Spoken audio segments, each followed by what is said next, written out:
Good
morning, everybody. Welcome to a beautiful summer day in London, and welcome to the inaugural Reuters NEXT Europe. As Axel said, today marks an important expansion for our Reuters NEXT series of live journalism summits.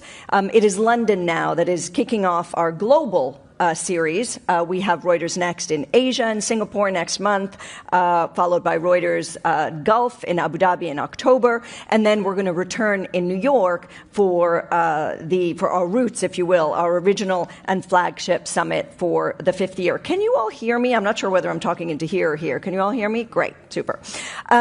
We're gathering here, as Axel said, in London at a moment of extraordinary geopolitical consequence.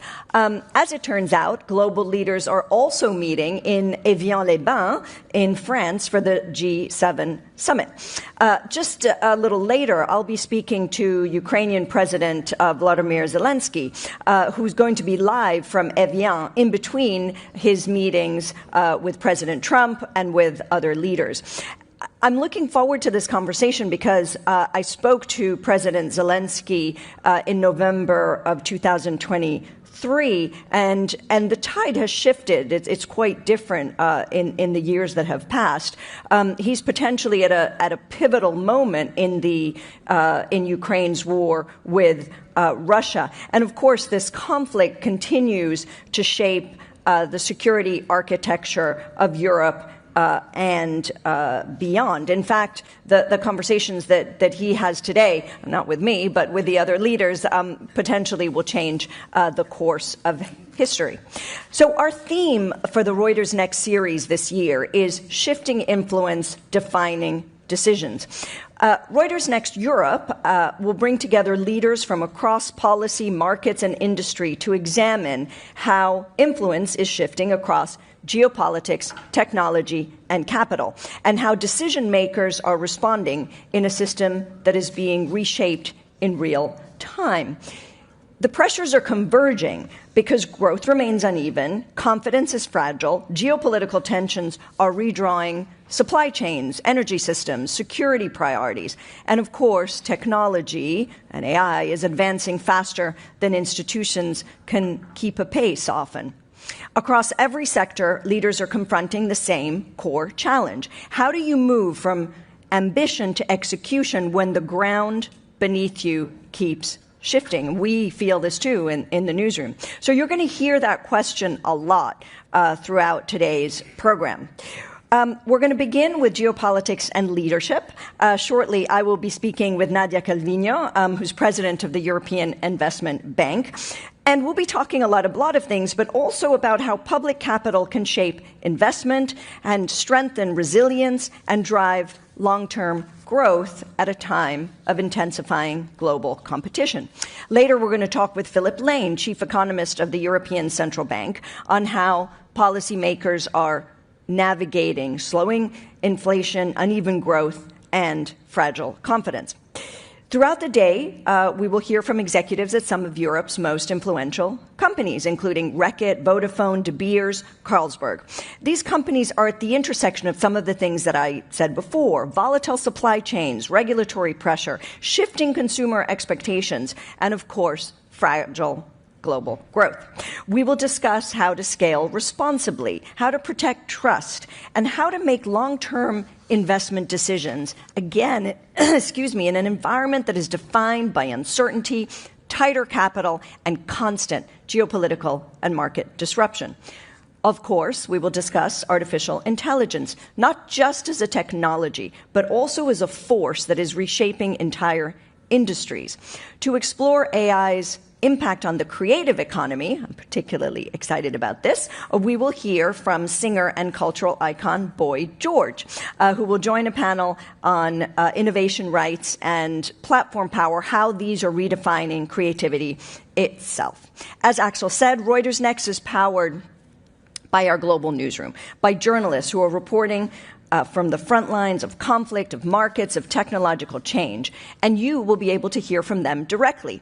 We have Reuters Europe editor Rachel Armstrong, who is going to this morning host a Reuters editor's briefing on the Russia-Ukraine war and on Europe's evolving security landscape. She's going to be speaking with our expert correspondents who are on the ground covering the news. Carmel Crimmins will be recording an episode of her weekly Economic World podcast.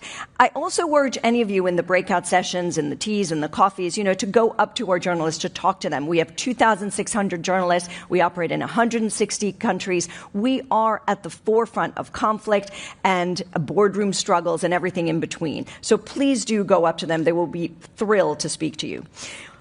All the conversations today extend far beyond this room because they're going to be broadcast globally on our platforms to, yes, millions of people. As journalists, we need to ask the questions that matter. We need to test assumptions. We need to bring trusted intelligence to a world that is crowded with noise. And that's what we're going to do today. So, welcome to Reuters Next Europe, and let's start with some questions. I would like to invite Nadia Calviño, the president of the European Investment Bank, to the stage.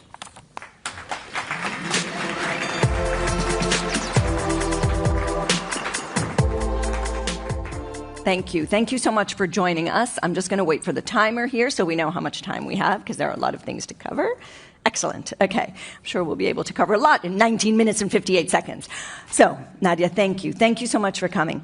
So, you have been in the role now for 2.5 years, and these are years clearly in which the world has been in complete economic and geopolitical turmoil.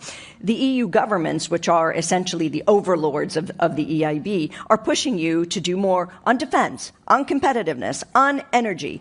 That's a lot of priorities, potentially even competing. What is your biggest priority, and how do you make sure that you can enact it, as I said before, from ambition to execution?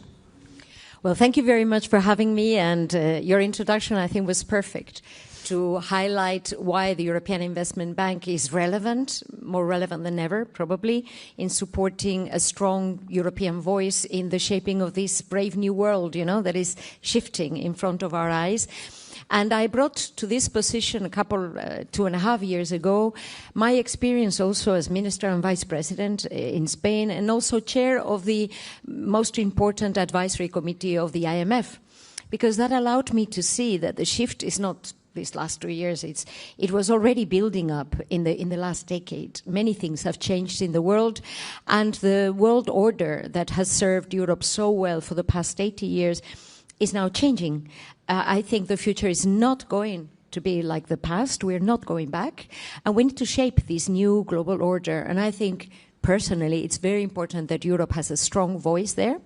And the European Investment Bank, which is the financing engine of Europe to invest in those areas that matter for businesses, for competitiveness, for security, has also shifted in the last 2.5 years to become more strategic, more geopolitical also, if you wish, more focused on climate action, making the green transition a European success, technological leadership, supporting the scale-ups and the startups of Europe so that they can thrive and grow here in Europe, and thirdly, security and defense, a critical area for the future.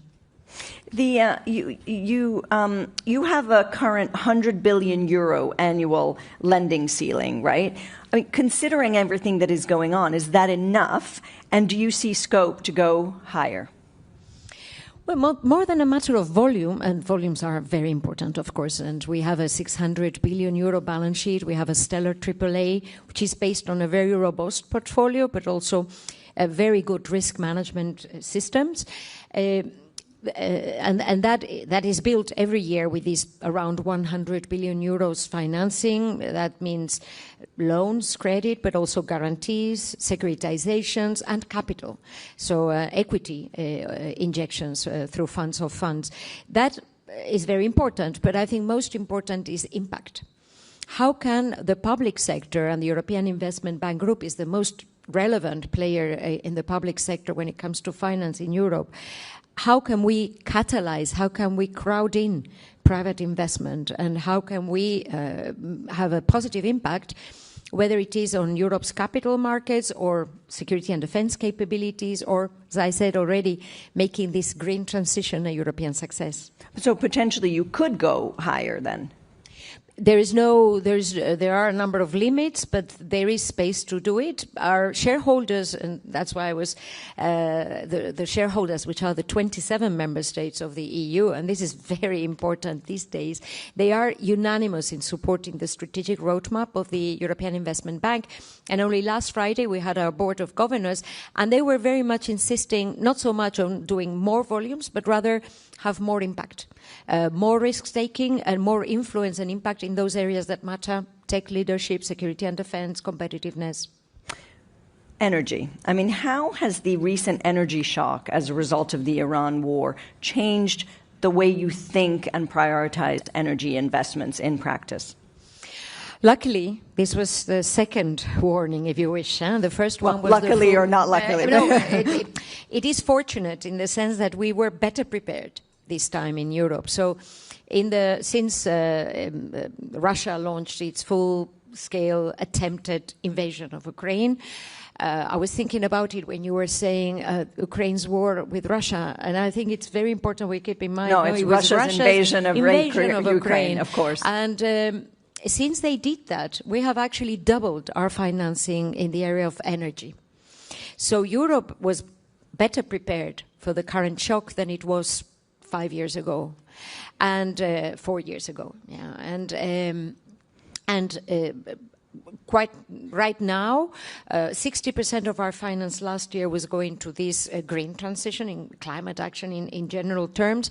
But it means that right now the European Investment Bank is financing around half of the grid infrastructure projects in the EU, 1 out of 5 solar panel projects, 1 out of 3 onshore wind projects. We will be announcing an important project actually later today, and the majority of offshore wind projects. So energy is top priority for us and the European Investment Bank Group because of the capacity to lend long-term and large-scale. We have a key role right now in reinforcing Europe's energy autonomy, which at the end of the day is competitiveness and security, isn't it? So competitiveness, I mean, as you say, part of the EIB's remit is to provide financing that helps drive innovation and competitiveness in the EU. But Europe, seems to be lagging, even further behind the US and China on these fronts. Is there a more radical role that the EIB can play to sort of, give a little kick up the bum, or a big one? Like in many other areas, I think that Europe is on the right track, but we need to go bigger and faster. And that could be an executive summary of so many of the ongoing reflections. And so the European Investment Bank Group, because it is the bank and the fund, is actually the main player when it comes to venture debt, with like close to 30% market share in the EU, and venture capital with a 25% market share in venture capital in the EU. I am saying this not, I wish it wasn't like this, because it would mean that the market would be much larger. But it illustrates the importance of our instruments in catalyzing and creating these large investment funds that Europe needs. Because Europe's got the talent. We have top universities, research centers, excellent talent, a vibrant ecosystem of startups. The issue is scaling up. How to reach the scale to make them global leaders. And in that sense, what we're doing right now, we are launching a number of new instruments and scaling up successful instruments so that we can have a larger impact in this regard. Would you say that scaling up and everything you've just said is one of the key ingredients then in improving productivity as well? You know, what would you do if you could force European governments to do one major change to improve productivity? I think market integration, creating a large 450 million euro citizen market, even more with the enlargements that are starting this very week, you know, and making progress as we speak. Market integration and fostering the scaling up of Europe's champions, I think that's the right agenda. And just to give you some sense, you know, in the last couple of years, we launched a program called European Tech Champions Initiative. And in just 2 years, we've been able to nurture 12 unicorns. European unicorns do exist. Now we need them to get larger and to have more. And so we are on the right track. Now we're launching the second wave because we have fully exhausted the first fund. So we want to go bigger and faster so that we can continue to go on this direction, but have a larger impact. You know, when I hear you talk about, you know, market integration driving and innovation, I think, you know, what a pity that 10 years ago this year, you know, Britain took its decision, you know, to leave the EU. Do you think that there could be a role or some sort of a membership of Britain in the EIB in some capacity, you know, without rejoining the EU? Yes, this week is it brings terrible memories, because tomorrow we will be remembering the terrible murder of Joe Cox, which was like the opening signal for such a terrible. I mean, personally for me, it is a terrible memory. And the vote, as I am deeply pro-European, and I think that we're stronger together. To me, it's a no-brainer. So, okay, 10 years on, time is ripe to reset the relationship. Now, the European Investment Bank is one of the greatest success stories of the EU. Because by putting a little capital years ago, decades ago, we are profitable.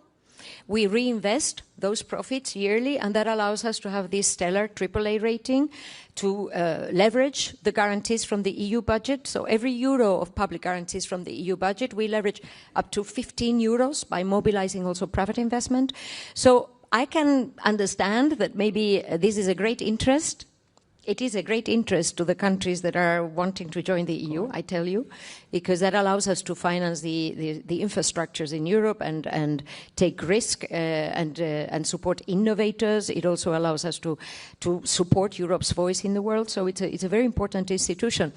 But you know, I think that there's a summit coming up. There is. But again, you know, maybe since we believe in creative ideas, you know, what could bring the UK back into the fold somehow, at least financially, at least in these issues where, let's face it, the UK for years was a leader, and it was a great pity that left the EU, you know, when Britain left. You know, could there be something?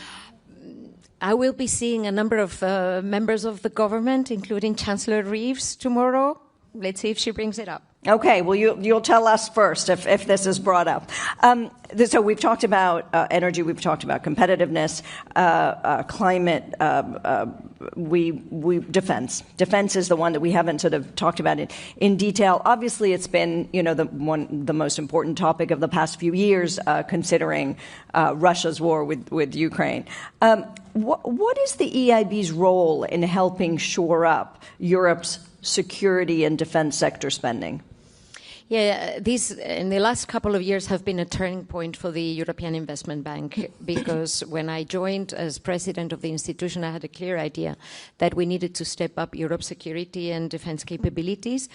And the bank and the group was not active in this area. And in barely 2 years, we will reach or maybe even exceed the 5% target that we have of all financing inside the EU devoted to security and defense.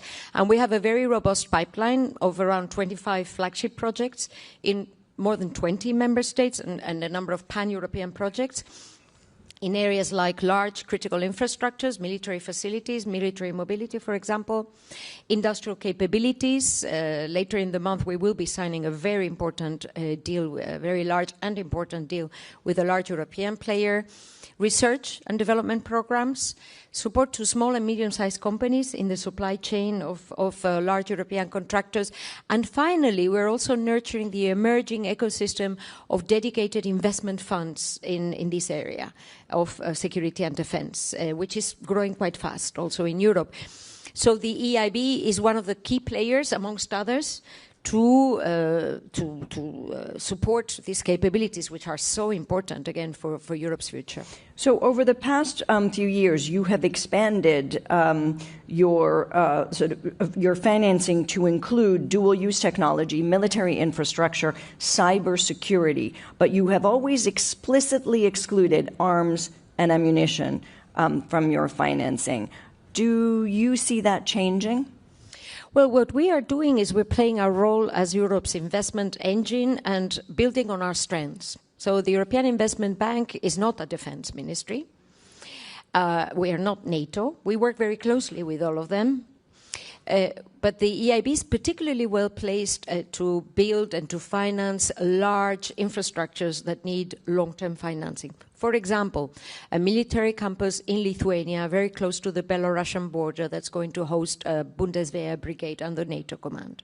There are no other financial institutions that could do that. And we are providing technical assistance to the Lithuanian government and also to the Latvian government on how to build this and developing our own capacity also. There's no other player that can nurture the ecosystem of private equity funds or support SMEs throughout the EU, because we have an unparalleled network with the banks, with the commercial banks that covers all member states. And those are the areas where we're really putting our focus, because that's where we are unique, if you wish, to contribute. And then there are other players that are also playing their role in other aspects of this capacity. What are you doing to ensure that companies stay and invest in Ukraine? Would you give political risk guarantees or other measures whereby it sticks? Well, we are the main investment partner to Ukraine. Actually, last year we were the main European financier, multilateral financier to Ukraine. We have a very close relationship. You mentioned President Zelensky. I was also there in 24, and we are constantly on the ground. Every second week, actually, we are either signing a deal or inaugurating a hospital, a kindergarten, a school, housing project, energy infrastructure, transport infrastructures throughout the country, from the front to the border. And so we're playing a very important role in Ukraine's resilience in this point in time. Going forward, there are a number of initiatives that are being assessed, not only inside the bank, but also generally at the European Union level, that will surely give the EIB an important role also in the post-war reconstruction phase, which we all hope will come soon. So today, right now, as we speak, President Zelensky is asking the allies and asking Europe to put more pressure on President Putin as a way to end the war, to bring, after 4.5 years. What should the Europeans do? What should they do to put more pressure on President Putin? Well, I'm no longer a policymaker, and I'm no longer I know, but that's leader why you of a can member tell state. So in my position, I cannot do anything about that. I think that actually there's very strong determination on the EU side, and we will see it later, not only today with the G7, but also the EU leaders' European Council meeting. What impresses me, and I think many people may be surprised, actually, is the determination and unity of Europe in supporting Ukraine, which has become even stronger after the change of government in Hungary. As you see, you know, many things are being unblocked.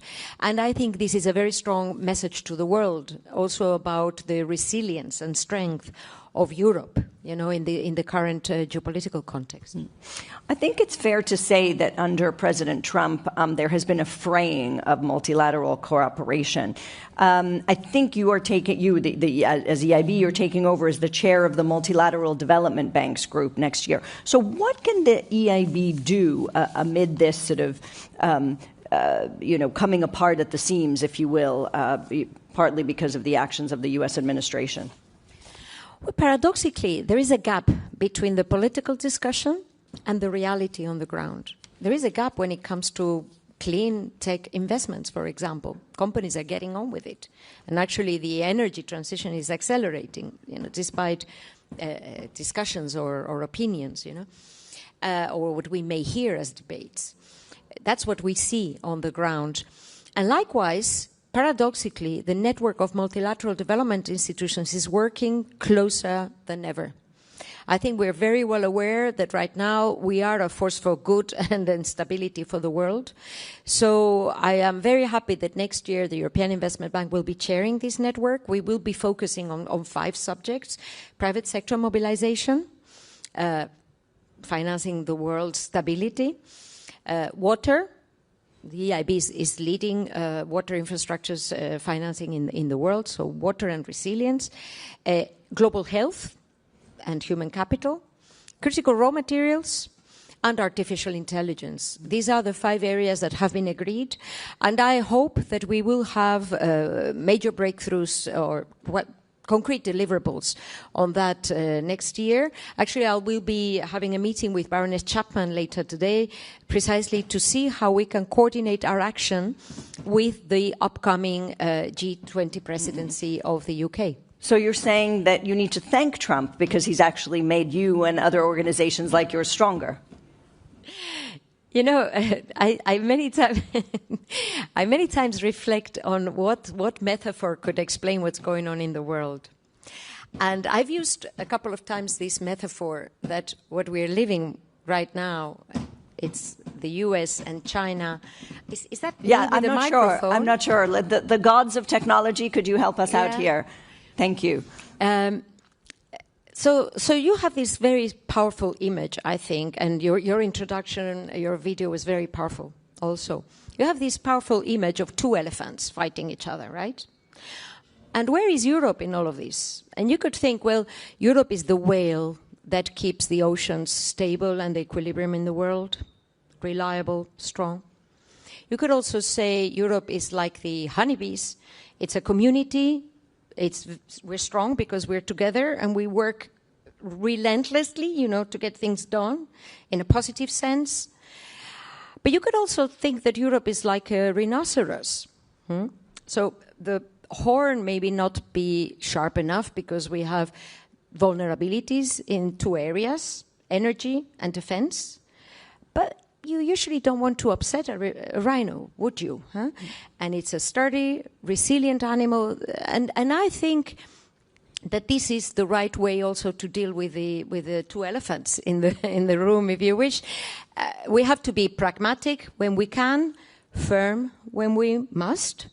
And that, I think, is the right way forward to ensure that there's this very strong European voice in the world.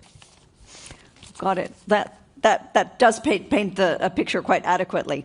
My last question, because unfortunately we've run out of time, and actually there was a question here about U.S. and China and industrial policy, but I think you answered it with your elephant analogy. So my last one is, if you had to pick the next head of the European Central Bank, but could not choose yourself, who would you pick? This is the one question I cannot reply to. I'm sure there will be very strong candidates from a number of member states, very important position, and I'm sure the best candidate will be picked. Maybe yourself. No. Thank you very much. Huh? We said you it were here keeping first. this for the end. We said it here first. No. I'm absolutely proud, committed, happy to be at the helm of the European Investment Bank? Because as I said at the beginning, so it's not that I made it up just for this question, I think this is a very important institution, maybe more important than ever, for Europe and for the world. Great. Well, that's the best place to be then. Thank you very much to Nadia Calviño and really for these insightful, you gave us many things that we can digest throughout the day. So thank you very much. Thank you. Thank you. Thank you very much indeed. A good try on the ECB, LA, by the way. Thank you, Alessandra. Thank you, Nadia, for kicking off the day. The Ukraine conversation, of course, will continue with President Zelensky later on this morning. By the way, I want to welcome everyone joining us on the live stream. I think you're seeing us through that camera over there. I'm Axel Threlfall. I'm going to be guiding us throughout the day. So welcome to all of you watching from afar. We shift now from the scale of Europe's investment agenda to the reality of operating within it. What does this moment demand of global companies and their leaders? We've got a couple of leaders now back to back to tell us how they're dealing with it. Our next one, the first one, is at the sharp end of the shift. I'd like to welcome Reckitt CEO Chris Licht to the stage. He'll be in conversation with Reuters chief companies correspondent Alex Marrow. Come on up, guys.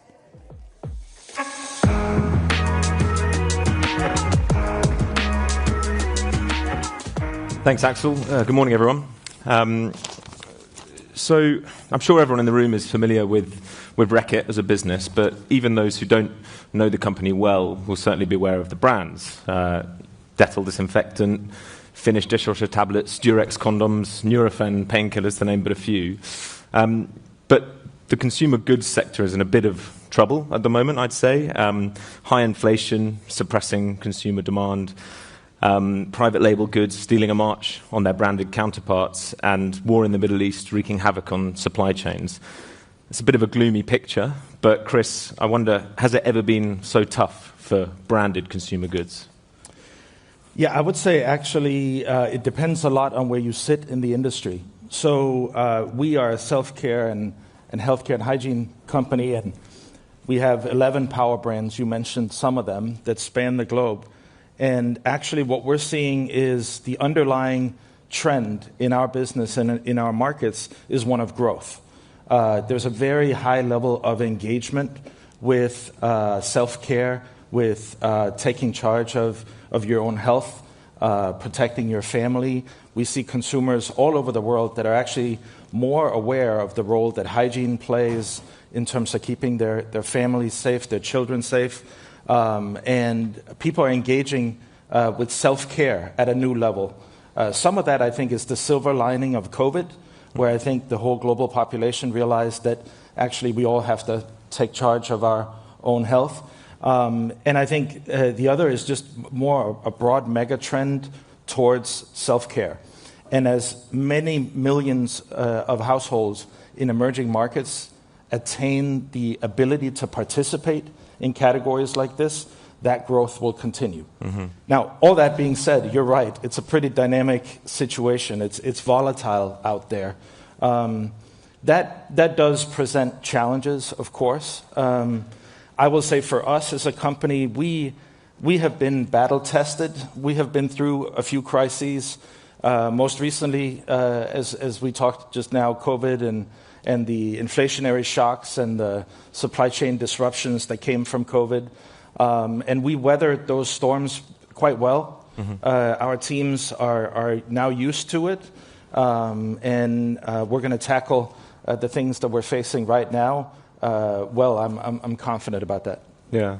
I mean, I suppose this latest bout of inflation has been sparked by war in the Middle East.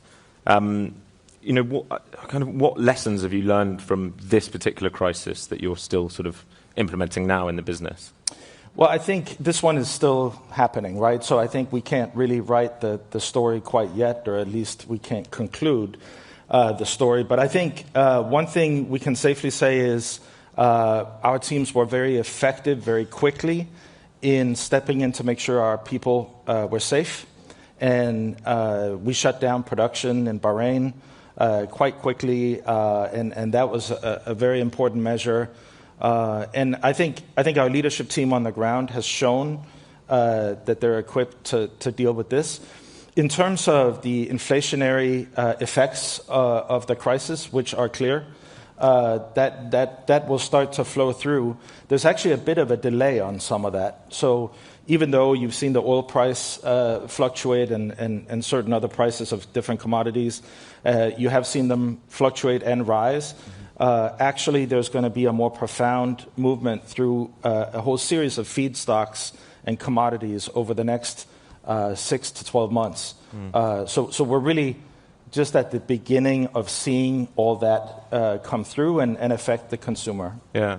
I mean, and specifically on the US consumer, I think we're seeing that there are cost of living pressures that are forcing some families to make trade-offs of what they can afford.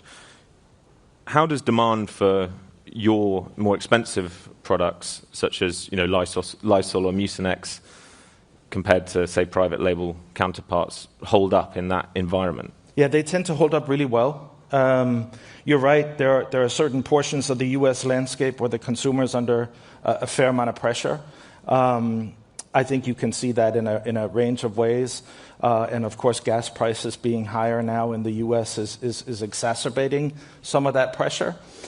For us, though, we have number one leading positions with our brands in the U.S. Lysol, Mucinex is a big business. We're actually fairly premium priced, and our consumer tends to be the consumer that says, I want the best in the category, and I'm willing to pay for that. Like I said, hygiene is actually something that's very high in terms of consumer awareness, and a lot of people care deeply about getting the best solution to keep themselves and their families safe. So we haven't seen a lot of issues with down trading or things like that, in part because I think that core consumer of ours is actually not willing to make that trade-off in our categories. Mm-hmm. So we've been fairly resilient. I mentioned before the spike in cost of goods, the inflationary spike after COVID, where we had to, price that through, and we didn't see much of an effect back then, and I think we'll see the same thing repeat. Yeah, and I guess that sort of talking about the premium products that you offer, is there a sort of desire for you to try and target, as there's this bifurcation of the US consumer, one seeking more premium, one seeking more cheaper goods, that you want to try and meet both of those consumer needs, or will you just stay more focused on the premium end? Well, we do provide sort of a good, better, best range in many of our categories, but our role and what we're really good at is premium. Mm-hmm. It's innovation, it's bringing new products to market, it's creating new categories. So Lysol, for instance, we created a whole new air care category that didn't exist. We created a laundry sanitizer category that didn't exist. That's really what we're good at. Mm-hmm. And so I think that's our role in the marketplace. But Lysol is among the most trusted brands of all brands in America, in the top 5. So it is consumed by many, and it's available at a reasonable value to many. And just coming back to the Middle East, obviously President Trump has announced a ceasefire.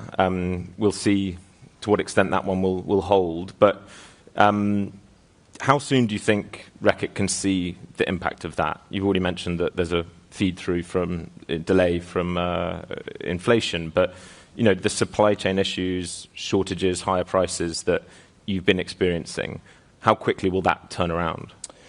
I think it will vary by area of the business and by commodity. Right now, we're not dealing with any significant shortages. There's a little bit of raw material movement in the Middle East itself that's a little constrained, but we're not seeing shortages otherwise. But we are seeing elevated prices on a number of inputs.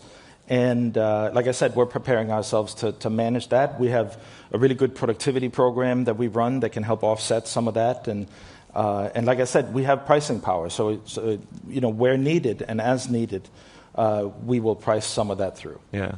And does a peace deal, if it comes to pass, change any plans that you currently have in place that you might think we now don't need to do this? Not at this point, no. I mean, as you say, it appears that there might be a path to a positive resolution here, and And that would, of course, be best because businesses like us, we exist to serve consumers all over the world, and we do that best when there's no conflicts and when there's a free movement of goods. Yeah, and I think, certainly in the last few years, there's been this almost state of permanent conflict. How has that made you change the way you stockpile, certain other aspects of your business that are likely to stay for good? Yeah, we were actually on a path to move more of our manufacturing more proximate to where we sell. So we were already on a journey to, for instance, we're building a big health plant in the United States, in North Carolina, and that actually was initiated just to strengthen the supply chain. But during times of conflict, and certainly what we learned from COVID is that the fragility of these very globalized supply chains is not always optimal. Mm-hmm. So I expect us to continue on that journey. We will build more manufacturing plants in the markets where we sell the products. And I think we'll strike the right balance. Some things are global. Some supply chains just have to be. But in many cases, we can make product closer, and that actually makes sense. Also because, as we said, we sell premium products. The gross margins are quite attractive. We really just want to make sure that we can service the demand at a very high level every day all over the world. So that's the journey that we've been on. And certainly, I would say the levels of conflict and disruption that we're seeing is only increasing our conviction that that's a good direction. Mm. That brings us quite nicely onto tariffs. You mentioned the producing the goods in the markets you're selling them. I think Reckitt was slightly more exposed to some European rivals in terms of more than 40% of manufacturing outside the US for US sales volume. This was, a year ago or so when the first tariffs were coming in. How challenging was that situation, particularly a year ago, and what have you changed? And obviously, the Mucinex factory is one of those things. Yeah, it's one of those things. I mean, we are investing in a number of different areas of the business to have more capacity in the U.S., and some of those investments have already been brought online. So the tariffs actually ended up not being a particularly big issue. Okay. We managed to mitigate that. It really wasn't particularly disruptive to the business. I mean, of course, it was unexpected. But once we sort of understood the framework, we were able to manage through that, and then obviously now we have a different situation. Yeah. And just in terms of how you price, how you source, how you invest, presumably there must have been some impact there, or were you able to sort of sail through that? It didn't matter that much. So tariffs didn't apply broadly across all our products. So self-care products, some were exempt, et cetera. So it ended up not being such a big headwind for us. Yeah. You mentioned emerging markets earlier, and I know that Reckitt's almost half of your business is now emerging markets. Yes. Just firstly on that, given Europe is a particularly low growth region these days, is the future path to growth for consumer companies in emerging markets, and how do you see that dynamic versus Europe playing out? Yeah, I think there's a need for more self-care everywhere because public health systems are under tremendous pressure, and even here in Europe, in the UK, we can see them straining, right? We can see them not being able to meet comfortably all the demands. So more self-care, more community-based care is a trend that's going to happen all over the world, including in developed markets. And there is growth coming behind that. That being said, emerging markets is definitely the growth engine, and I'm very pleased that we have the footprint that we have. We have a very large and successful business in China, a very large and successful business in India. We operate across all regions of emerging markets, and we're seeing strong growth from there, and that is really where you can source most growth. It's where the categories that we play in are not fully built, right? So you think about OTC, you think about auto dish tablets, you think about vitamins and supplements. These are all categories that need to grow in those markets and where consumer households now have a chance to participate. One interesting fact is in the last couple of years, there are now more households in emerging markets that make more than $25,000 in annual income than in developed markets combined. So this is not small. This is very big. and it is where the growth is. And I'm pleased that we're pointing directly at that, and we have a chance to lead in many of those markets. Yeah, and you mentioned China and India. In China, your growth, I think, has been predicated on very strong online sales. Yes. And in India, it's kind of more of an offline play. Right. Yeah. I wonder if you can talk a bit about the differences there, but also which other markets you see coming through for Reckitt, and whether it's a combination or, the offline-online play, which one wins? Yeah, one of the things we've done is we've structured ourselves in a way that all emerging markets is in the same business unit, so that we can transfer capabilities and best practices in a much more seamless way. That's a fairly new thing, and it's really exciting, because getting those capabilities spread out more broadly is an accelerator for us and will result in accelerated growth. In China, we call China an emerging market. It's really a misnomer. It's really not accurate. China emerged quite a while ago, and today is the most sophisticated consumer market we operate in. It is heavily online, it's heavily digital, it's social, and there's a big component of live streaming that's driving the growth. And we happen to have built some really good capabilities in that area that has caused us to be quite successful. We see those capabilities traveling around the world, maybe at different speeds, depending on the market structure and what platforms get developed and have traction with consumers. But this is going to be a broader trend, and we're positioning ourselves to capitalize on that.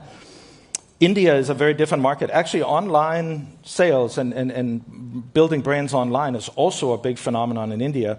But to be successful in India, you have to cover a vast network of offline retail, and that's still the case.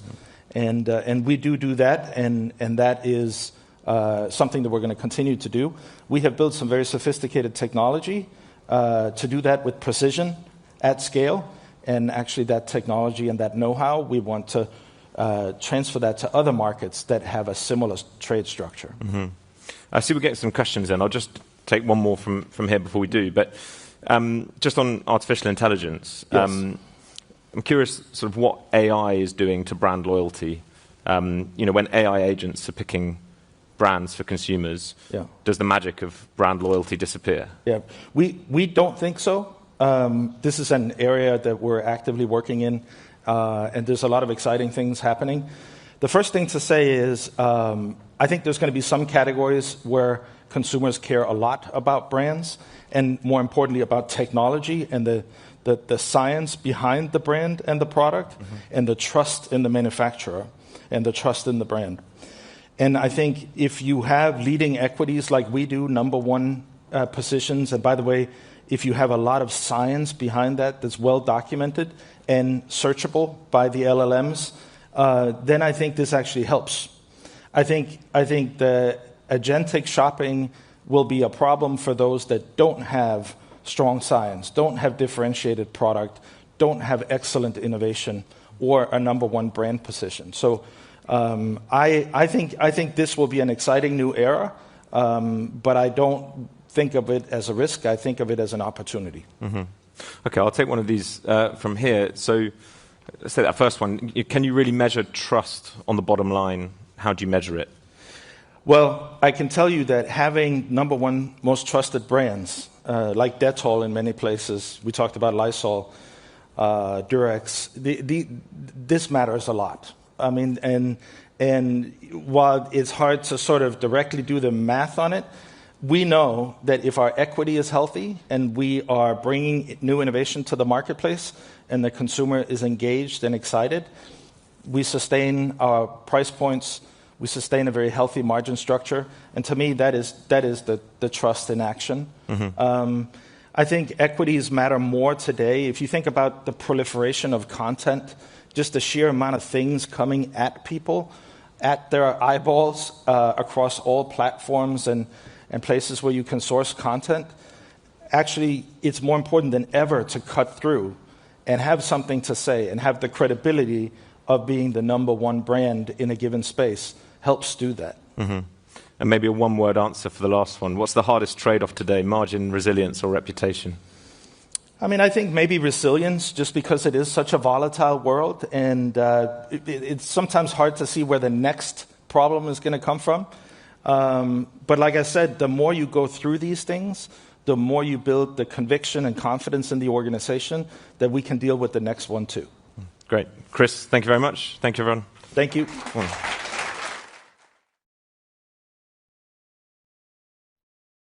Right, that was consumer goods. Let's talk about communications and connectivity as a source of strategic influence, especially in this current context. Please welcome Reuters senior correspondent Paul Sandel and Vodafone Group Chief Executive Margherita Della Valle to our stage. Come on.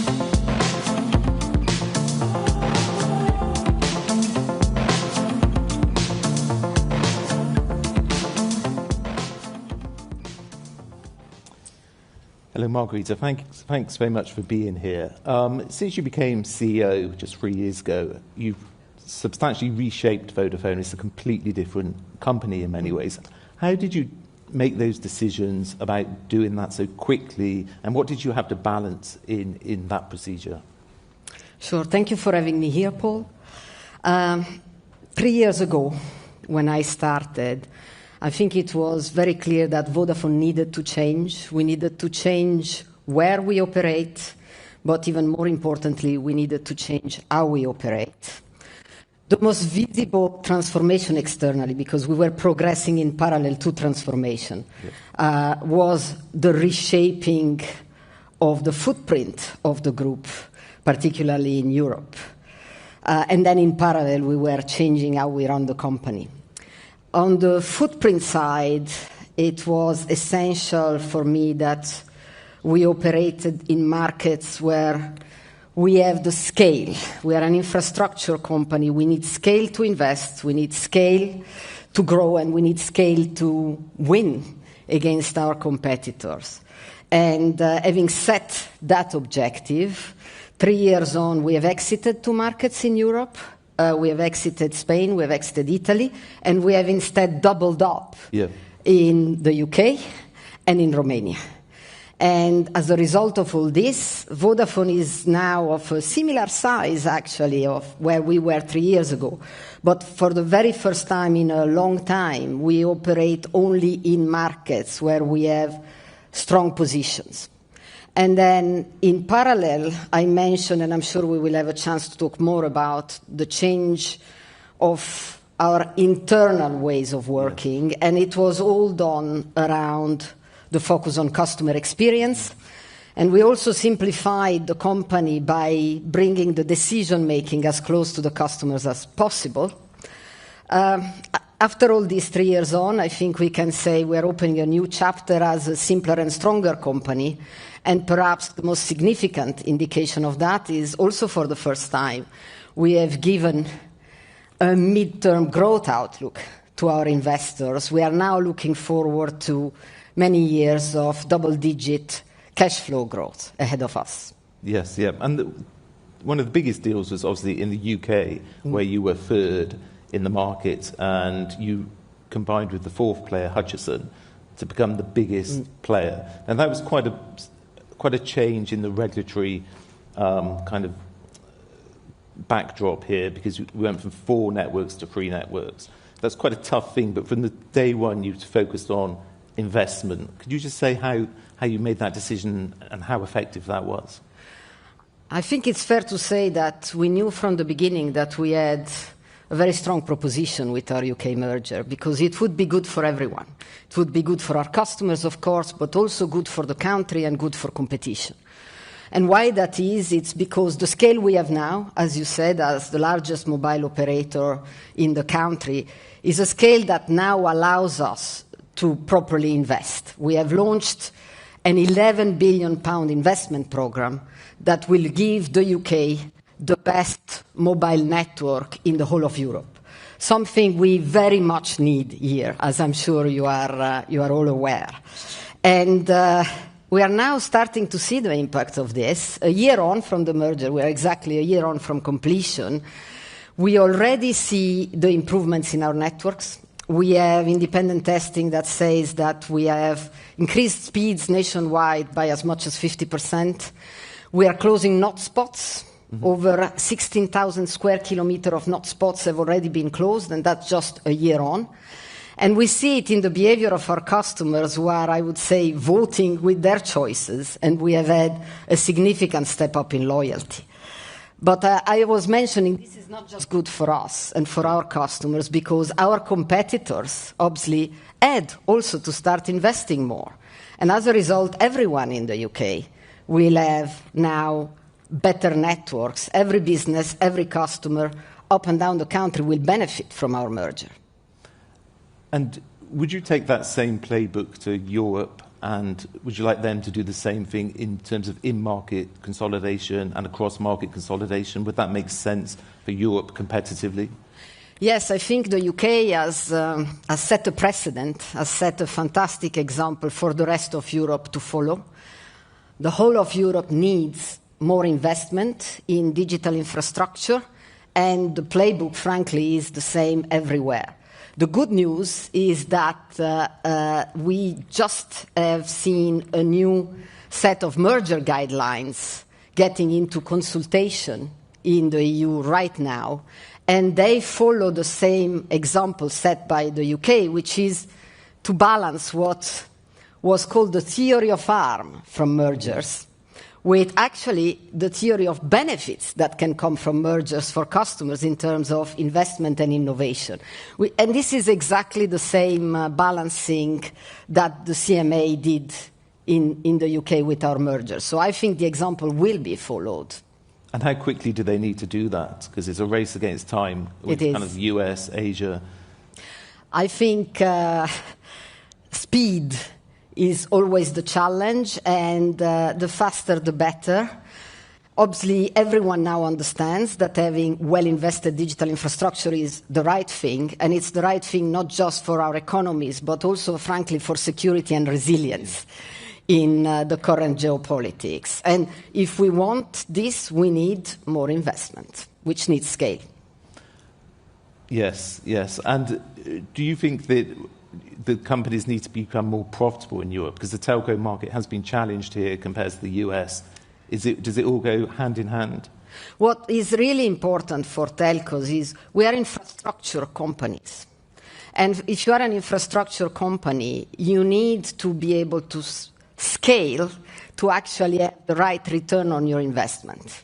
It's all about return on infrastructure. And if you can have, like we now have in the UK, one network which carries the traffic of 28 million customers, by definition, your business case is a completely different one.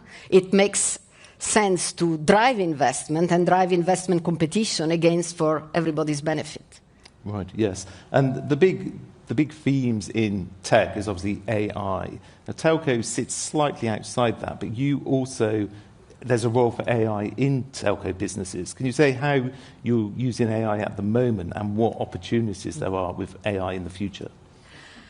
I would say that we are right in the middle of it because, like any other company, we can use AI for ourselves and our customers, but also our networks are going to be essential for carrying the traffic of AI, again, digital infrastructure. For us as a company, in terms of internal use, we have started leveraging AI for our customers. I mentioned earlier the fact that we needed to change how we operate. I think you will all recognize that historically telecom operators have not been great at managing customer service.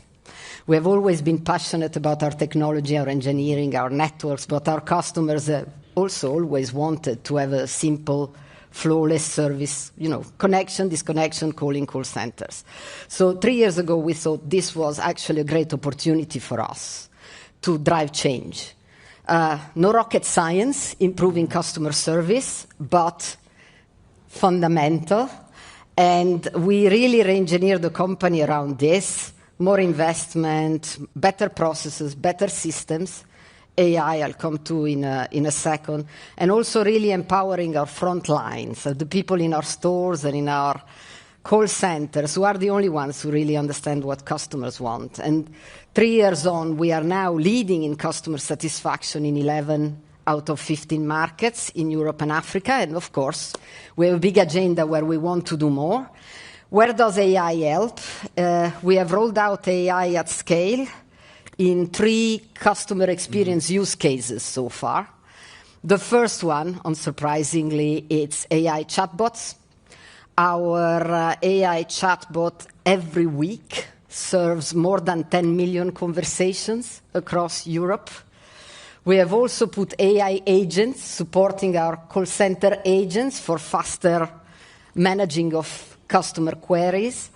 And then last but not least, we have launched a proposition which is pretty unique in telecoms, which is enabled by AI, which is called Just Ask Once. As a customer, ideally, you would never have to ask for anything. Everything would always be done in the way you want. But just in case you need to ask, you should only ever ask once and consider it done. And that's what we have out there for our customers today. On AI, what could be the long-term impact on the Vodafone brand? Because I'm thinking if you use an AI agent to ask you to create a mobile phone contract, you might not, the AI agent is not going to know all the Vodafone brand values, all of the capital you've built up through advertising for years. So what happens to the Vodafone brand in that world? I think the recipe is always the same, which is to be the best for our customers. And when I mean the best, I mean not just the best network, but the most seamless, easy customer experience, the best value for money propositions, and the best at satisfying all our connectivity, all our customers' connectivity needs. You will see across our markets, we are selling family plans, we are selling convergence. We want to make sure that our customers have everything they need at their fingertip without having to do much work, whether directly or through agents in the future. We want everything to be sort of flawlessly and seamlessly sorted out for them. And we shouldn't be top of mind. Right. So Vodafone will appeal just as much to an AI agent as to a customer in the long term, in theory. It's ultimately fundamental to have the best product. Yes, yeah. Got it. I just want to ask about satellites. This is obviously a big, exciting area at the moment with the SpaceX IPO just last week. And you've taken a slightly different route. You're not betting on Elon Musk. Is that a risk not to go with Elon Musk, or is it a smart strategy? We are, and as you know, we have been for some time very excited about the potential of satellites. Now, the word satellite means lots of different things at the moment, so let me be a little bit more specific. The satellite service we care about is the one that works with the phone you have in your pockets seamlessly. Yeah, we now have a technology that allows us, I call it, to put our antennas in the sky.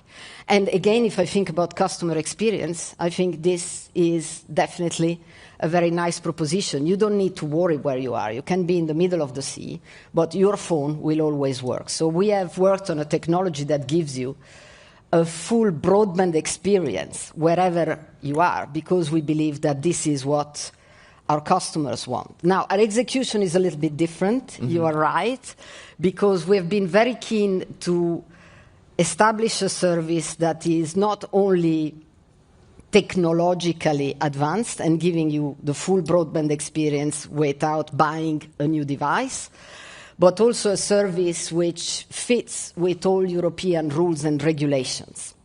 And this is very important because at this point in time, sometimes the technology is ahead of regulator. Yes. Yeah? It's really essential for us that our customer data are safe, secure, and again, managed in line with what we are always used to when we pick a phone and communicate. And to do that, we have created a European company. It's called Satellite Connect Europe, which is working on this service also with other European telco operators. As you might have seen, companies like Orange, Telefonica, Three in Europe. We have 10 different European markets now working with us on this service. But do you think you're doing it very much in tandem with regulation in Europe? Do you think Musk cares about regulation in Europe? I think it's about what Europe cares about. Okay. I think there will be a number of players in this space. It is a new frontier for telecommunications. It's really important that it's not managed as a sort of Wild West. Yes. And that whether it's in Europe, whether it's in the UK, or for us, whether it's in Africa, the rules of the game are set clearly now. Yeah, yeah. And you just mentioned Africa. Vodafone is obviously in Europe and it's pan-African as well. It's got a big footprint in Africa. What's it like dealing with African government compared to the European Commission or Ofcom or the British government? You're right, Africa is very big for us. A third of Vodafone is Africa. And we have 240 million mobile customers. We have over 100 million financial services customers in Africa. And we are growing strongly. We continue to upgrade our guidance. It's now double-digit EBITDA growth. So it's a structural opportunity for us.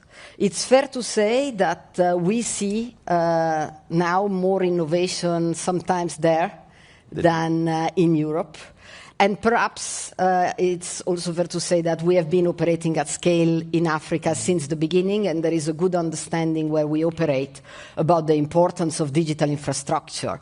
To give you a sense, we are not just enabling connectivity in Africa, but we are really enabling a different digital society. We are live with automation and digitization in areas such as agriculture, health services. Our financial services platforms have moved from pure mobile money, which we brought to Africa many years ago, peer-to-peer, exchanges of money through your phones, all the way to a fully fledged financial services ecosystem with loans, insurance, payroll services, rent, everything.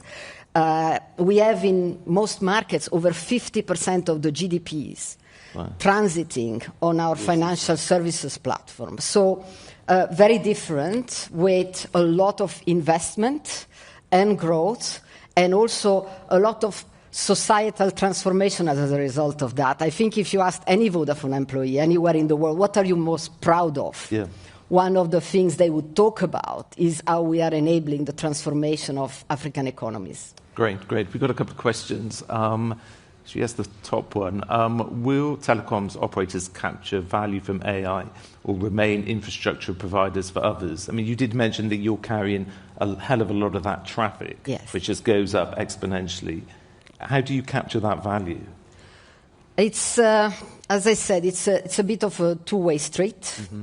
We are very well positioned to leverage AI for our own operations. And we are fortunate, actually, because in our role with, in our case, 700 million customer relationships across the world, we have big partnerships also with the big AI providers that allow us to access the best tools with the best conditions. So we use it for ourselves at scale in areas such as customer care. We use it for enabling our networks in terms of automation.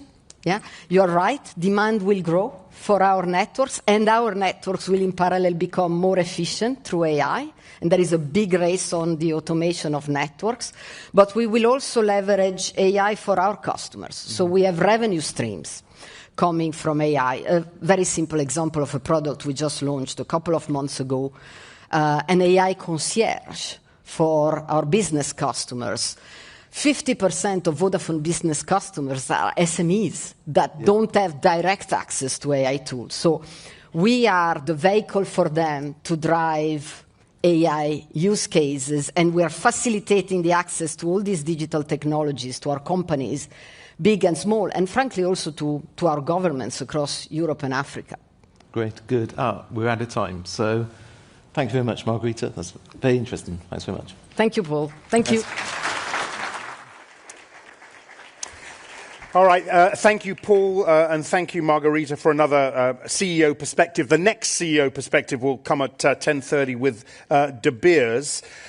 Before that, we turn our attention attention to the impact of shocks on supply chains. This session is in partnership with GXO, and we'll dive into the ways in which they are serving consumers' needs in the wake of severe disruption. Please welcome to the stage Fionnuala Sweeney, who will moderate a fireside discussion with GXO Chief Tech Officer Nizar Tragui. Coming up.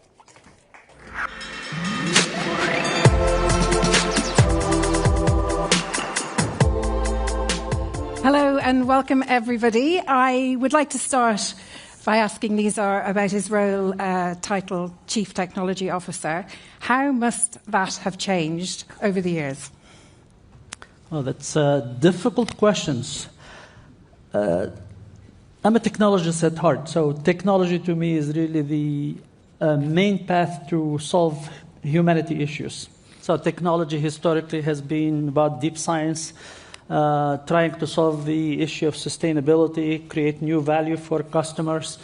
But more recently, it has been all about data, ability to make the right decision based on information, collating them, enhancing them so that we can make greater decisions. And now more and more, it's all about AI. Artificial intelligence that is able now to absorb all that data and help you make decisions at the speed of intelligence. So some people would say, we hear people talking about how AI is going to impact our lives. I suspect you're going to say it's already a core of your industry. I think AI is here already. AI is already affecting almost everything that we do. It's not as transparent for people.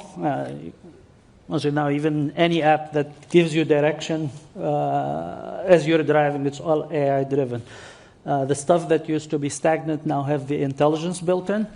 And now more and more we have it in our daily life. But equally important, it's actually impacting the business at higher and higher value daily. Mm-hmm. Specifically in logistics, which is the domain I'm in right now. It's actually being deployed at scale because it's the only technology right now that's able to manage all the uncertainty and all the changes that we see happening around us. So you're saying in a world of uncertainty, it is your certain fulcrum that you can move forward on. Without AI, how would your company be coping in this uncertain climate? I think, to be honest, it will be very difficult. Because what's happening around us is the uncertainty, the changes, the geopolitical changes, the trade policy that we're seeing changing on a daily basis are very hard to manage. The old way that we used to do it, which is really every time you get one of these disruptions, it has to be you rebuild your system manually, you try to react to these changes manually, and that will be too slow to meet the need of the consumer, the need of the customers that we have. So AI, while it's definitely not eliminating these disruption, it's allowing us to really cushion the response of this disruption, which is somewhat creating stability. And all of it is happening because of the transparency, the visibility now we have for the data. Trying to anticipate as much as possible through smart algorithms, but more importantly, leveraging the now what's called agentic capability to really turn insight into actions very rapidly. We're talking minutes and hours rather than days and months that we used to have in the past. And if you're operating in an uncertain climate, and we're talking not just about tariffs, but presumably what's happening in the Gulf or has been taking place, can you give us an example of how AI has given you a degree of comfort or a degree of certainty, how that works, and your reaction time in minutes rather than days? That wouldn't have been able to happen 5 years ago, would it? No, definitely not. In reality, what we're seeing right now, so the way uncertainty represents itself, it's actually rules changing in the middle of a shift even. Transportation or goods that now need to be rerouted because of all of these geopolitical issues needs to be rerouted while it's ongoing within 48 hours. Customer coming to us and asking us to maybe double the size of one of their nodes because of a new trade policy. these things historically has been extremely difficult to manage, let alone manage on a regular basis, because this is becoming the norm, not the exceptions. So having the ability to digest all this information and having the ability to turn a powerful tool such as AI to be fully integrated in every process and every decision, business decision that we make, allow us to react fast and allow us to really manage this disruption and enable us to meet the need of the customer and the consumers. So even if you're being obliged to react very quickly to changing circumstances, is AI allowing your industry, your business, to become more resilient? By definition, and actually I am in the contract logistics, so we do this on behalf of brands. And every single brand right now is asking for the same thing. Every single brand, to be honest, are coming to the conclusion that this is the norm. And what they're focusing on is resilience to their logistic. They want to build resilient systems, not necessarily as efficient, because what resilience means in this case is redundancy. So almost every one of our customers is looking for creating multi-node, multi-country network that has maybe digital as the driving force to be able to coordinate with visibility.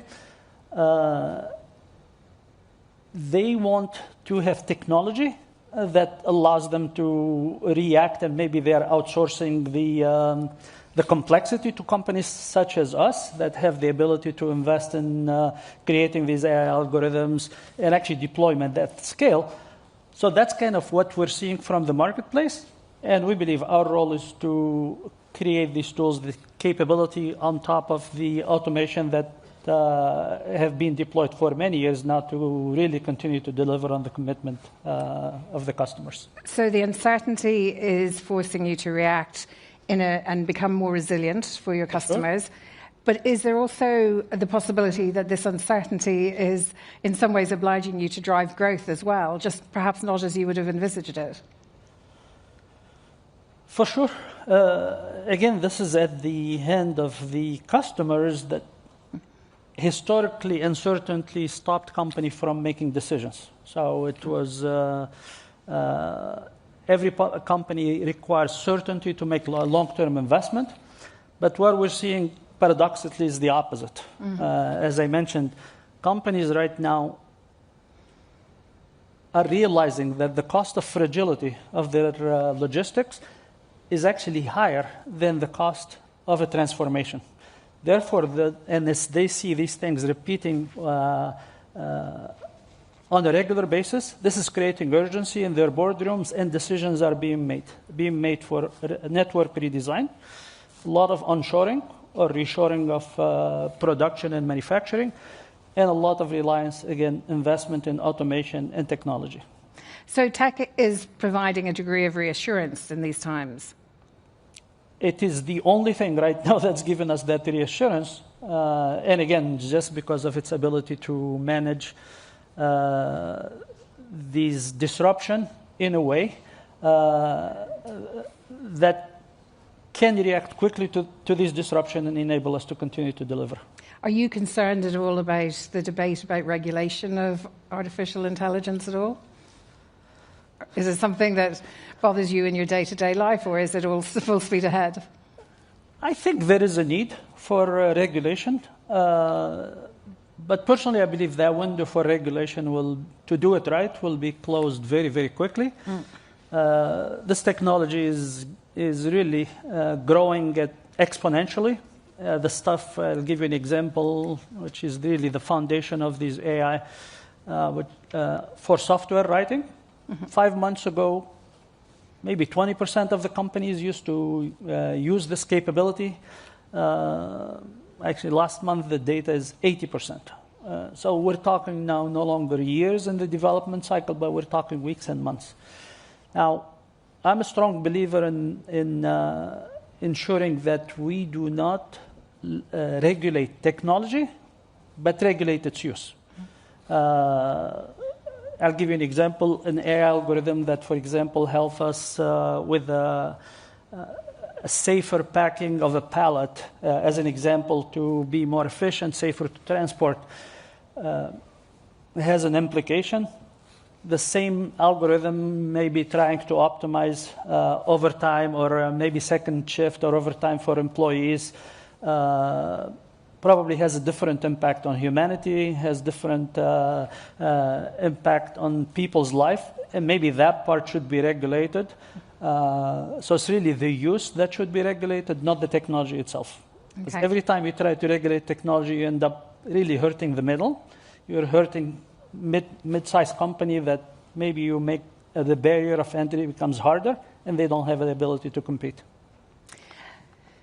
Thank you for that. Let's turn to Europe now, and if you can just take a lens to the next 12 months, how competitive do you think Europe will be within a year, and what does it need to do in order to maintain that competitiveness? I think some of the speakers earlier talked about the same thing. I think the fundamentals for Europe are really excellent. I think it's the speed of execution. It's slow, you're saying? It's very slow. So actually the fundamentals are good. So in terms of network infrastructure, I think Europe is second to none. Industry base, Europe has a really advantage in that space. The size now of the European Union and the ability to leverage the geography for a multi-node optimization. All of these are very positive. And then you add to it maybe a corridor for nearshoring in maybe North Africa and places like Turkey. So I think Europe is well situated to take advantage of kind of what's happening around it and turn it into a competitive advantage. Yeah, go ahead. Because I was about to ask you, what's holding it back? No, the headwinds are, I think it's energy, the price of energy. I think maybe 2 to 3 times higher than the US. Maybe labor laws that are a little bit less flexible. And then, in my mind, more importantly, is the deployment of AI. So the deployment of AI is a much slower rate than the US. Can you give us an example of that? Because JXO has business, obviously, in Europe compared to the US. So actually, we deploy technology at the request of our customers. So we see a lot more demands in the US than we see in Europe. Now, it's actually it's actually part of it. Personally, I think part of it is a little bit cultural. US, I think people are willing to take a little bit more risk than other parts of the world, and maybe also the proximity to all these mega scalers. A lot of them are our customers.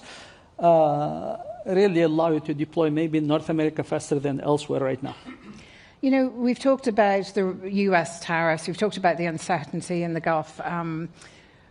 But when you mentioned there about people in the US being willing to take more of a risk when it comes to trying new things or inventiveness in that way, how much has changed in the US since the tariffs have been imposed elsewhere? I mean, has it affected, from your perspective, anything in a negative way? Or? In my mind, there is no negative or positive, it's just change. Okay. And what we observe is, 3 trends. Number one is really this concept of single sourcing. So every company is moving away from that concept. So again, not going for the most efficient supply chain, but really now building flexibility. So every one of our customers is now going at least to dual sourcing, usually dual country sourcing. Second thing, they're trying to front load or try to find the right time to front load their inventory, which create for them cash flow issues, but also for logistic companies, it's really the peaks and valleys, so it's hard to manage these inventory flows. And last, as I always said, they're asking for deployment of automation and technology to help them manage. But those are the 3 trends that consistently every customer is asking for.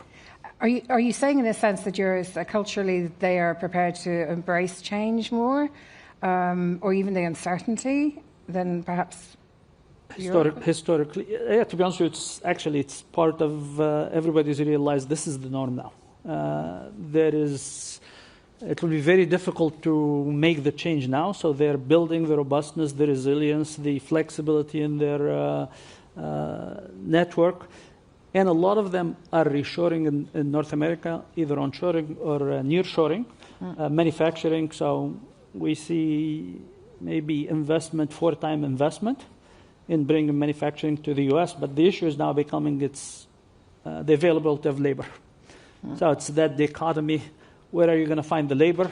And this is why, again, another investment loop now more in manufacturing in terms of automation, what we call physical AI, which is really humanoids, and digital AI to try to figure out this very difficult situation that we all find ourselves in.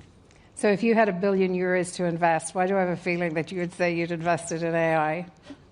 Actually, but to be honest, the combination of physical and digital AI is the future of logistics and the future of manufacturing. So definitely that will be where I will invest it. Is there any investment you wish you had made to date, bearing in mind that it might have been difficult to foresee where we are in 2026? I wish I invested in some of the mega scalers earlier on. As you can see, some of the valuation that you see in the market is, it's actually probably a little bit of a hype, to be honest with you, because the value of AI, so there's a lot of investment by a lot of company in AI, but maybe they're not getting the value they expect. But a lot of it is really related to the two things. The quality of the data that the company has been curating for the last several years was done for different reasons. We did it for big data, trying to get insights and all that. Data for AI is very different. This is where the investment in data engineering, data product, etc. now is happening more and more. So that's number one. Second, AI transformation, people are bringing it as like an add-on to their current business, and that does not work. So it's marginal.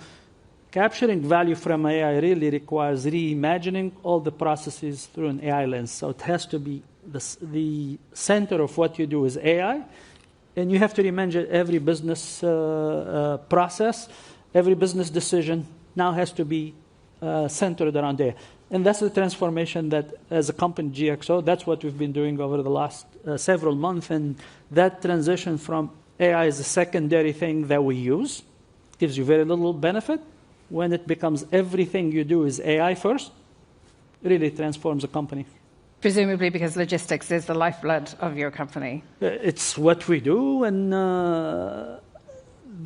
the capability to extract efficiency from our teammate, make better decision, respond faster to our customer, is really, that's what allowing us to do that, and in a time frame that we will never be able to achieve if we did not adopt this technology. Let me ask you two questions, one short term and one somewhat longer term. Is there anything you're underestimating in this current cycle now? Anything that is striking you that maybe you've missed, or that there is on the horizon that you might, for justifiable reasons, not have anticipated? I think it's probably the speed of physical AI. So we all thought it's coming. And I'm a strong believer in technologies now is moving at an exponential rate. And as a human, we cannot think exponentially. We always think linear. So exponentially means everything that happened, the transformation that happened in the last 50 years will happen in the next 2 years. It's very hard for us to fathom that level of change. But unfortunately, that's what's happening around us. So if you ask me even 6 months ago, where do I think humanoids will be, I would say maybe 5 years from now. Now I think it's more like 18 months. And us as a company, we're making investment because we believe that these things are especially the no-code, new algorithm being built and self-taught humanoids are really making impressive progression, and we believe we're going to have more of them. next to our employees, doing regular work in our facilities. Well, you've answered my second question by talking about the next 18 months or so. Let me ask you, put something to you finally. Although this has been very challenging times over the last 18 months, 2 years or so, you do seem like somebody who enjoys a challenge. If you don't see anything that's happened recently as negative, it does seem that it's a challenge of logistics for you. Are you optimistic? Oh, very much. And maybe that's how I'm built, and this is why I spent my entire career in technology. Now, I'm a strong believer that technology, of course, is a dual-edged sword, but it can be used to solve humanity issues. It's always if it's used properly, of course, it can be the agent to create value, again, hopefully for society, number one, shareholder, employees, in that order, if we manage it correctly. Of course, any technology have a dual usage, and we just need to ensure that our legislators do their part and ensure that these technologies are used in the proper way. All right. Thank you so much, Nizar Trigo. Thank you very much indeed for joining us. Thank you very much. The Chief Technology Officer. I promoted you. Thank you. All right, thank you, Fionnuala. Thank you, Nizar. We're back with an editorial session now, hosted by the Reuters newsroom. One of the world's most iconic diamond companies is reinventing itself. I'll let our next host take it from here. Clara Danina is Reuters mining correspondent for the EMEA region. She will be in conversation with De Beers Group CEO Al Cook. Come on out when you're ready, both of you.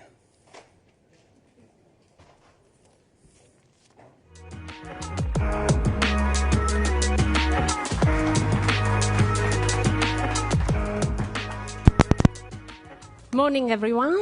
Morning and welcome. Al Cook, CEO of the world's biggest diamonds company for over 3 years now. Yeah, right? Yeah, almost 4. What a ride. It has been. Traveling around the world, meeting stakeholders everywhere. Even Taylor Swift, who wore 30 carats of your diamonds at the Golden Globes. Her engagement ring was a De Beers one. I mean, that must have felt like a marketing dream, but the reality, right? So let me start there. If not even the world's biggest pop star can lift the diamond market, what will? So I think Taylor Swift does have huge influence over the world, and it's wonderful. If you look at the engagement ring that Taylor has chosen, it's a natural diamond, but more interestingly than that, it's not your traditional white diamond that has been so favoured. It's a large off-white diamond, a kind of champagne colour, in a very old-fashioned cut called an old mine cut. So it's all about individuality. So I think, actually, if we look at what Taylor Swift has chosen as her engagement ring, it tells us a lot about Gen Z and their desire for individuality. But you're right, Clara. We're living in a really turbulent world at the moment, and the diamond industry is no exception to that. To answer your question, I think we have to ask our question, why do people love wearing natural diamonds? If I look around London, if I look around this conference, why do people choose to wear a diamond? And I think it starts with beauty. People love to wear something beautiful. They love to own something beautiful. But a flower's beautiful. So what is it more than a flower? So I think there's something around its hardness, its endurance. I think it's incredible. I'm wearing a diamond here today. This diamond's more than 1 billion years old. I don't know about you. I can't even comprehend 1 billion years. So there's something about durability. It's going to last over time. But then there's a final factor, which is about rarity. It's about having something special, something truly rare. If you took all the polished diamonds in the world, you could fit every single one that's ever been brought out of the ground in a London bus. Again, a mind-boggling analogy. But that shows how rare things are. Now, we have seen in natural diamonds our version of AI, which is synthetic lab-grown diamonds coming in. And that's really challenged our industry. It's cannibalized a certain amount of it. So and how is it going now? How is it? How is demand going now? You mentioned Gen Z. It sounds like they are buying bigger diamonds compared to baby boomers, right? But are they still doing that? Is demand picking up? Are you seeing any pocket of that? So in the last year, we've seen demand pick up. But that's the first time in a few years. So if you look at the last 5 years as a whole, demand has come down. And what we've seen, a little bit like AI in so many industries, AI in music, AI in art, AI in news, we've seen synthetic diamonds come in and take a proportion of the market, particularly the lower cost diamonds, people who want to buy an engagement ring but don't want to spend too much money. We've seen a lot of that market cannibalized, and we've seen the overall diamond market come down 3 years in a row, 2023, 2024, 2020, beginning of 25, and now beginning for the first time in 3 or 4 years to pick up. But it's been a challenging few years. And so, is there any evidence of that demand staying in the first few months of 2026? I mean, despite the impact of, obviously, the energy crisis, war in Iran on consumer spend? It's a good question. So what we're seeing is what we call a K-shaped recovery. So particularly larger, higher quality diamonds are going up in price and they're going up in demand. But the bottom part of the K, lower quality, smaller diamonds, we're still seeing the price for them maintain at quite a low level. And of course, when you bring diamonds out of the ground, you can't just choose to bring the Cullinan diamond out of the ground.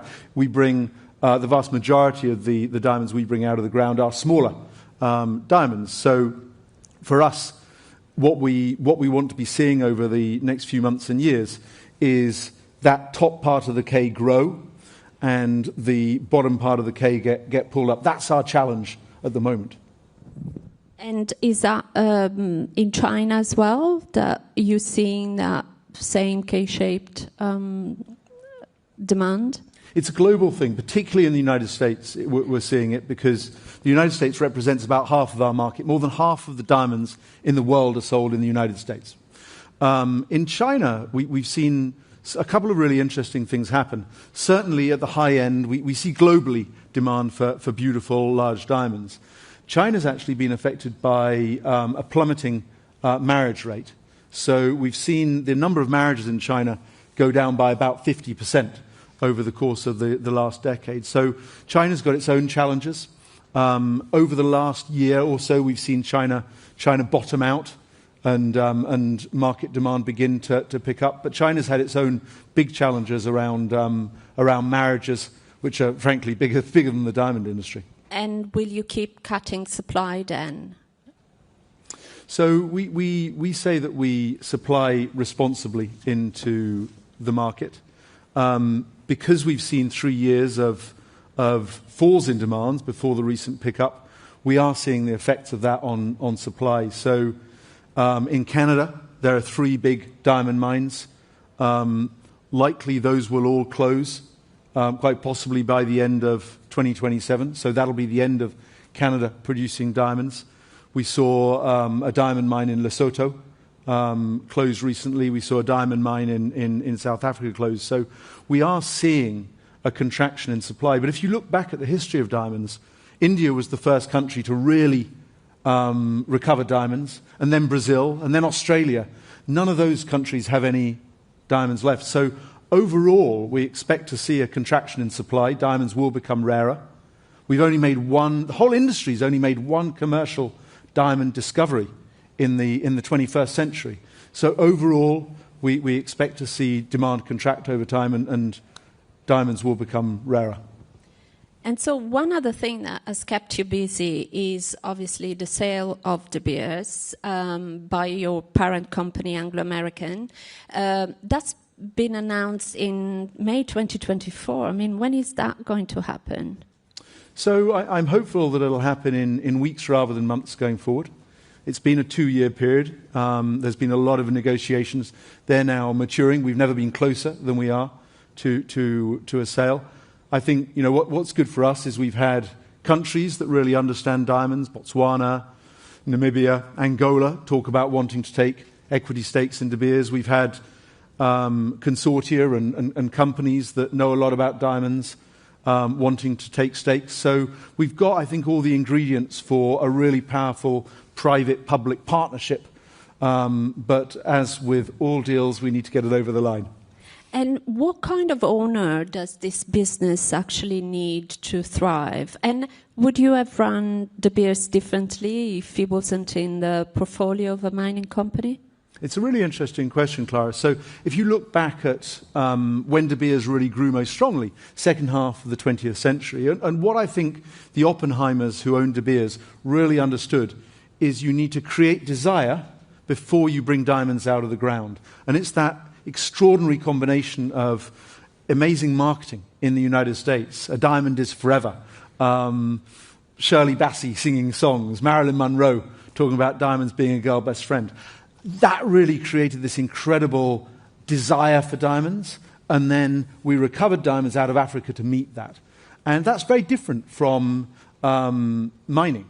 So we don't go out there to create copper demand. We don't go out there to create iron demand in the same way. So I think that I'm very confident the next owner of De Beers will be a very nice combination of people who understand the importance of desire as well as the importance of supply. And getting that balance right are the two things that need to be balanced to make De Beers successful. And would you have run it differently so far? I think we're doing all the right things. So we've really relaunched marketing. For a period of about 15 years, you didn't see a diamond is forever, the kind of stuff that I grew up watching on television, the iconic music, the Shadows campaign. We didn't see that. So over the last 2 years, we've brought back diamond marketing. And in the United States and around the world, we're talking about a diamond is forever, of course in a very different way. So it's all on social media now. It's not in the newspapers. It's not in magazines. So that part is probably the most powerful change we've reintroduced as we kind of bring back the ingredients of what made diamonds so loved in the second half of the 20th century. One thing we haven't touched on is US tariffs on diamonds. There has been, movement there from 50% to 25%, then talk of elimination. I don't know whether you have any update on that, but in general, how hard is it to kind of navigate through this tariff dance when you've got to run a business? So imagine a diamond. It's brought out of the ground in Africa. It's traded in the Middle East. It's cut and polished in India, and then the majority of diamonds are sold in the United States. So it's the ultimate journey of a product. And tariffs hit us very hard. They hit us because 90% of the world's diamonds are cut and polished in India, and the United States put a 50% tariff on India. That's really challenging. We saw, even when we saw the first 10% tariffs coming through, overnight we saw the price of polished diamonds in the United States go up by 8%. So 10% tariff, 8% on our consumer prices. And I think over time, Clara, what the US government has realized is because the United States has no commercial diamond deposits, a tariff on diamonds doesn't create any jobs.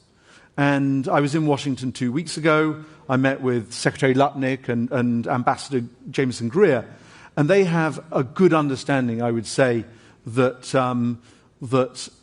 tariffs on diamonds only really manifest themselves in a tax on newlyweds in America. So I'm confident going forward that we'll see a much more nuanced approach, and I'm frankly confident that we won't see major tariffs on diamonds going forward. I think, to quote my colleague from Signet, America's largest jeweler, there shouldn't be a tax on love.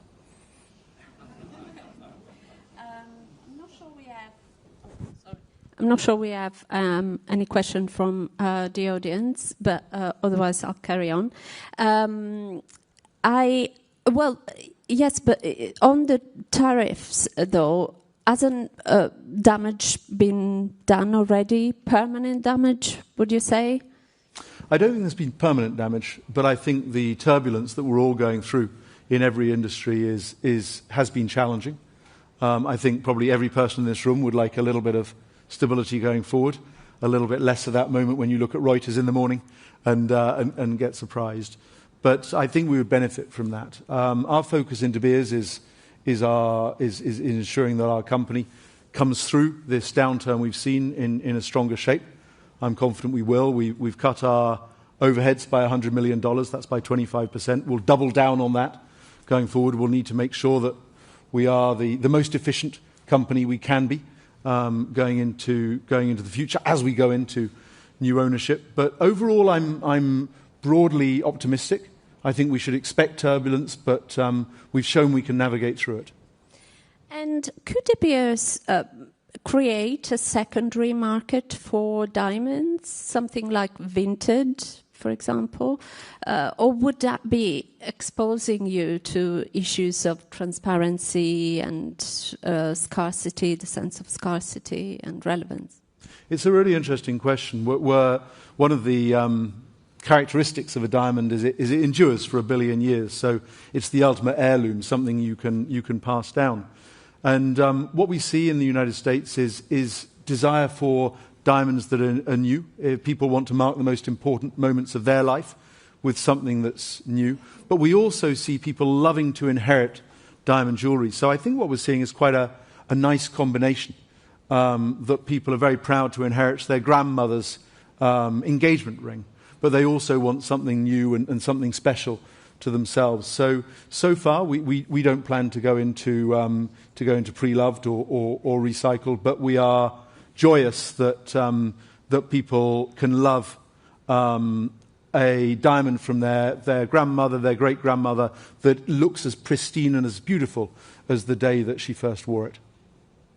Look, I asked Claude, not a friend, obviously AI, what industries diamonds should learn from to rebuild the cultural relevance. And he said, whiskey, sneakers, I can see some sneakers in the audience, so that must be true, and avocados. No avocados. Is AI right there? Should we learn from whiskey, sneakers, and avocados? I think the whole world is learning from the AI revolution. So whether you're in diamonds with synthetic lab-grown diamonds, whether you're in music where ubiquitous AI-generated music can keep you entertained for hours, whether you go on X and half the videos there are AI-generated, whether you're talking about the effect of AI on news. That's the challenge that we grapple with, and that's what we've got to learn together. I think there's a human desire for authenticity. In an age of ubiquity, desire looks to authenticity and it looks to trust. And whether that's the brand of Reuters or whether that is the trust that I'm getting a diamond that is truly a product of the earth, created over billions of years, not something ubiquitous made in its millions in Chinese factories, I think that is going to be very important going forward. So we're all on this adventure with synthetic challenges, with AI challenges. But I think we're beginning to see that trust, authenticity, rarity, something that's natural, something that comes with an assurance of its permanence, that's going to be very, very important. And that's what we can learn from. Great. Thank you so much. Thanks, everyone. I'll cook. Thank you.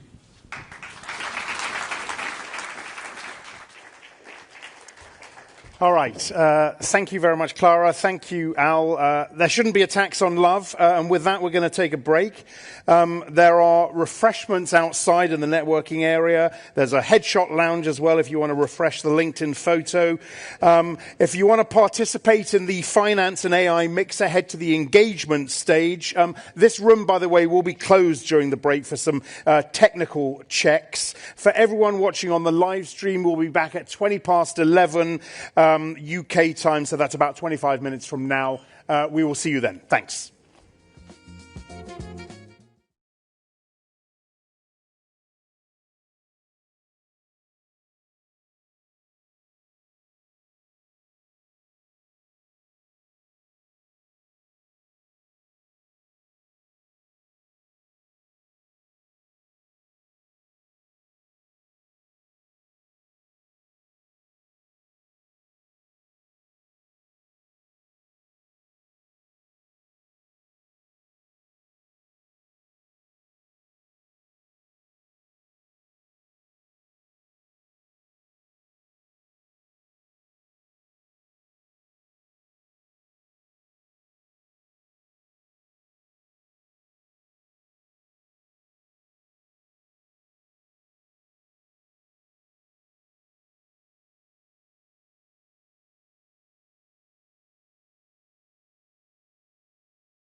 All right, welcome back, everybody. Hopefully you're all sufficiently refreshed. Quick programming note. G7's running, President Zelensky running a little bit late, about 15 minutes late. So after this next session, we're probably going to have the Reuters editors briefing, and then we will go to France and the G7 meeting and the President. But of course, this is a moving feast, so we will keep you up to date as we go. Sustainable futures, also top of mind for the folks holding the purse strings. This next session is entitled Financing the Energy Transition in Aging Economies, to discuss how capital will be allocated, how risk will be shared. Please welcome Reuters correspondent Jorg Barcelli, who will introduce her panelists for this session. Thanks very much.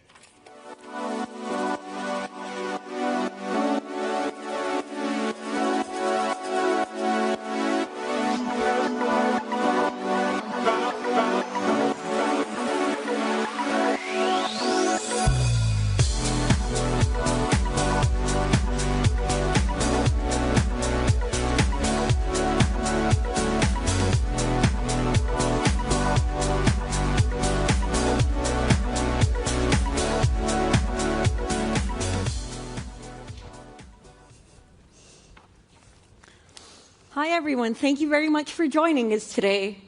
We're here to talk about how the energy transition might be financed, given all the budgetary pressures we're facing in Europe, especially an aging population. I'm Jorg Barcelli, and I cover markets for Reuters here in London. And a big part of my job over the last couple of years has been charting the pressures facing the public finances. I'm really excited to delve into this topic. I'm joined by two voices who provide the kind of capital Europe needs to get the job done. Alison Martin, CEO of Life, Health and Bank Distribution at Zurich Insurance Group, and Benoit Pellual, Chief Investment Officer at Natixis Wealth Management. Let's start with you, Alison. The Iran war has really shown just how energy dependent Europe is and how the fossil fuel dependency is a big challenge here and a handicap to competitiveness. Do you think the shock will jolt Europe to up its game in the transition? Great question. Is it going to be enough? I think in every crisis we ask the same question. Is it enough for Europe to actually take action? I think the Draghi report a couple of years ago and the kind of 800 billion identification of this is how much more Europe needs to spend in order to actually be competitive. You would have thought that might have been enough. There have been some good initiatives coming out of that. Yeah. The question is whether Europe can execute on it sufficiently. I mean, we can maybe go into a little bit around the Savings and Investment Union. And sorry, I'm conscious I'm weaving in and out of Mike, but we'll get there. Yeah, absolutely. And what do you think, Benoit? Are you seeing enough will to step up the game here? You know, on the one hand, we've been talking about the importance of the transition, but we've also seen a bit of support for fossil fuel consumption during this crisis. Is there enough will here?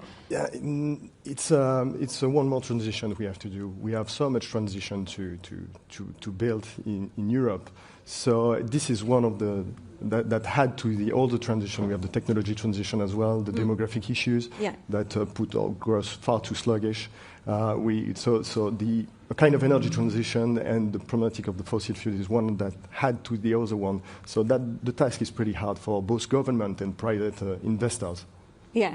Well, let's stay with that challenge a bit. I mean, you just touched upon it. We've got a rapidly aging population, which will actually start shrinking at the end of the decade. That will affect growth, and that will require a lot of spending. We also need to step up defense, not even going into the technology issue here. And we're also behind on what we need to do for the energy transition. Do you think the energy transition's at risk? It could be. I think there is no trade-off between all of these spendings.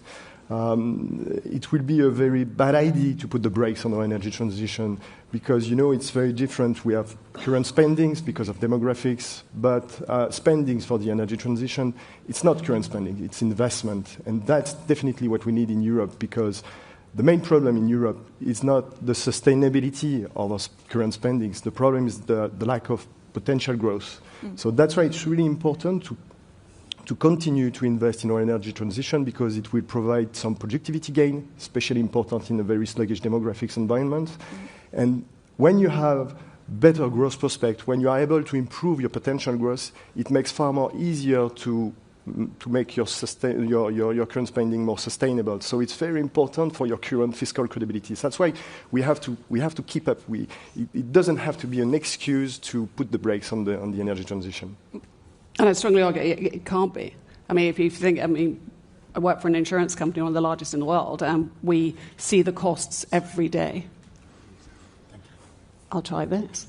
So working for an insurance company, we see the costs every day of failure to invest in the transition and also failure to invest in adaptation. I mean, in Europe alone, the last 5 years, $200 billion of economic losses as a result of climate-related events, and that's only going to increase. Europe only needs to invest in about 70 billion of adaptation spending, and that's in the context of the 800 billion that Europe needs, in order to actually provide the resilience that the societies actually need. Now, adding on to what Benoit was saying on long-term spending, and is it a choice between investing in the transition and actually having to pay for aging populations? Of course it's not. We have to do both. If you think about Europe, Europe has a savings glut, one could argue. I mean, we have 10 trillion sat in bank accounts, in deposits, which aren't really earning very much at all. Now, if you imagine just a very small proportion of that being moved into actually useful, productive, long-term investment, exactly as Benoit was saying, that could certainly play a big role in solving for the future. Well, that's a really interesting point, and we're seeing the EU come up with a rebranded initiative, the Savings and Investment Union, to try to tackle that. We've heard this before. We've gone through the Capital Markets Union experience. I mean, Benoit, do you think anything's really different this time? I hope so, because it's one of the major issues, because we do not have a real unified capital market, and that's really important because, you know, in Europe, we sit on 35 trillion euros of private savings, which is far enough to make all of those transitions. The problem is a problem of risk-taking. We have to build enough confidence and stability to make that private savings don't stay on very low risky assets and go and finance all of those transitions. And one part of the problem is that we have to build more integration within Europe. And the unified capital markets are really important. So this is important for private investors, but it's also important for companies. If you look at the unicorn companies of more than 1 billion, there is like more than 50% of unicorn companies that are in the US, because it's far more easier to raise capital. You have access to a gigantic unified market. In Europe, it's less than 10%, which is absolutely not acceptable because of the weight of Europe in the world. So this is absolutely key to build that kind of unified financial market, both for private investors, but as well for companies themselves. Yeah. I think we all know what needs to be done, but wondering, Alison, from the sounds we're getting out of policymakers, whether the EU or national governments, I mean, do you think it's different this time? Are they going to really step up to this challenge in the way Benoit just described? I have to confess, I'm an optimist. So, yeah, do I think there's a real difference? Yeah, if I look at the conversations that are being had in Europe, and it is far more about where we can deregulate rather than add yet more regulation, how can we simplify the Ombuds Agreement, etc. I think these are all steps in the right direction. Conversations we've had around the savings and investment accounts as part of the Capital Markets Union, I think are very positive in the direction of, look, this is real. I think the Irish presidency, I think, has a real opportunity now to progress that even further. The thing that we would really kind of push for, though, is that if you think what will incentivize European citizens, it builds a little bit on your point, to actually take their money out of deposits and put it into kind of long-term investments, which are going to help support our capital markets, then it's going to need to be very simple. We need to think about tax incentives. We need to think about actually what's the advice that may or may not be necessary depending on different customers as part of that, and making sure there's level playing fields across different types of industry so that all industries, whether it's insurance, asset management, banking, everyone is motivated to be trying to push this as hard as possible and get this money to work. And what's the one thing that's making you more optimistic this time than in the past? I think there's definitely more political momentum behind it, and I think Europe very much recognises the competitiveness challenge that it faces. If you think of how China is doing, let's talk about kind of transition and industrial competitiveness. And China, with the long-term plan, has clearly demonstrated that a bit of long-term thinking is highly valued if you want to think about the industries that are going to be successful in the future. I think Europe has learnt its lesson. Now, is that glass half full optimism versus based in reality? The proof will be in the pudding. I think the next 6 months are going to really show us whether Europe will be stepping up on the savings investment accounts.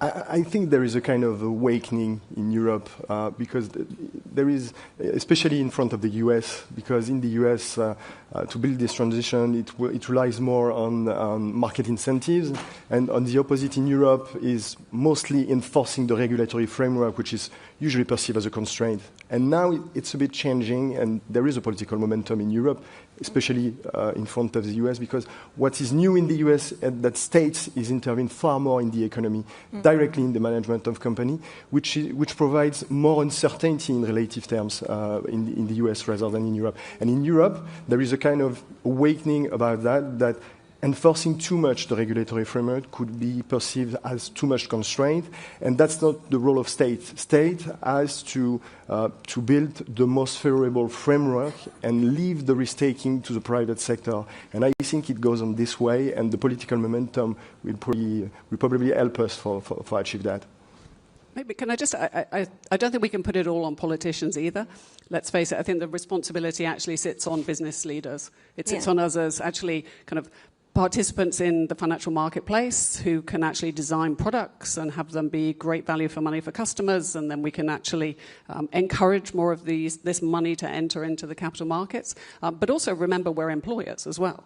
So how are we using that tool to help improve financial literacy of our workforce? How are we thinking about occupational pensions? Europe has obviously also been pushing auto-enrollment of pension plans.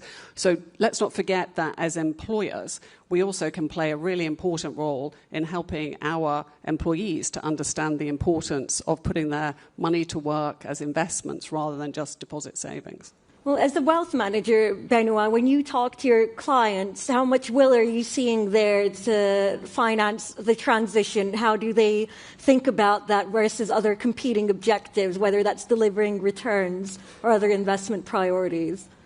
You know, the main issue is confidence. Once again, it's really, when I discuss with some French investors, especially as I'm French, it's really difficult to invest in the long term when you don't even know the fiscal framework for the next year. So it's really important to build confidence between governments and private investors. But when we discuss with our private investors, we explain them that spending the energy transition, it's not philanthropy, it's not a feel-good investment.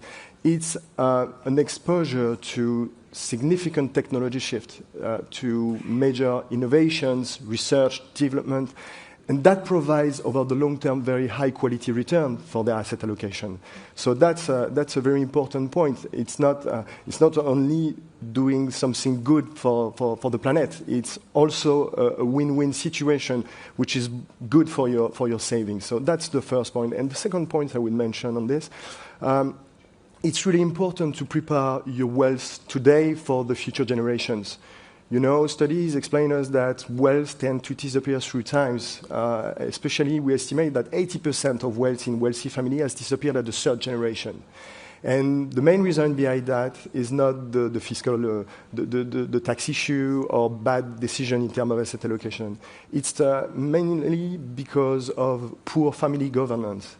And when you build your asset allocation over the long run, you have to take this into account, prepare your wealth for the future generation that are more sensible to these thematics. So it's good for your asset allocation because where you invest, but it's also good to prepare for the natural disappearance of your wealth through time. Alison, you mentioned the importance of business leaders really going on board with this. Now, we're talking about how important it is to invest in the transition, but obviously the investments have been insufficient so far. There's a shortfall in insurance underwriting for the sector as well. The fossil fuel phase-out has been slower than it needs to be to comply with the Paris Agreement. As such a big name in the sector, what's been standing in Zurich's way so far? I could be very glib and say reality. I think what's the role of insurers? Well, we play multiple roles. If you think of it, we're long-term capital. We put about 6% of our investments goes into climate transition-related financing, usually private equity, private debt. But the reality is the bulk of our role is as an underwriter. Because new technologies, a lot of the technologies in the renewable space, they require risk management in order to make sure that other financing can actually happen. So they need to be de-risked. A simple example, I mean, wind turbines. You know, there's more than 1,500 different types of wind turbines. Some are better than others. So the role of the insurance industry is really to help de-risk investments. Now, we also then play, and that allows for innovation. I mean, that's what actually is going to kind of, to the point you were making, I mean, this is long-term innovation, this is R&D, and this is where money is really going to deliver better returns. And then if you think about the third role that we have, it's about resilience to today's adaptation that we have to do because of the physical risk of climate change that we pay for. That's our business model, is to pay for it. So I'm not complaining about paying for it. I'm simply saying this is a reality that we see where insufficient investment is going. Now, you say, why is this taking so long? What's the money has got to be consistent with the financial returns. So we have to be able to deploy investment, and it's not the insurance company's investment that's being deployed, it's the real economies. And we insure the real economy, we don't determine what the real economy does. And I think as the real economy decides where they're able to get those better returns, and I would strongly argue that looking at China, as I said before, would demonstrate that transition investments is where better returns is, but the real economy in Europe has to see that that's where the money is. You mentioned the importance of de-risking. I think one of the key issues here is that I think about a third of the technology we need to deliver the transition doesn't even exist yet. This is all very risky. What needs to happen to de-risk these investments so that we can pick up pace in the way we need to? For example, as an insurer, what do you need to see change to make that easier? Well, it's going to sound a little self-serving, but I'd say involving risk engineers and people who are deep experts in risk management early on. I mean, many of the organizations that we work with, I mean, they have fabulous risk management teams themselves. This is what they do for a living, particularly the kind of the engineering skills that we're going to need. But involving the insurance industry with our vast data sets and claims experience that we have, that allows us to try and help understand how can we try and take some of that risk out. It's involving it within the university system. Let's look at where kind of fantastic R&D comes from. It comes from the universities. So it's in great education so that people have confidence that they should be trying new things. They should be taking risks. That's what we need to encourage people to do. I think it's definitely a key question, the risk aversion we have in Europe. Once again, I don't think that people in Europe are more risk averse than everywhere else. The reason is that we have a lack of confidence and I think predictability on what we do and a lack of long-term potential growth. That's are the key prospect. So we really need to improve the framework to enhance risk-taking by private investors. That's the most important. What do you mean by that? What needs to change in the framework?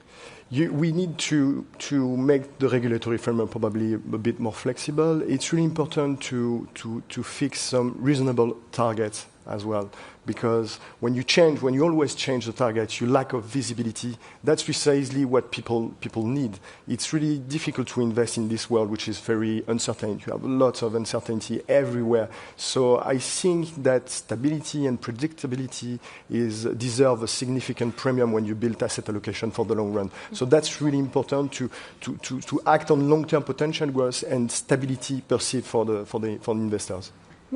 Can I just pick up on the risk aversion point? I'm going to slightly disagree with you. I think Europeans, I think we are a little bit more risk averse than our American kind kind of counterparts. And I think that's in part because we have such fabulous social security systems. I mean, those are not bad, they're great. However, there's a conversation that has to happen around the ability of those security systems to actually continue to finance into the future. I mean, I think you were saying in your opening remarks, the additional cost that funding for pensions and old age healthcare is going to be, it's going to be 1.5 to 3 percentage points of GDP. I mean, that's not an insignificant amount of money, and that's going to result in old age kind of replacement rate, so how much people actually can get in retirement compared to what they earn today, that's going to be materially reduced. So we'll be going from the 70% of today to less than 50. So this is something that it's an honesty conversation, it's a transparency conversation that needs to happen that I think will help then tilt the risk aversion nature into we are going to have to encourage, through transparency, the citizens of Europe to take more risk, because they'll have to. Benoit made an interesting point that we need more realistic targets. I think critics might say, does that mean targets weaken a bit? And we're seeing greenlash affecting policymaking everywhere.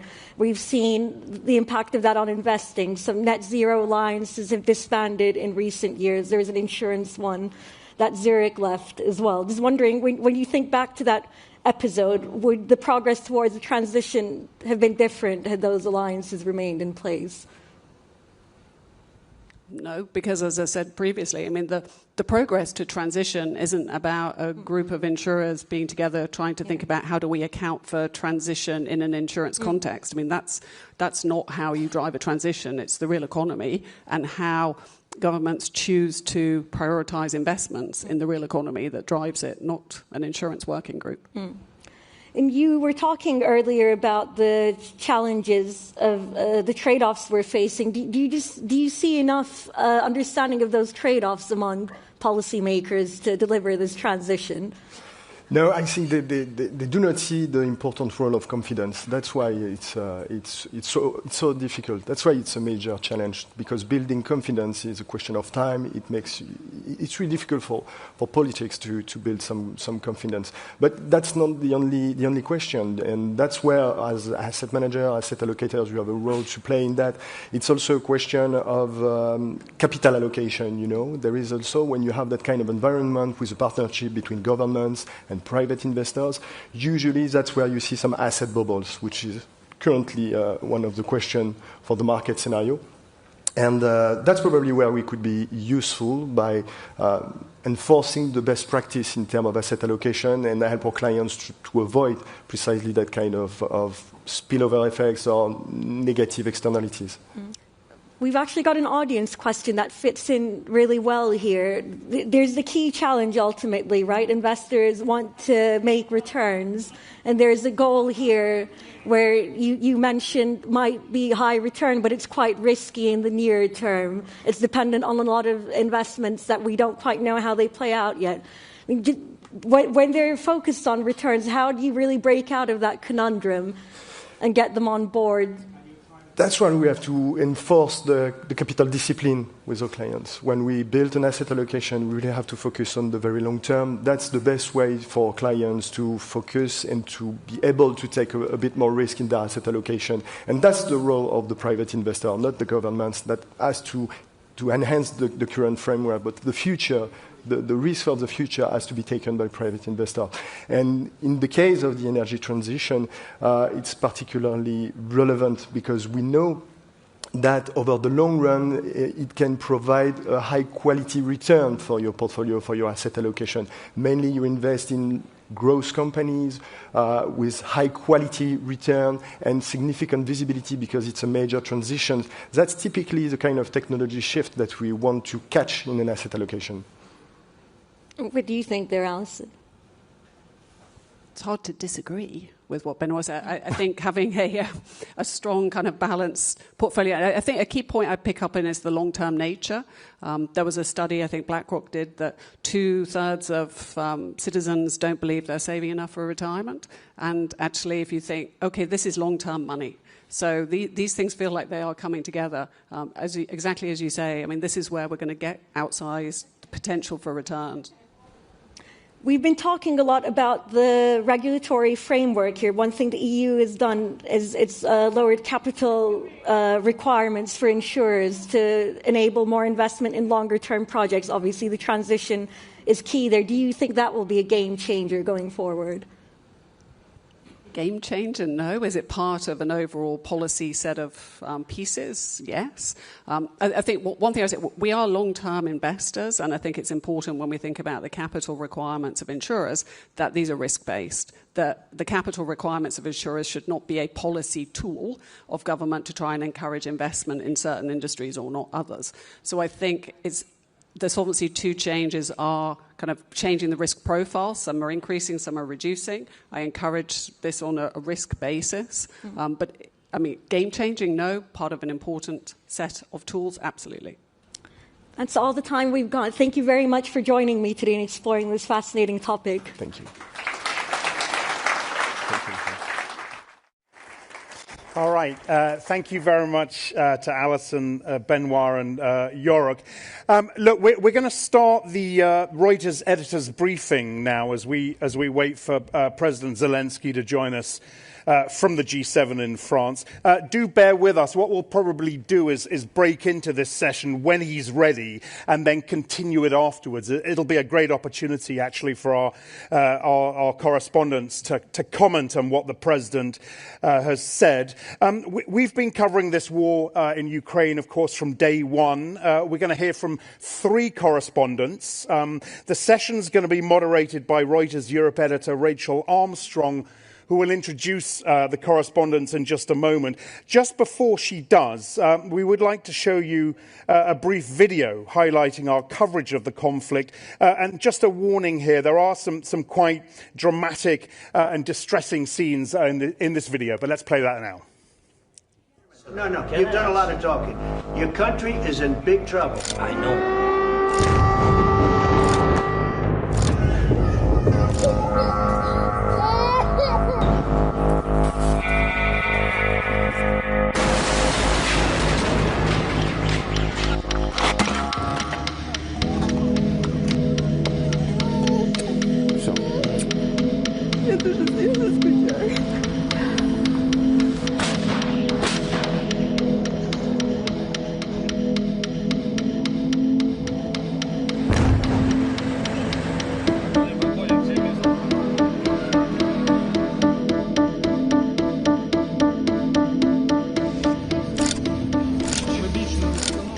President Zelensky wrote a letter to President Putin. He wants the two of them to meet. I'm glad that they're maybe talking about meeting. I think we had a lot to do with it. I know exactly what you're doing. Russia is not at all prepared to have any serious negotiations right now.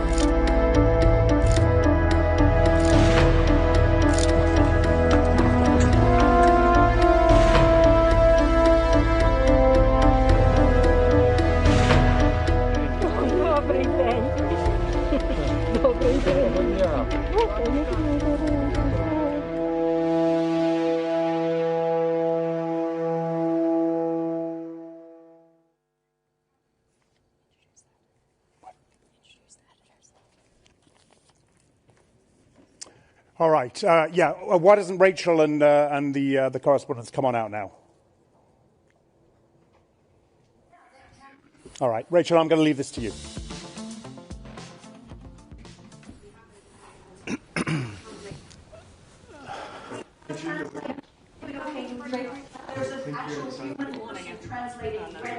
Like things happening unexpectedly and in a different order, so thank you for bearing with us.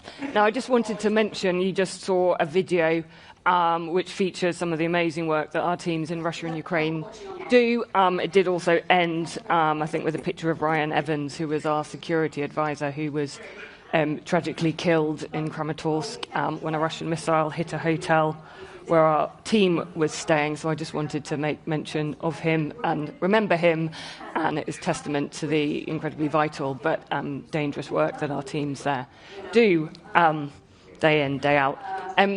I think that video was also a good reflection of where we are. There is currently an awful lot of talk about talking without a lot of substantive developments going on. But while those words are being spoken, we're perhaps seeing some of the most intense aerial bombardment going on of Ukraine, but also some pretty extraordinary drones and missiles being fired the other way from Ukraine into Russia. So I'm joined by three of our correspondents who have not just been chronicling this war day in, day out, but also, particularly in Guy and Tom's case, been living through it for much of the past 4 years. So they can give us their take on where it's going, but also a bit more of a feel for what it's like to live through these events. So, Guy, I'm going to begin with you. Guy has travelled back from Moscow to be with us here. You know, you're based there. You were recently in St. Petersburg for the Economic Forum, which began with drones from Ukraine kind of coming over the city. How has the mood changed on the streets in Russia over the past 4 years? So I think, I mean, the first thing I'd say is that with anything to do with Russia, and indeed with any country, you have to have a great deal of intellectual humility. The history of criminology is not a particularly effective history in any sense or form. People misinterpreted the revolution in 1917. They got Stalin afterwards, and they misinterpreted the fall of the Soviet Union as well. So there's a caveat to anything that I say. I mean, we simply don't know, but I think the mood has changed in Russia, and I think probably that's to do with the anniversary of what the Russians call the Great Patriotic War, which is World War II. Essentially, they've been fighting for longer than the Russians or the Soviets fought in World War II, and I think that has brought a questioning, even in a very controlled society, about the success or not of what they call the special military operation, the war. And clearly the impact of that war on the wealth of Russia and the wealth of people. And I think broadly there are two groups now. It's more complicated, but you can divide them into two groups. There's those who want to continue the war and those who want peace. So it's war and peace. And I think within those groups there are many different people who have different attempts to influence Putin in a certain way. And so that's why we're seeing some, at times, what look strange announcements from Moscow. So I'll probably stop there. Okay, thank you. What you and your team have also been writing about quite a lot recently is kind of the communication crackdown we've seen in Russia. How has that been manifesting itself? I mean, it's really absolutely astounding. I mean, I have 2 or 3 phones. I have to put VPNs on all of them. The internet isn't working. And in the modern age, it's very difficult to communicate with a big team and with you in London, and when your internet isn't working or you're having to put a different VPN every day. My children are getting really good at installing VPNs on an hourly basis. More broadly, I think what they've done, the significance of the crackdown on the internet, I think, to me, is were they planning something greater? So is this a sign that they are girding themselves for war? And then what is the impact of that on the population? And certainly for a city like Moscow, which is, I would say, more probably digital than London, certainly, how upset, I'll put it that way, are people getting with having to do all of that? And I think the answer is people are getting very tired of it. I mean, WhatsApp wasn't working, Telegram wasn't working, Signal definitely wasn't working, almost nothing was working. There's also an impact on spending, right? So, you know, if you're using your telephone to pay for any goods or services, or you're trying to order a taxi. So I think that did have an impact. And the way it was implemented as well, I think, gives a sense of the chaos, which is always present in Russia. But I think in a war it's also interesting, the way that it was sort of implemented, then stopped, then slowed, then implemented again. So you do see that there are different currents at play within Russia. You know, that gives the Russian government even more kind of control over the narrative. But obviously, as I mentioned, there's Russian drones, there's Ukrainian drones and missiles coming to Russian cities at the moment. What's the kind of news that people in Russia see about the war? How do they get told about it, learn about it? Well, it's a very effective essentially very controlled atmosphere in Russia. Information is controlled with a great deal of sophistication, but also they just put blanket blocks on things. So they've told people to stop reporting about drone strikes. I think in that situation there is a potential problem for them, though, is that when you stop people reporting about something, obviously something has to fill that space. And there are a lot of rumors about an incredible amount of drones flying each night to Moscow. I mean, my daughter was flying into Moscow the other day and saw one from her window of the plane. So I don't know if it was a Russian one or a Ukrainian one, but it does give a sense of just how many drones are flying each night. And of course, they're flying to Ukraine, they're flying from Ukraine. But it is difficult, I think, in that sort of space to explain to people essentially why is the war coming to Moscow finally. And Russia has been, the Kremlin has been exceedingly successful over the first 2 to 3, 4 years of insulating Moscow, this city of 22 million people, from the war. And now I think the war is starting to impinge on their lives more than before. That being said, it's nothing like the way the war is impinging on people in Kiev, but it is impinging on their lives. What impact that has, I think, is also interesting, whether that means that they're more anti-war or they just think, right, we need to be more pro-war and get this thing finished. Okay, thank you. Tom, you were our chief correspondent in Ukraine for much of the first 4 years of the war. Initially, you and other members of our team would be reporting from near the front line and other outlets. We see a lot less of that now. We see very little of the front line in Ukraine. Why is that? Well, I think in a word, the answer is drones. Essentially, sorry. That's fine. Carry on. The nature of warfare has changed dramatically since the February 22 invasion. Essentially, at the beginning, there was very little use of little mass use of drones, but I mean both sides are using them now on an industrial scale, and that essentially allows both sides to be able to monitor the other side of the front with a great deal of accuracy, and also to hit and target anything that they see moving over on the other side with a great deal of precision. And that has essentially meant that the dangerous area has expanded. I think now, if in the beginning we could get within a couple of miles of the front, visit artillery positions and other positions like that, we essentially can't get anywhere close anymore because the front line has become what is essentially known as a kill zone that sprawls for about 15 to 20 kilometers on either side. So you have, this kill zone, which is essentially 40 kilometers wide, where anything above ground is, at serious risk of being hit by a drone. And so essentially in those kind of conditions, we can't really get close.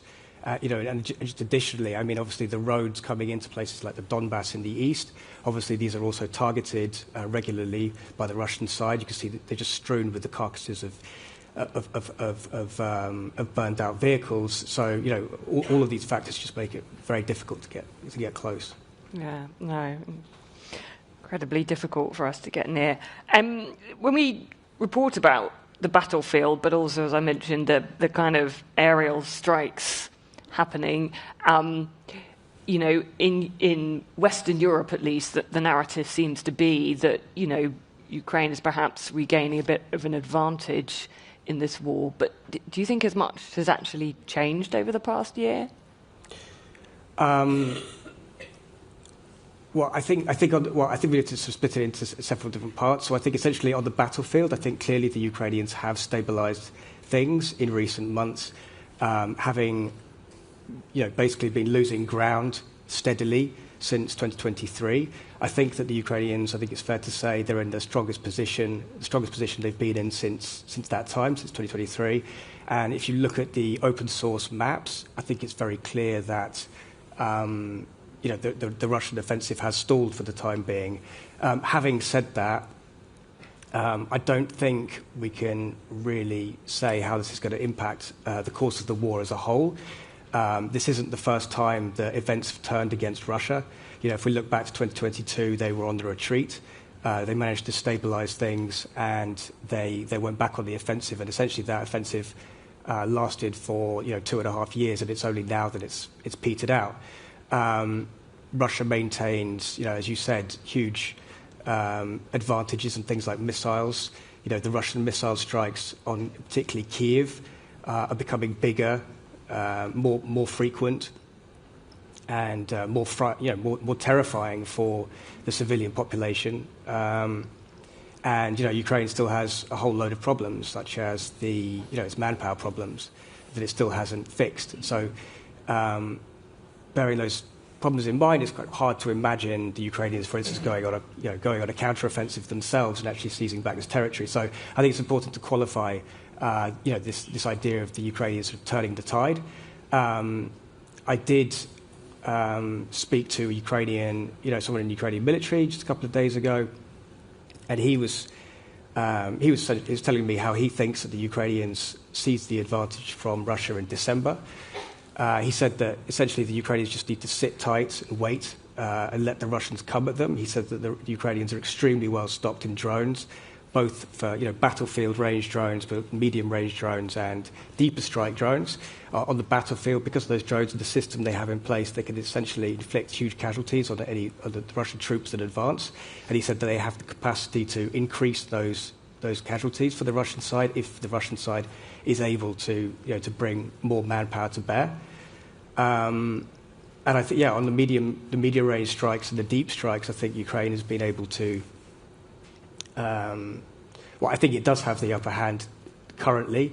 In a sort of technological sense, they've clearly got more mass at the moment, and they're using that to wreak havoc with Russian logistics, particularly behind the battlefield, and also to carry out these attacks on oil infrastructure, the ones that Guy was talking about. And I think here, obviously, there's a strong psychological aspect to these attacks by Ukraine. They are trying to bring the war home to Russia. They're trying to raise the political costs and the economic costs for Putin.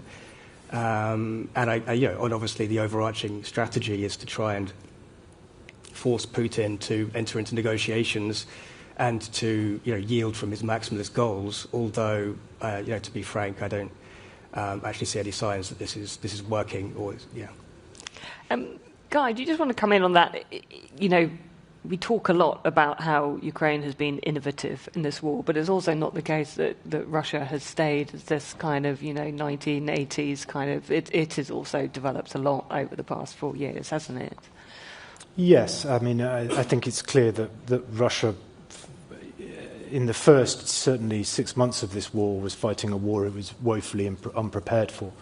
I think then they've come back and they've certainly innovated on drone technology, for example, with fiber optic drones, but also with overall production of armaments. Say, I think they were producing more than NATO combined of certain artillery shells.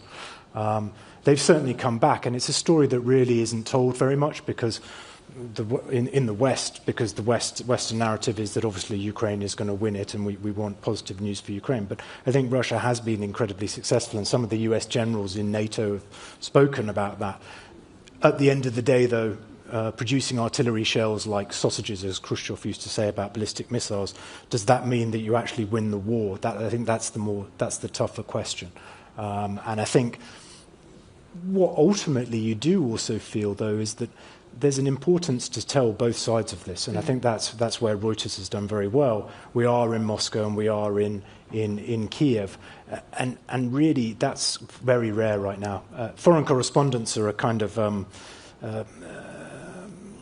very rare species now, and foreign correspondents in Moscow are an even rarer species. Yeah, indeed, but incredibly valuable.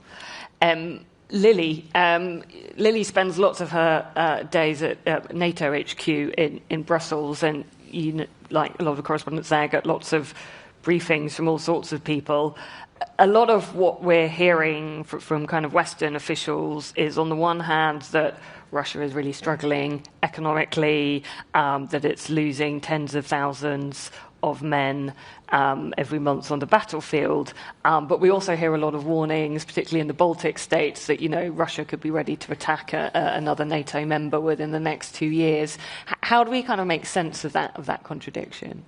Yeah, it's very interesting because in Brussels, when we talk to diplomats and officials, we do hear both narratives. And I think it really comes down to a difference a bit in the time frame that officials are talking about. So in the short term, Russia is really bogged down in Ukraine. It's struggling economically. Ukraine is making these tactical gains. But then in the longer term, what officials are telling us is that they still see Russia as the long-term threat to NATO countries. And that is first and foremost because of geography.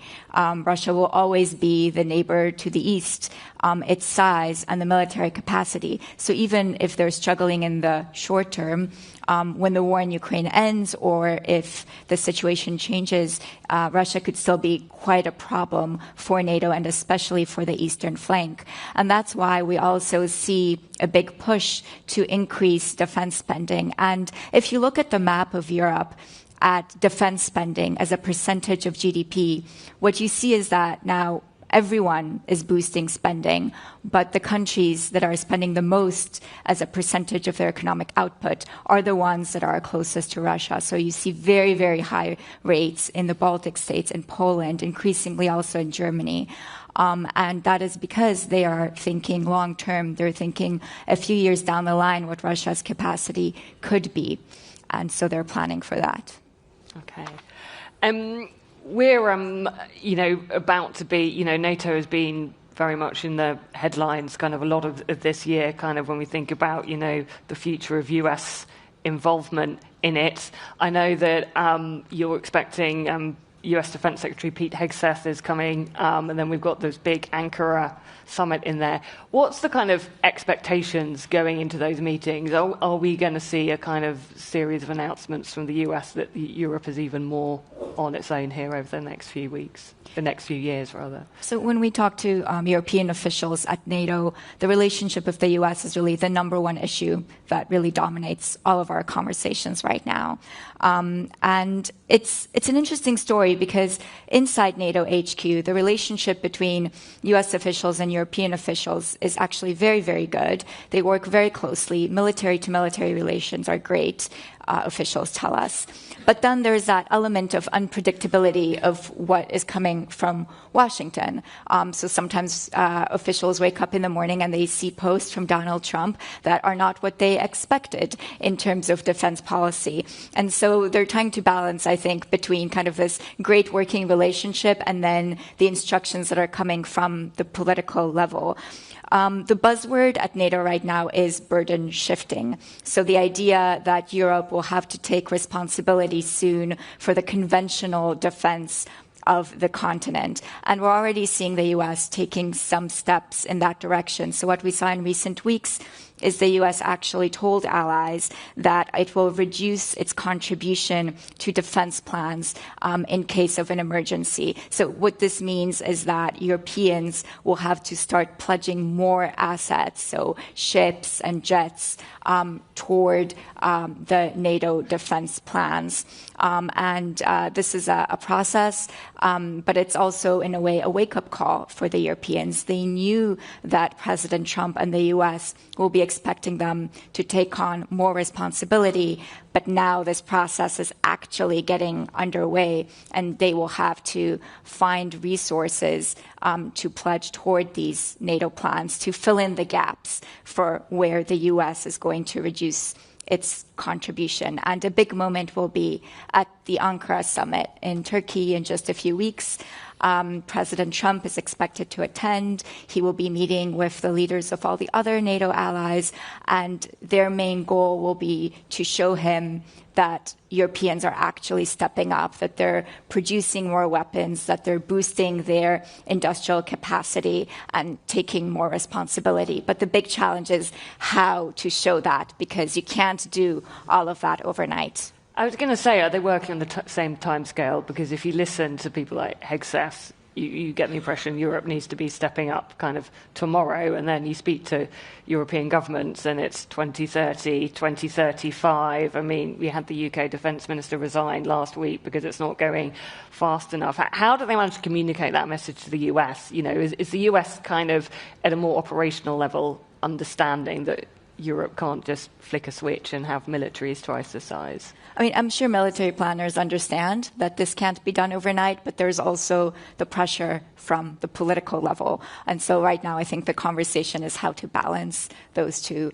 And also from the leader's perspective, how to kind of signal to Trump that they're doing their best and that they're actually making progress on their pledges from last year at the Hague Summit, where all the NATO allies said that they would move towards spending 5% of their GDP on defense and defense-related investments. So the way that works is they're supposed to move towards spending 3.5% of GDP on kind of core defense and 1.5% on defense-related investments. Okay.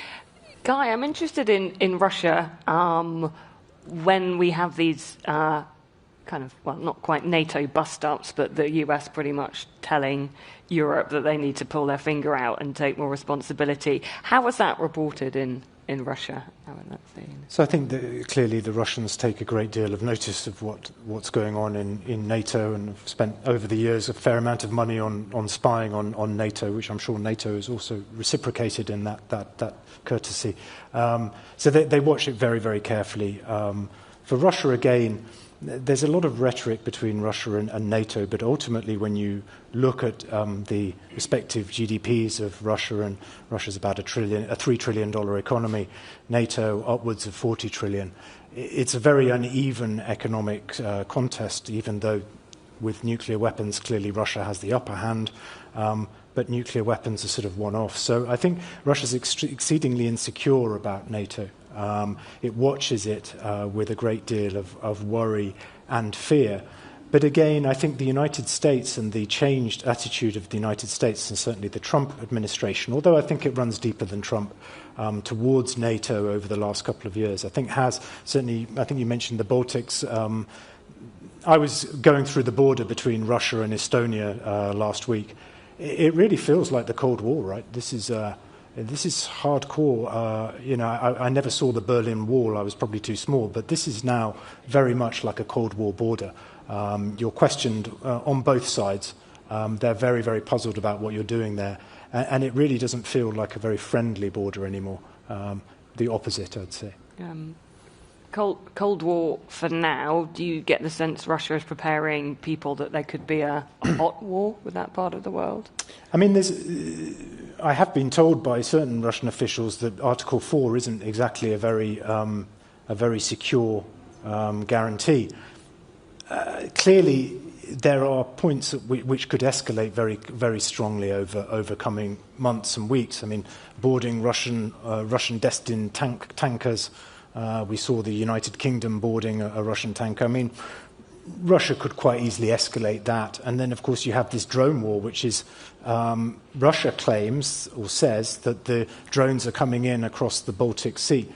Now, there's only one way to get a drone from Ukraine to the Baltic Sea, and that's flying through NATO members or through Russian territory. So there are points where you can see quite a clear escalation. The question is, do they really want to do it? And then again, the question after that is whether logic is a good analytical tool or not. Perhaps the interesting dynamic, and we'll see what happens post this tentative Iran deal, but the US has definitely lost focus diplomatically on Russia-Ukraine over the past few months whilst the Iran war has been going on, and there's been a discussion that it needs to be Europe that should be at the forefront of the discussions to end it. Do you get any sense, Guy, that Russia would have a willingness to kind of have diplomatic negotiations to end this war with European leaders rather than Trump be the person to bring people to the table? Yeah, it's a great question. I mean, clearly they want to speak to the United States. The United States is still the most powerful country in the world. They share a lot of history going back through the Cold War. They would much prefer to speak to the United States. That being said, I think they also understand that to have any sort of durable peace in Europe, they also will need to speak to the Europeans, and that they're happy to speak to the Europeans. The question then is, who are the Europeans, right? Are the Europeans Schroeder or are the Europeans somebody else?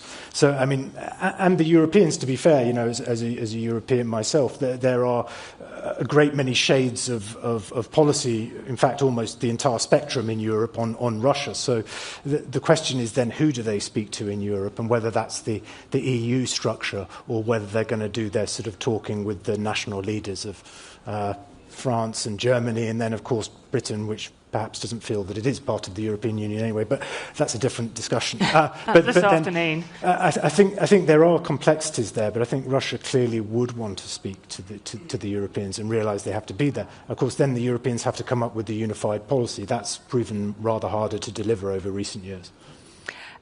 Lily, if that happens, what's the discussion in Brussels? Could that be the EU who leads negotiations? We're hearing a lot from the E3, which is Germany, France and Britain. Like, who's kind of taking the bit between the teeth here and trying to lead it diplomatically? So there's been some chatter in Brussels over who should represent Europe, but I think most diplomats we speak to say it's actually a bit premature to talk about that. You need to, as you said, actually maybe define the policy first. There's also a sense, I think, in some diplomatic circles that even though on paper there are kind of European Union officials who could represent the bloc, in reality, Vladimir Putin would prefer or would really take seriously someone with more clout, so the leaders of France, Germany, and the United Kingdom, perhaps. Okay. Thank you. I think we've got a cue that we are going to exit the stage now. Thank you very much, the three of us. You may hear a bit more from us later. We'll see, but we're going to leave now. Thank you very much indeed, Rachel, Guy, Tom and Lily. That has set us up very well for this next conversation.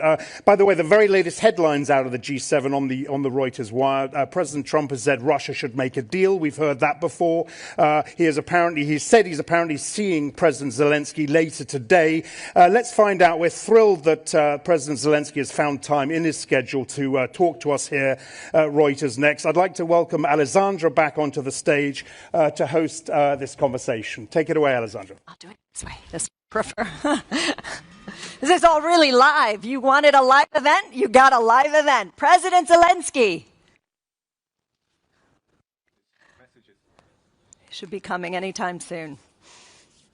Any moment. There you are. Here. There you are. Thank you so much for joining us. Happy to be here with you. Thank you very much for the invitation. And I wanted to say happy to see you, but I don't see you. So happy to feel you. Happy to imagine me. There you go. But I can see you, and it's an absolute pleasure. You are under pressure, and for us, it's an absolute pleasure. Thank you again. Let's jump right in. You, I believe, just sat down with President Donald Trump. Can you tell us what you told him and what he told you? Everything. Ooh. Our ears are open. Okay. So, first of all, thanks for the invitation. I'm very thankful to France and to Emmanuel Macron and to G7 leaders for the huge support. Really, we had a very positive summit, and we discussed the situation on the battlefield. What I'm happy, what I wanted to share with everybody, that we spoke about battlefield. We spoke about negotiations with Russians, potential negotiations with Russia. We spoke about middle strikes and long range, the situation with Russian losses, economy, and etc. Good news. First of all, that yes, Putin has to stop this war.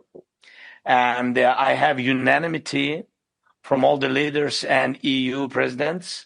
So we had the unanimity that Russia is not winning, losing a lot of people.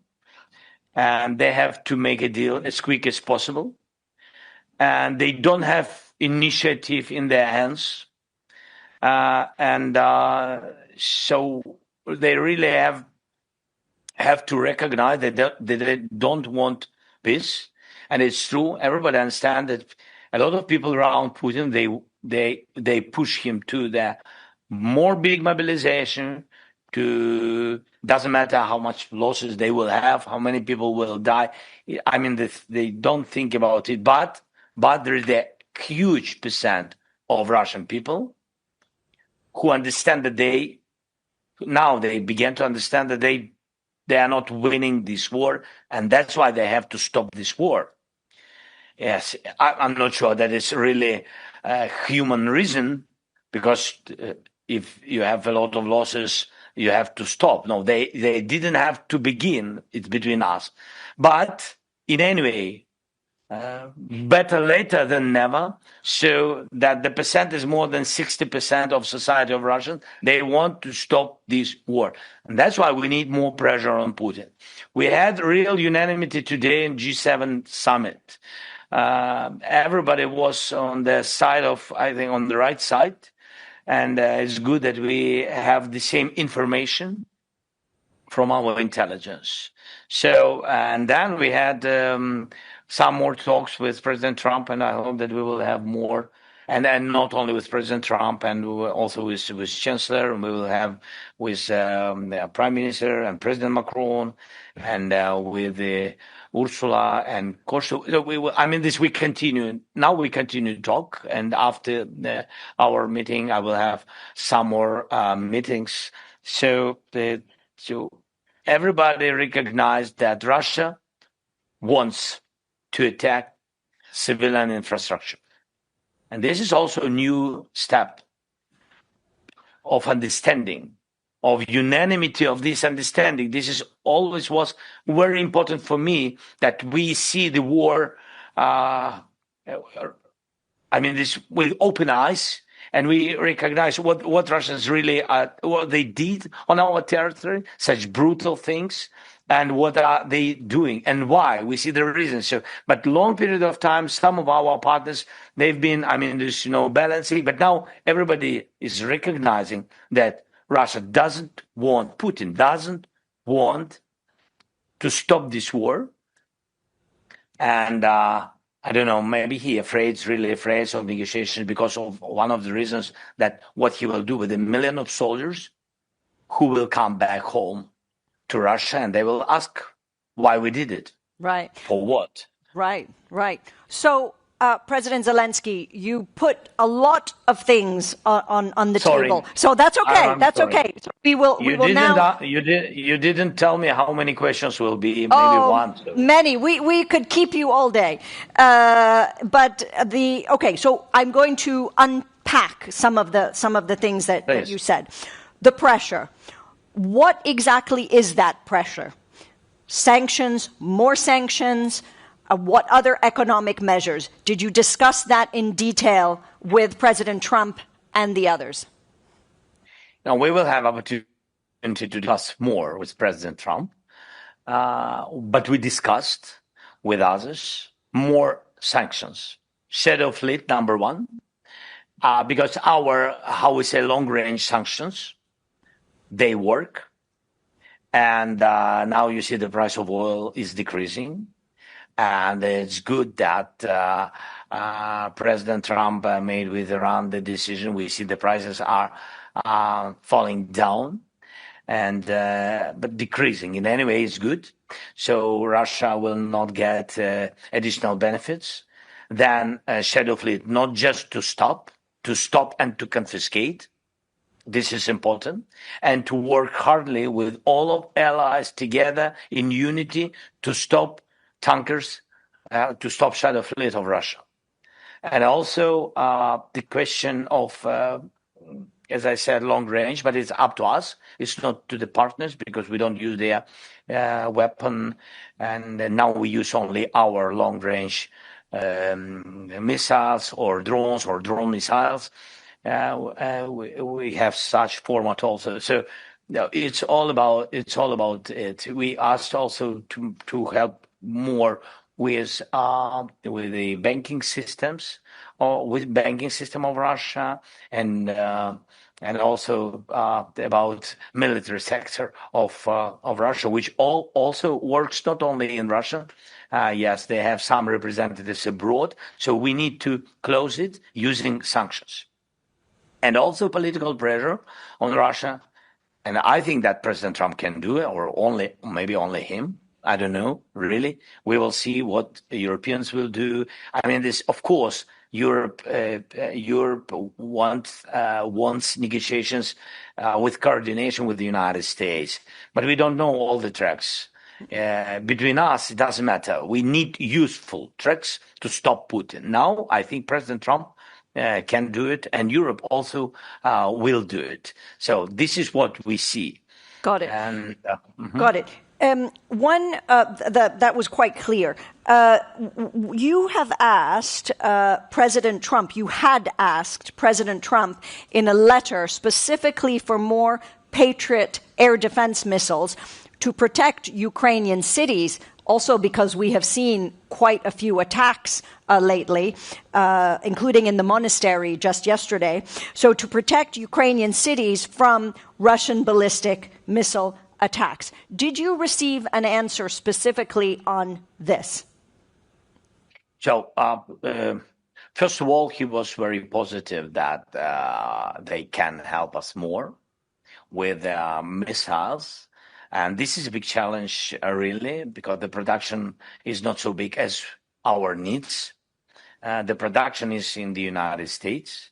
I raised the topic of licenses. I addressed it to President Trump. We need licenses to produce missiles. We have capabilities, different. It's difficult to produce Patriot systems and missiles. Yes, I know. I had a lot of, believe me, I had a lot of meetings and calls with Raytheon, with this company, with their management CEOs, and etc. I know I'm deeply in this topic, but in any way, we want to increase their production if they will be okay, and if President Trump will support this idea. But now he was positive. In any way, so we need to do this. From European side, we really need for the world try to produce European anti-ballistic system, which has to be strong, and between us, better to be cheaper.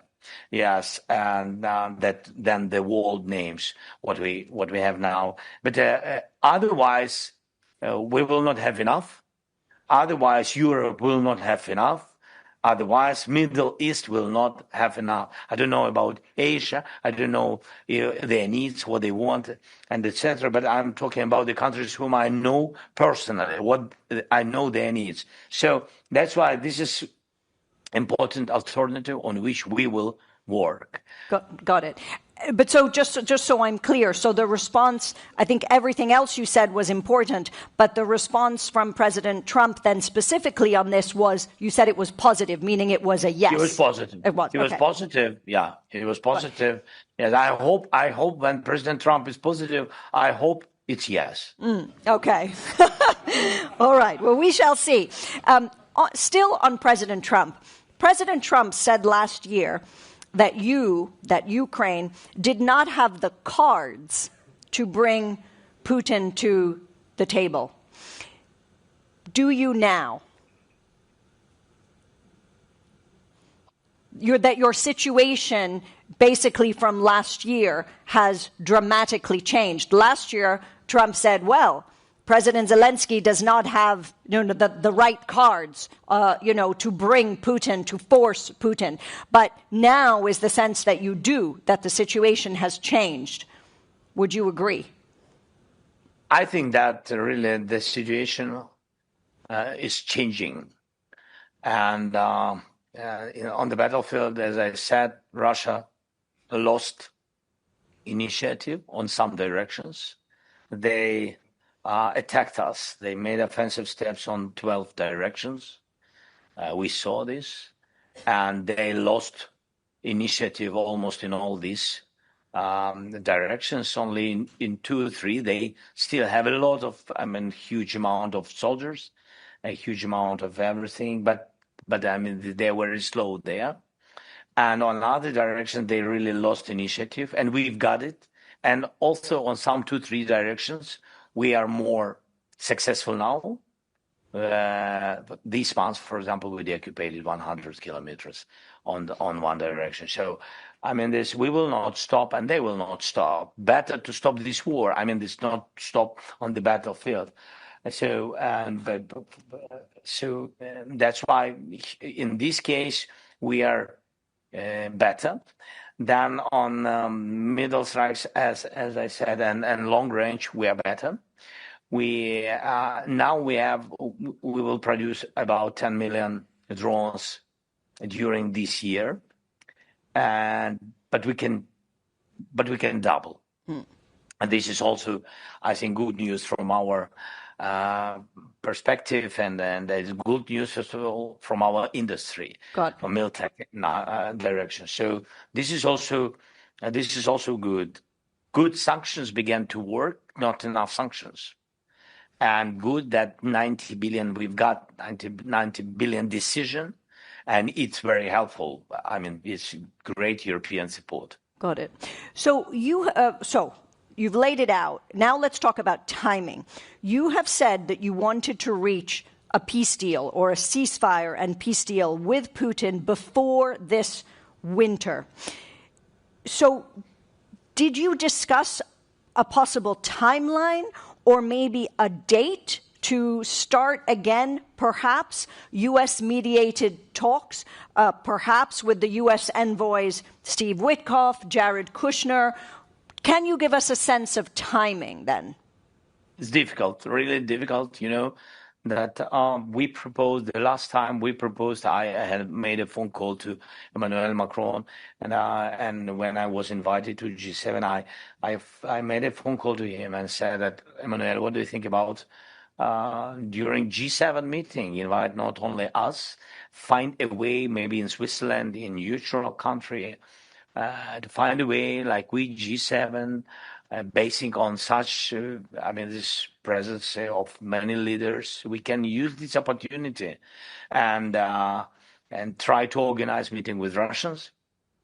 And he was very, happy with this idea. But Russians didn't react. They didn't support. Also, American side knew this proposition, and I'm not sure that they also got positive signals. So now we are here, and we had really strong meeting. Putin didn't use this opportunity to meet during G7. And I think we spoke with President Trump. I think that yes, I know that he made a lot of propositions again through different leaders. Putin to come to Moscow, but this is such games. We don't play such games. So we need some third country. It's not Russia. It's not Ukraine. It's understandable why. So it can be Switzerland, it can be Turkey, it can be Middle East countries, it can be, I don't know, I'm not the president of the United States. It's up to president to do it, to organize or not, to invite us, both of us or not. But I think USA also can be. Right. At least they had meeting already in the United States in Alaska. But President Trump specifically before the winter. Before the winter. Sorry. I think this is very important thing. Try to organize meeting before the winter. Got it. It was terrible winter for us, but you have to understand that we don't want to go through the same winter. Of course. But Russia has to know that we had terrible winter, and they will have also not simple. Yeah. So I think there is my proposition, dialogue. Yeah, understandable. So just one quick follow on this. You recently had a meeting with Abramovich in Kyiv. Could he be a possible intermediary to President Putin? I don't know. I don't know. I think Putin uses just people. It's not about intermediary or not. I think he just uses. He has his own decisions in his head. But I know that Abramovich, when he came, I think it was very concrete, specific dialogue with him. And I think he understood 100% of my position and our proposition. And he said that he will go and give feedback to the Kremlin. And so we will see. He can be, I mean, he can be, it's up to Putin, because each country has to decide who will represent on technical level or on the level of NSAs. Who will represent them. Right. Time will tell.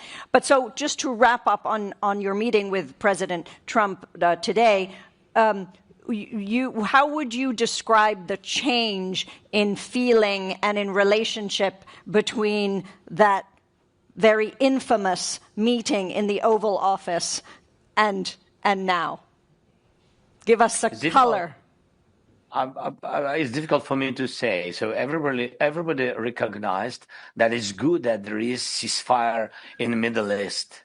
Yes, and this is good that people are not dying. And can we stop Putin? The question is, can we stop this war? And the question, who can stop? So if President Trump can do it, God bless. Right. So, but everybody is recognizing. Again, I think this is the changing of the, maybe not of position, maybe of position, but of understanding that he doesn't want to stop the war. Got it. He has to be under more pressure. He doesn't have, Putin, he doesn't have any feelings about losses. Can you imagine 35,000 of Russians losses each month, heavy wounded or killed? Right. Can you imagine what's going on? So somebody has to stop him. Right, very clear.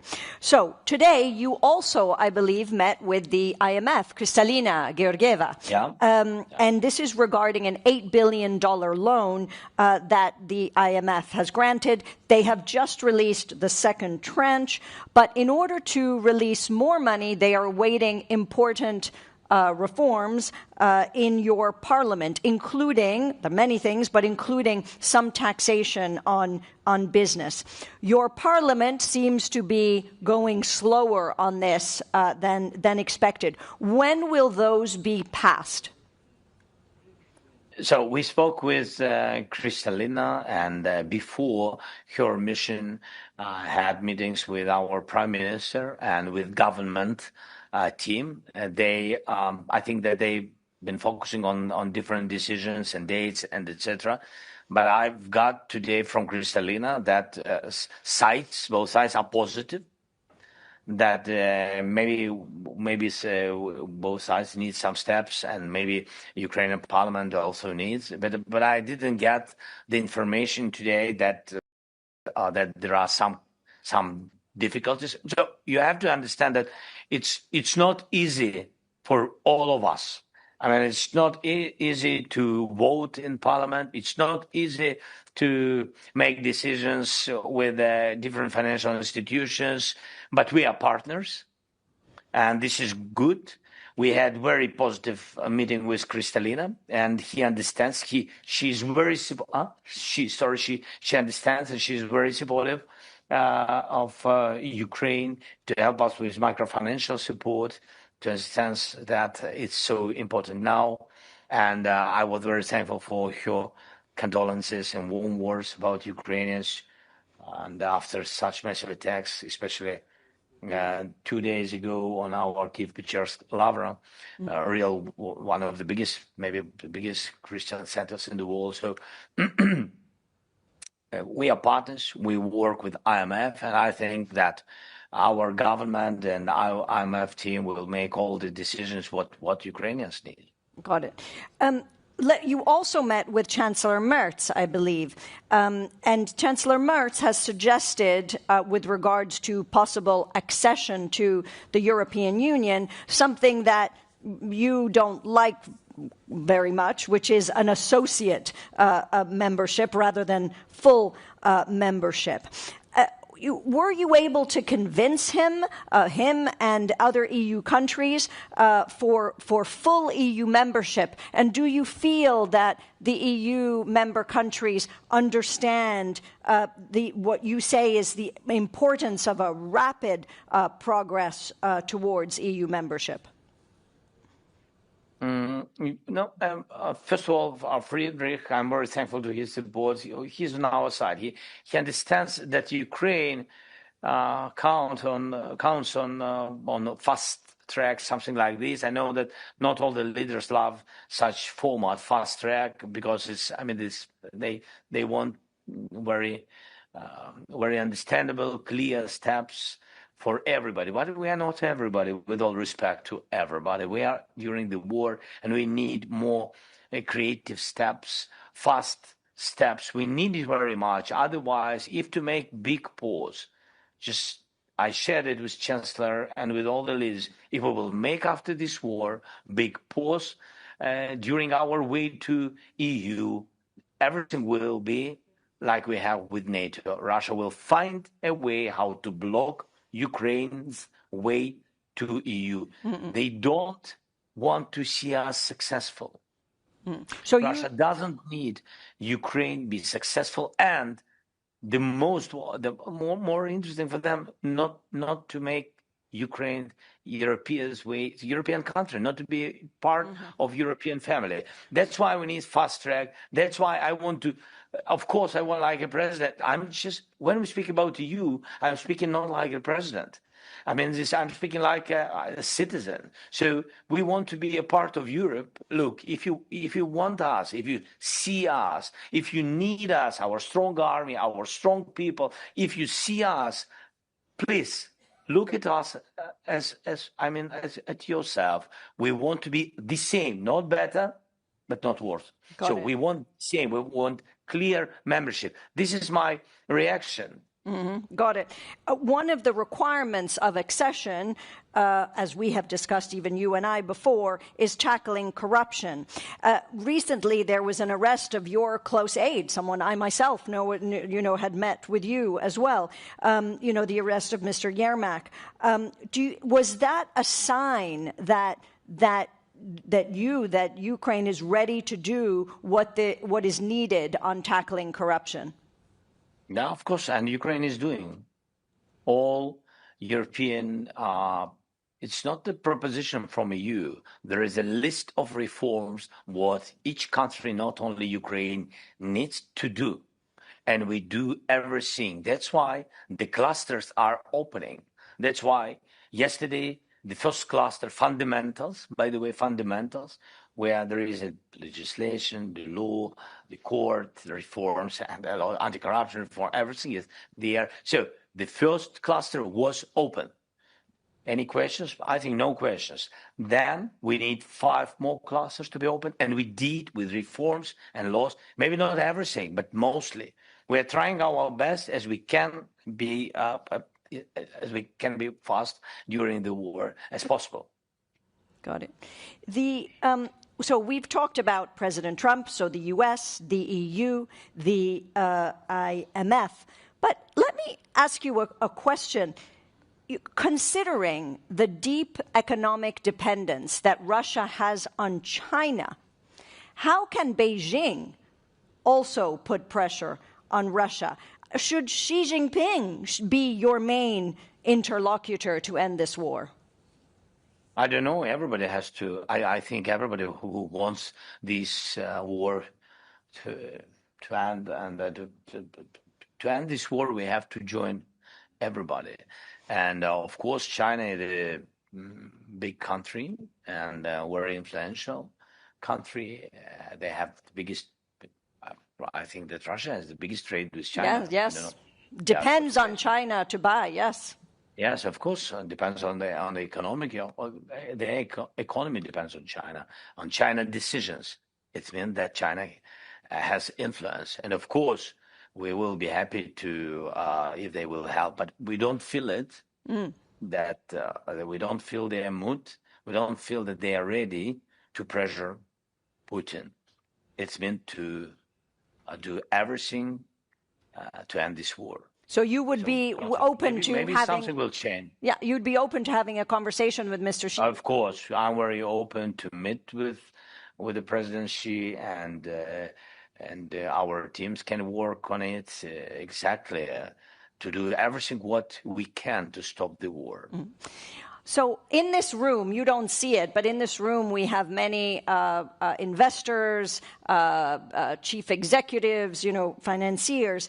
And so one of the things that we would want to know is, what are the sectors of your economy that offer the greatest opportunity for foreign investment, and what incentives are you offering? So thank you very much. First of all, we will have reconstruction anyway after ceasefire or after the war will end, when we will have security guarantees. Because security guarantees, first of all, we need for our people, for the societies, and of course for business, for investment. So, and reconstruction is very important. We have to renovate energy sector. So energy is very important. Agriculture, even during the war, this is huge sector of Ukrainian economy, agricultural sector. So you are very welcome. And of course, the new sector, what we've got, what we created and during and increased during this war, it's Miltech. Miltech, it doesn't mean that it's only drones which attack and weapon for offensive. No, it's about demining, it's about agricultural sector and a lot of different things. So it's like a robotized system. So different things. So this direction is very important. We have more than 400, almost around 5 companies. So investors are very welcome. Energy, agricultural, Miltech, yes, and different other sectors are open. Ukraine is a big country, and it's been the country of big opportunities. Got it. My last question then to you, because last time we met in November. Well, we've met since then, but last time we had an interview here at Reuters Next was in November 2023, and you gave me some insight into, President Zelensky, the man, right?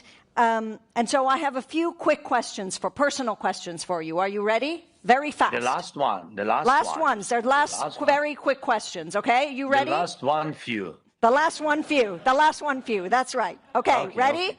Are you ready? Do you miss being an actor? I miss being a good father. Okay. When your children were little, what did you tell them the most? What was the thing that you told them the most when they were small? I love you. Oh. And what do you tell them now that they're older? Oh, I miss you. Oh. When was the last time you cried?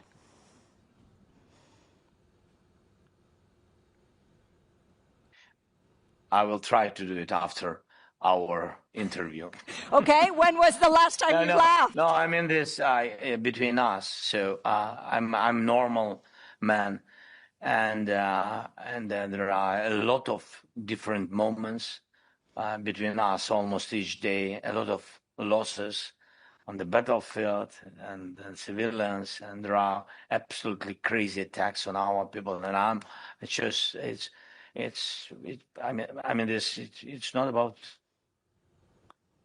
It's very difficult, really, when I give orders. I said about it. It's always difficult for me when I give orders to the mothers and fathers who lost their children. Of course. In such moments, really, I often cry. Mm. Are you a hero? No. So who is your hero?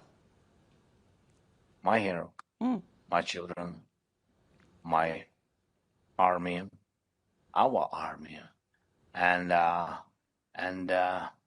Ukrainian people.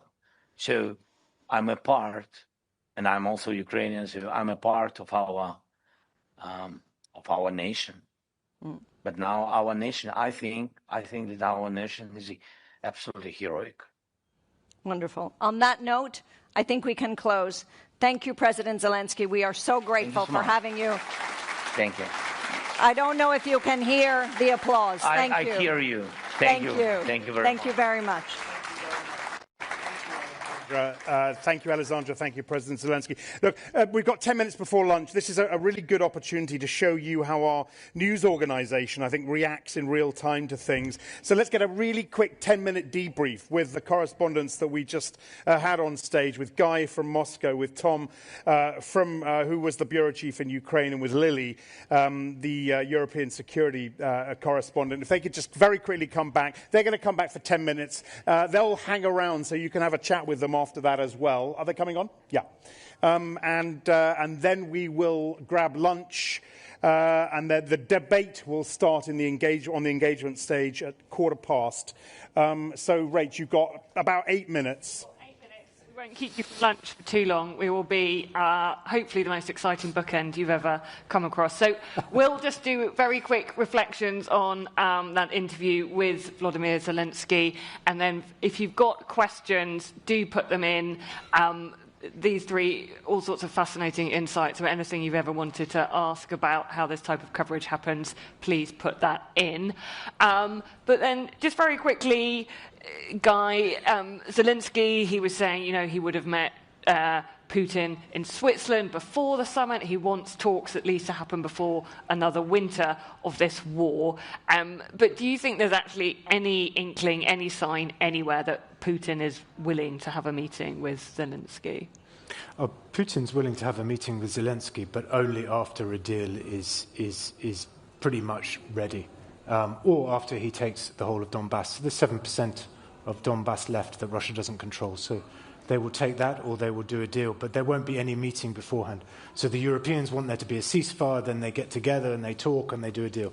Russians saying, no, we do a peace deal, or we take Donbass and then we talk.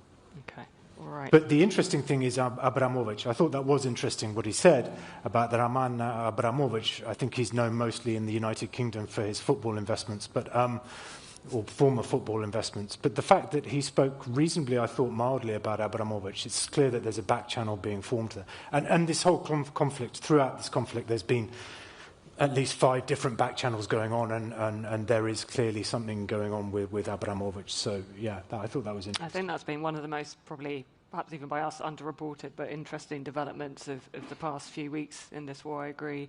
Tom, Zelensky's probably big, just ask, every week, every month, as they need more Patriots, especially now with the level of missile fire that Kyiv's coming under.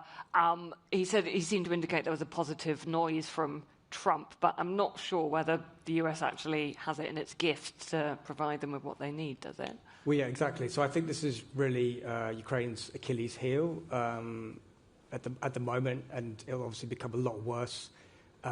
This coming winter, which is, I think, why, this guy's just saying why Zelensky wants to have these talks with Putin before then. So essentially, it's clear the Russians have massively ramped up their production of ballistic missiles. If you look at the recent Russian strikes on Kyiv in particular, Russia is firing over 30 of these Iskander ballistic missiles in a single night. It's just a colossal number. Typically, I think when you use one of these Patriot air defense systems, you use 2 interceptor missiles against one kind of incoming target. So, you can imagine 30 incoming means 60 going up. I think the Ukrainians are very good at sort of economizing and trying to get as much mileage as they can out of it. But 60 interceptors is just a huge number, and the Americans aren't in a position to be supplying that on a regular basis. And so, obviously, the Ukrainians really need the Americans to step up to somehow supply more, as Zelensky was saying. And obviously, it's good that Zelensky is hearing positive rhetoric from Trump, but what he really wants is results and commitments of more interceptor missiles to Ukraine. Okay. Lily, I think perhaps that the question he didn't like in that section was about corruption and Yermak and the scandals that have been, plagued Ukraine for a long time in terms of graft. We had last night, we had the kind of opening round of Ukraine's EU accession talks, which was a big moment for Ukraine. But do you think there's actually real appetite among many EU members for Kyiv to be in the EU anytime soon? So Zelensky has really pushed for Ukraine to make quick progress in the accession process to one day become a member of the European Union. I think rhetorically, there is a lot of support from European capitals. There's a lot of support for reforms in Kyiv. But realistically, this is a very complex process. So even under normal circumstances, joining the EU takes years in terms of regulatory reforms and meeting standards on everything from internal market rules to the environment, rule of law. Yesterday, they started the first phase, which is discussions over rule of law and democracy, judiciary standards. I think realistically, the talks will go on for years. And even then, nothing is guaranteed because at the end of the day, every single EU member state needs to ratify a new member. So even if you go through all the hoops and do all of the reforms, all the 27 need to agree at the end. I think we're a bit far from that. Ukraine is making progress, but it has a ton of challenges. Okay. I will attempt to do a few of these questions that you have sent in. So, Lily, perhaps I'll come back to you. I'll tweak that question just a bit. I think perhaps when Trump began his second presidency, there'd been a lot of criticism that, the US was providing a lot of the funding and support to Ukraine. Meanwhile, this is a war that's happening on the EU's doorstep. Now, kind of what's the EU's role in the war in terms of the money and the support that it provides? So the EU has a huge role in supporting Ukraine, both economically and also in terms of Europeans helping Ukraine buy weapons. So there's the Pearl program where European governments actually pay to buy weapons from the US for Ukraine. That is a program that the NATO Secretary General Mark Rutte is really pushing countries to continue contributing to. And then the EU is providing a huge 90 billion euro loan to Ukraine. So I would say the Europeans are kind of the top supporters when it comes to kind of actual assistance right now. So it's a huge role. Okay, thank you. And then the second question, what are the connections and similarities between Ukraine and the Iranian war? Perhaps, Tom, I'll come to you first on that. I mean, obviously, they've been fought in very different ways, but Ukraine has had an involvement in the Gulf. What kind of, relationship has there been there between Ukraine and the Gulf states during this Middle East conflict? Well, that's a tough question because I'm not very good on the Iran war, but I'll have a stab at it. Yeah, I mean, the obvious similarities, right, is the use of drones and the heavy use of missiles by both sides. I think the same themes have emerged with regards to both of those topics. So obviously, in the Gulf, there's been this scramble to find ways to cheaply intercept all of these cheap attack drones that the Iranians have been firing at the Gulf states. Obviously, this is something that the Ukrainians have grappled with for years. And it's the reason that the Ukrainians were able to send teams to the Gulf to try to help with that solution. The same goes for the missiles. But I mean, obviously the sort of attritional kind of battlefield component, this sort of these huge waves of infantry assaults, infiltration, kill zone, all of that stuff from the battlefield in Ukraine obviously has no read across, as far as I can see, in the Iran war. Can I just add on that? I think one of the biggest takeaways is that big powers, certainly two very big powers, Russia and the United States, have come quite seriously a cropper in two separate wars. And so for me, the biggest takeaway is actually for China. I think if I was Xi Jinping in Beijing, I would be watching both of these wars very carefully and just wondering how powerful my military actually was. Yeah. I mean, I'll just jump in. I think one other thing is just the energy shock caused by wars has an impact across the Western world. You know, we're talking about Brexit later, but you'd argue that these price shocks have had far greater impacts on say, the EU economy than Brexit has. So I think that's a thing to remember.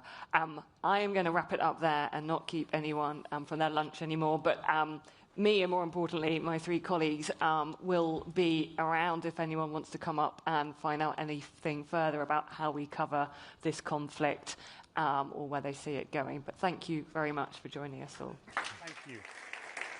Right, we can't really do much more to update you on this war, but do feel free to pick the brains of these guys. Yeah, we're going to go to lunch now. I think 10-15 minutes, there's an Oxford-style debate starting in the engagement on the engagement stage, which is next door. The key to security in Europe is AI is going to be the motion. I think it's going to be quite a fun debate. So grab some lunch, head in there. We're going to come back in here at 2:10. So we'll see you then.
Right, welcome back, everybody, both here in the room and those joining us on the live stream.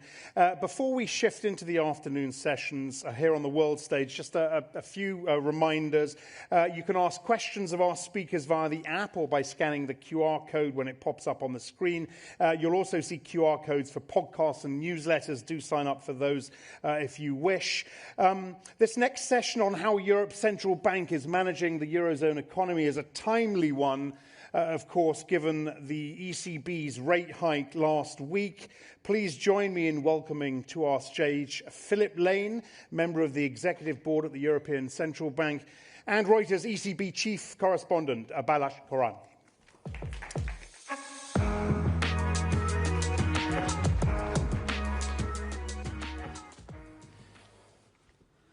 Good afternoon, everybody, and thank you so much for being here. Philip, thank you so much for coming. As you know, Philip is the chief economist at the European Central Bank, and with that role, he is responsible for proposing monetary policy to the Governing Council. The ECB last week became the first major central bank in the world to raise interest rates.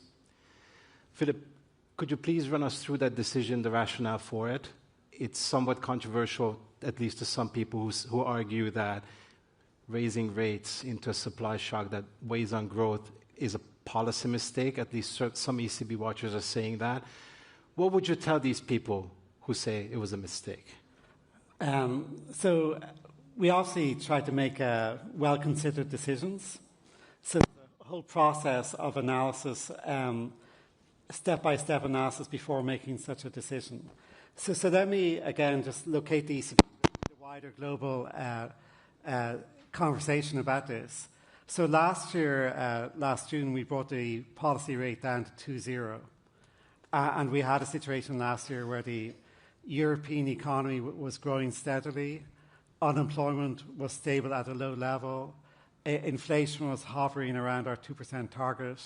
And so this was a very stable situation. And that extended into this year until the end of February. And then, of course, with the Iran war, we've had inflation rise. And what we saw last week when we looked at the new assessment is essentially what's already happened now, nearly 4 months of this war, 4 months of elevated energy prices, means we can see in the pipeline of inflation coming up that inflation will be above 3%. Basically, it already is above 3%, and been above 3% for about a year, going into early months of next year. And so if you have a situation where inflation is a percentage point above our target, where we do think there is some hit to GDP from the war, but in the end, we do think the economy is resilient. There are other engines of growth in the European economy, and the financial system is also, I think, robust. Then we felt it was a straightforward decision, not just under our base, but when we looked at different alternative scenarios, including a milder scenario where the war might get resolved more quickly, and going from 2.0 to 2.25 was a decision we felt was a safe decision under these different options. But let me say maybe one of the issues here is there's a shorthand description they use, supply shock. You have to think carefully about what is the role of oil in the European economy now. And even compared to 5 years ago, with the increase in the energy mix towards renewables, also with ongoing hydro, nuclear, and so on, the oil is less important to the European economy than it was even 5 years ago, let alone previous oil hiking cycles. So when we think about the hit on the economy, it's there. We do think it's there. But let me emphasize, is the war is partly the energy shock, partly it's the uncertainty attached to it. But if your mindset is going back to the 1970s on how oil shocks affect the economy, it's quite different now.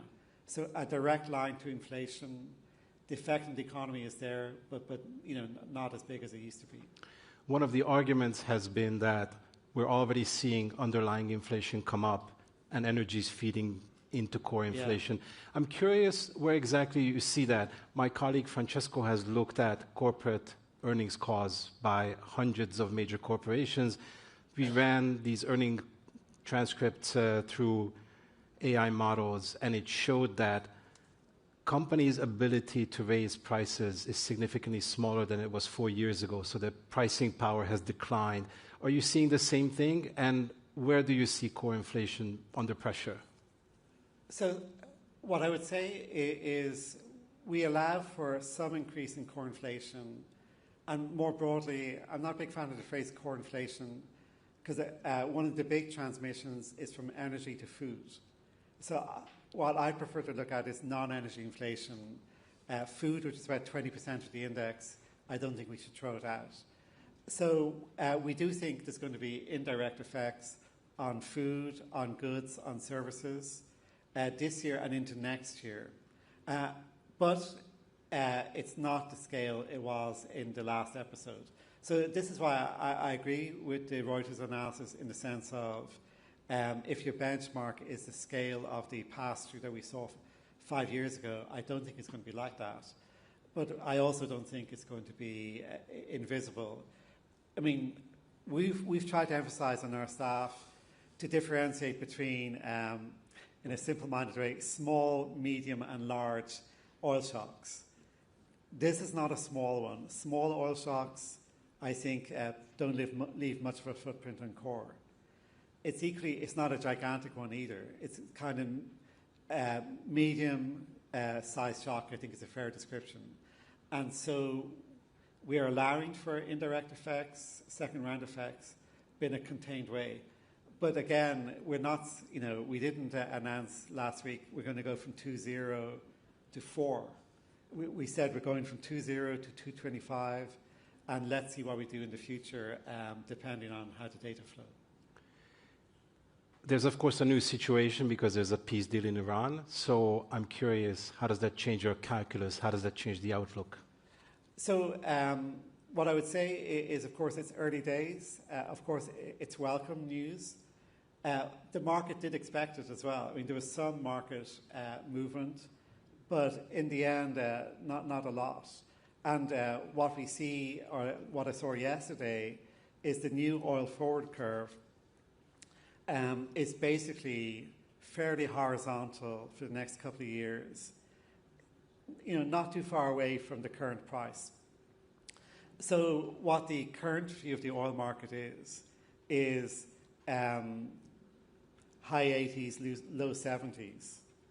So we don't have a big reversion to the pre-war level under the market pricing, but neither do we have the much higher prices that were in our adverse and severe scenarios. So by the way, for those of you who want to look later on, I put some slides up on the ECB website just to illustrate some of the points that I'm making here today. So you can compare yesterday's oil forward curve to our different scenarios. And the bottom line is it's hovering between our baseline and the milder scenario. But in the end, I think on a multi-year perspective, closer to baseline. If we look at your scenarios, both the baseline scenario and the milder scenario include some policy tightening. So would this mean that if the oil price develops as the futures suggest, then the ECB will have to come back and at some point raise interest rates further? So I very much appreciate that's a very natural question to ask you. To ask me. But let me say that I'm not really a big fan of answering highly conditional questions. So between now and our upcoming meetings, that's going to be a factor, how the oil prices develop. The wider, I think, geopolitical uncertainty is important.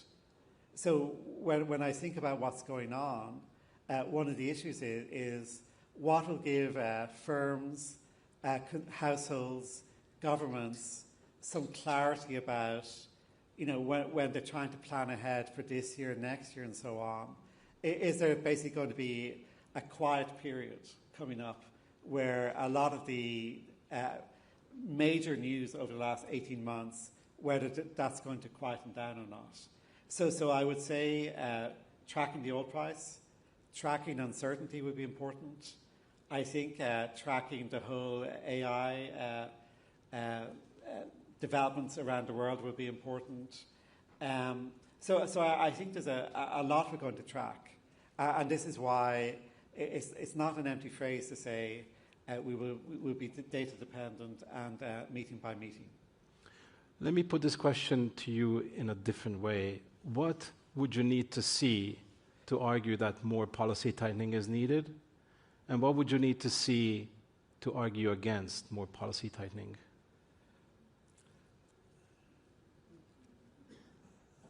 So again, when you ask that question, some people are going to hear that and will say the amount of policy tightening or not compared to the market curve versus going beyond 225 and so on. So there's a kind of ambiguity about, if you like, what is assumed and what is not assumed. But let me strip it down. And this is, I think, the opening sentence of what we said last week, is the rate decisions will be driven by our commitment to delivering 2% in the medium term.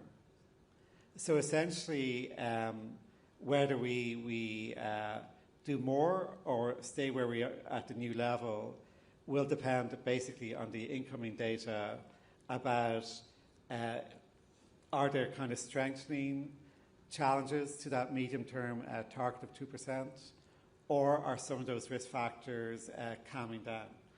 And, essentially, inflation development. I mean, what we've done is, we've got the data we have, then we have to project forward using a range of models to project forward what might happen. All of those models are not going to be perfect. So there's a mix of kind of new shocks arriving, which can happen from many directions. And even the shocks that have already happened, we will be revising our view of those depending on what the incoming inflation numbers look like, the wage tracker, indices of supply chain pressures, many elements. But, I mean, it boils down, Balas, to a simple situation, which is basically if the balance of evidence gives us more concern about inflation versus if the balance of evidence gives us less concern about inflation. And I don't think I can be more specific than that.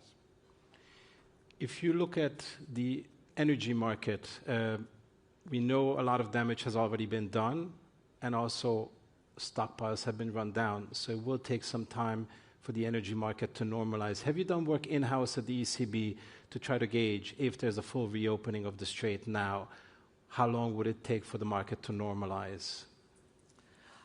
So I wouldn't say we have some kind of a unique perspective. I mean, many people are looking at those questions. And I think the role of the central bank is a bit different to an investor who really has to take a strong view on that. We can imagine different scenarios.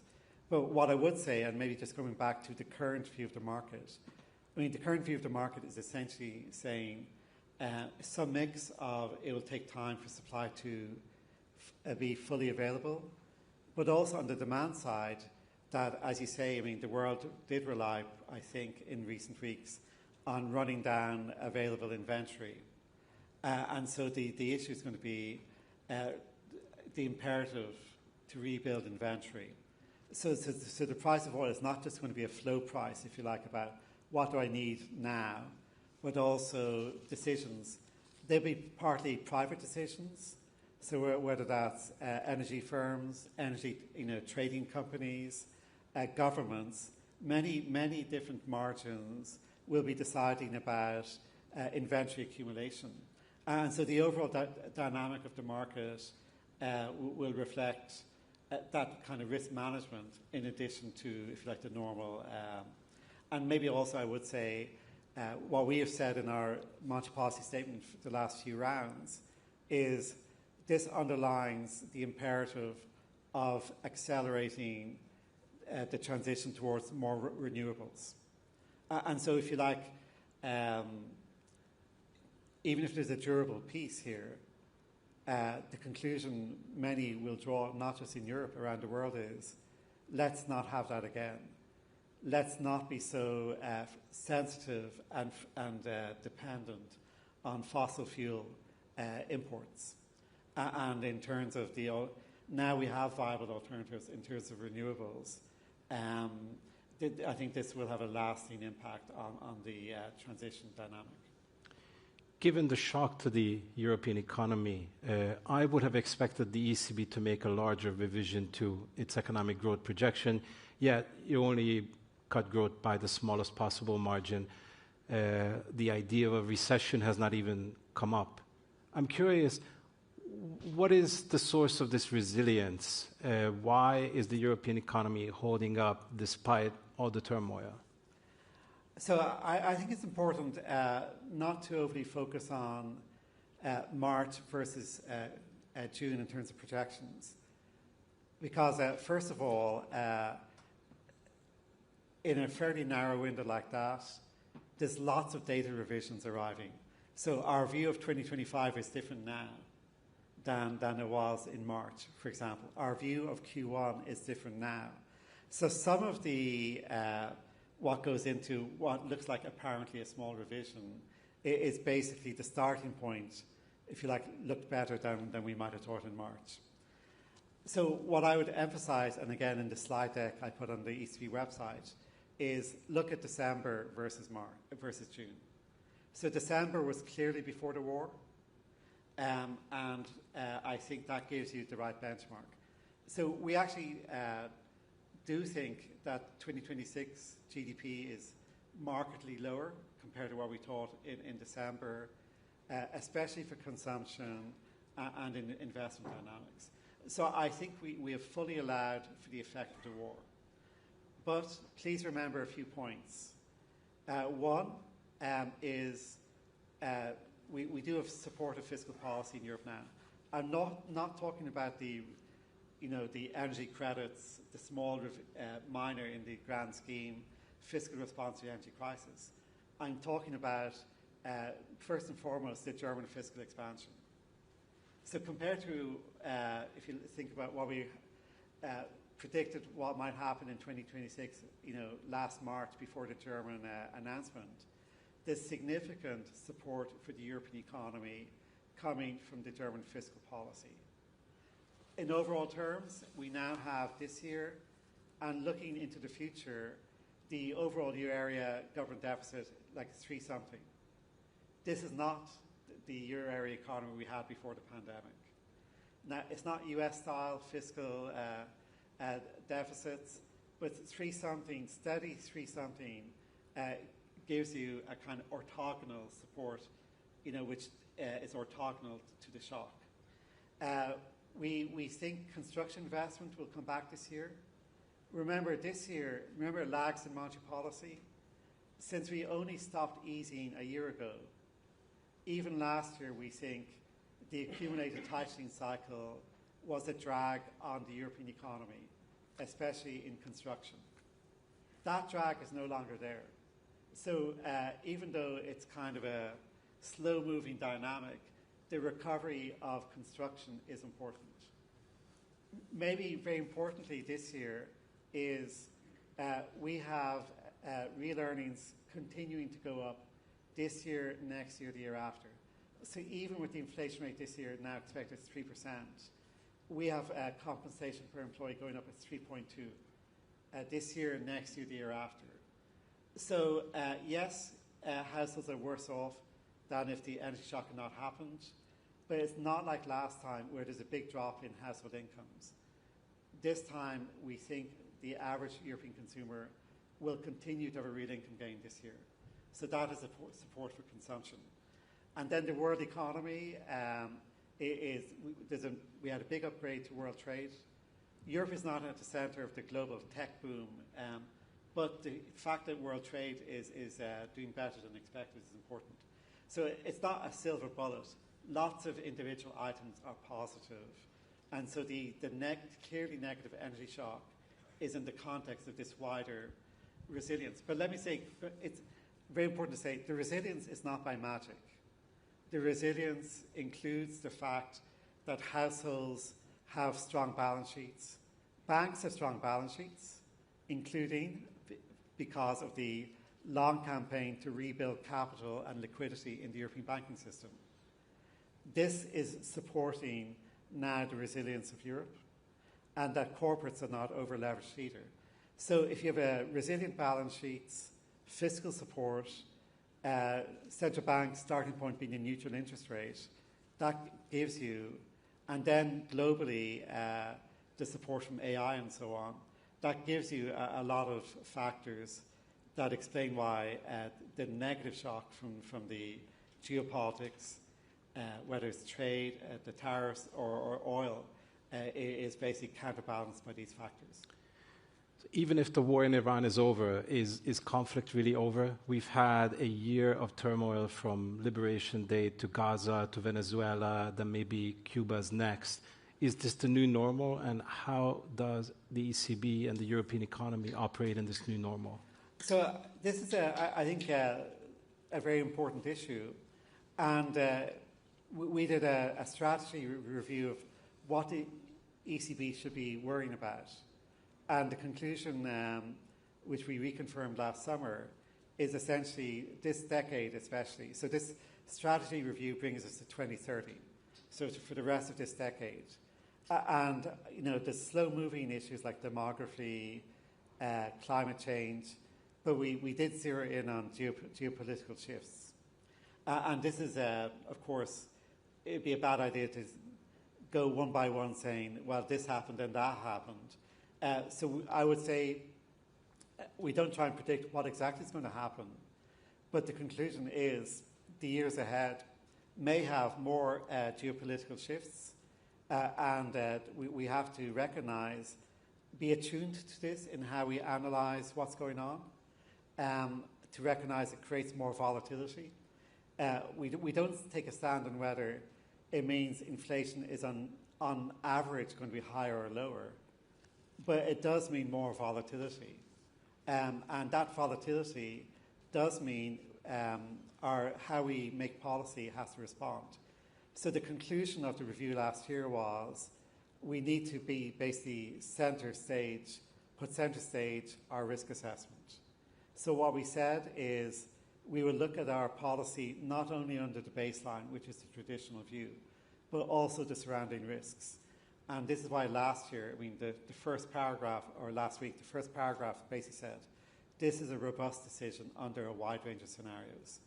And what I would say is, going back to your question, is the natural answer when you face this geopolitical risk is to look at different scenarios. And that's what we're doing. But how does policy work in such a situation? The argument always has been that monetary policy works with long variable lags. If policy becomes effective 12 to 18 months from now, the environment could be vastly different. So how does policy stay effective? So it's very important. It's a balancing act. So what we've tried to say since this war started at the end of February is we will differentiate between different cases. And what was important back in March is we didn't know, because many people said this is going to be over in a couple of weeks or a few weeks and will quickly reverse. If that had happened, then you would have said, well, we'll look through it because it's a blip. What we have now is basically already 4 months elapsed before this, more or less, nearly 4 months before this truce was announced. And what we have now is we think already in the pipeline of inflation is basically a year of inflation above 3%. With the long and variable lag, we look at inflation at all horizons, but inflation, for looking ahead a year and still being well above target does mean we think monetary policy, we need it to move now. What it does mean in a world of uncertainty is it's a bad idea to say, well, we think here's where interest rates are going over the next year. Because we need to be agile. We cannot lock ourselves in. to a policy path which will turn out to be irrelevant. So agility, responsiveness, being, I think, drawing a veil over where we might go in the future. And that's really a kind of guidance to everyone, markets, individuals, to recognize we live in a world that's hard to predict. But I think what we have to do is say, look, we will run monetary policy on a stabilizing role. What is our role? Is to stabilize inflation at around 2%. And if that requires us to move up on this occasion, we will continue to be, if you like, proactive in monetary policy in line with how the risks evolve. So we had long periods at the ECB where the ECB didn't have to do any kind of policy move because the world was not changing that much. But sometimes you have to move, and we felt on this occasion it was a robust decision to make this move. Another big change in the last few years, a more quiet change, has been China taking market share away from Europe. And increasingly technologically advanced China is squeezing us out of key markets. At the same time, tariffs by the US are putting pressure on Europe. So we're squeezed between two major powers. How does Europe survive and thrive in such an environment? So I think these are very important issues. My own background is my academic career was studying the world economy. So I'm very orientated to think about Europe in that global context. And in fact, a few weeks ago, and it's, I invite you to go to the ECB website to find it. I had a fairly long speech called Europe and the World Economy, where I tried to look at some of these questions. So what I think is important is to be methodical about it. Is when we think about China, and just lots of amazing work at the ECB by our staff, really fantastic work about understanding the effect of China in Europe, that you've highlighted some dynamics. But let me emphasize, it is for European inflation, the deflation out of China has kept inflation lower than otherwise. That does mean for many people in Europe, their incomes have been supported by cheap consumer goods from China. Many firms, there's definitely firms in a competitive pressure situation. Other firms are benefiting from cheap intermediate goods from China. So there's elements of the European economy that benefit from the cheaper imports out of China. There's other sectors which are facing pressure on markups, pressure on activity. And so I think it's very important to recognise Europe will grow more quickly if the world economy is growing more quickly in a balanced way. So I'm mindful the G7 is still on today. What's important, and this is, I suppose, I think the consensus among economists, is what we want to see in the global configuration is a more balanced growth performance across all the major regions. For us, this includes a stronger contribution from domestic demand. I mentioned the German fiscal expansion earlier on. I do think Europe should be asking, how can we make the domestic momentum stronger? And I think we have some reports called the Draghi report and the Letter report, which clearly indicate many policies that can help us there. So I think the best response, if you like, to the fact that we do have this competitive challenge from China is to improve the European economy. While not ruling out, of course, in the policy conversation, there can also be some specific policies. But in the grand scheme, I think it's important that Europe focuses on improving the growth rate of the European economy. Philip, thank you so much. Thank you. Thank you all.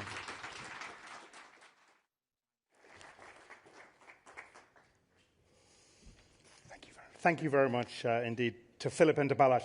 Right, back now to how businesses are responding to the context, both the economic context and the geopolitical context, and critical for this next business, how consumers' changing habits are forcing strategy rethinks. I'd like to invite Carlsberg Chief Financial Officer Ulrike Fern to the stage. She will be in conversation with Reuters European retail correspondent Helen Reid. Come on through.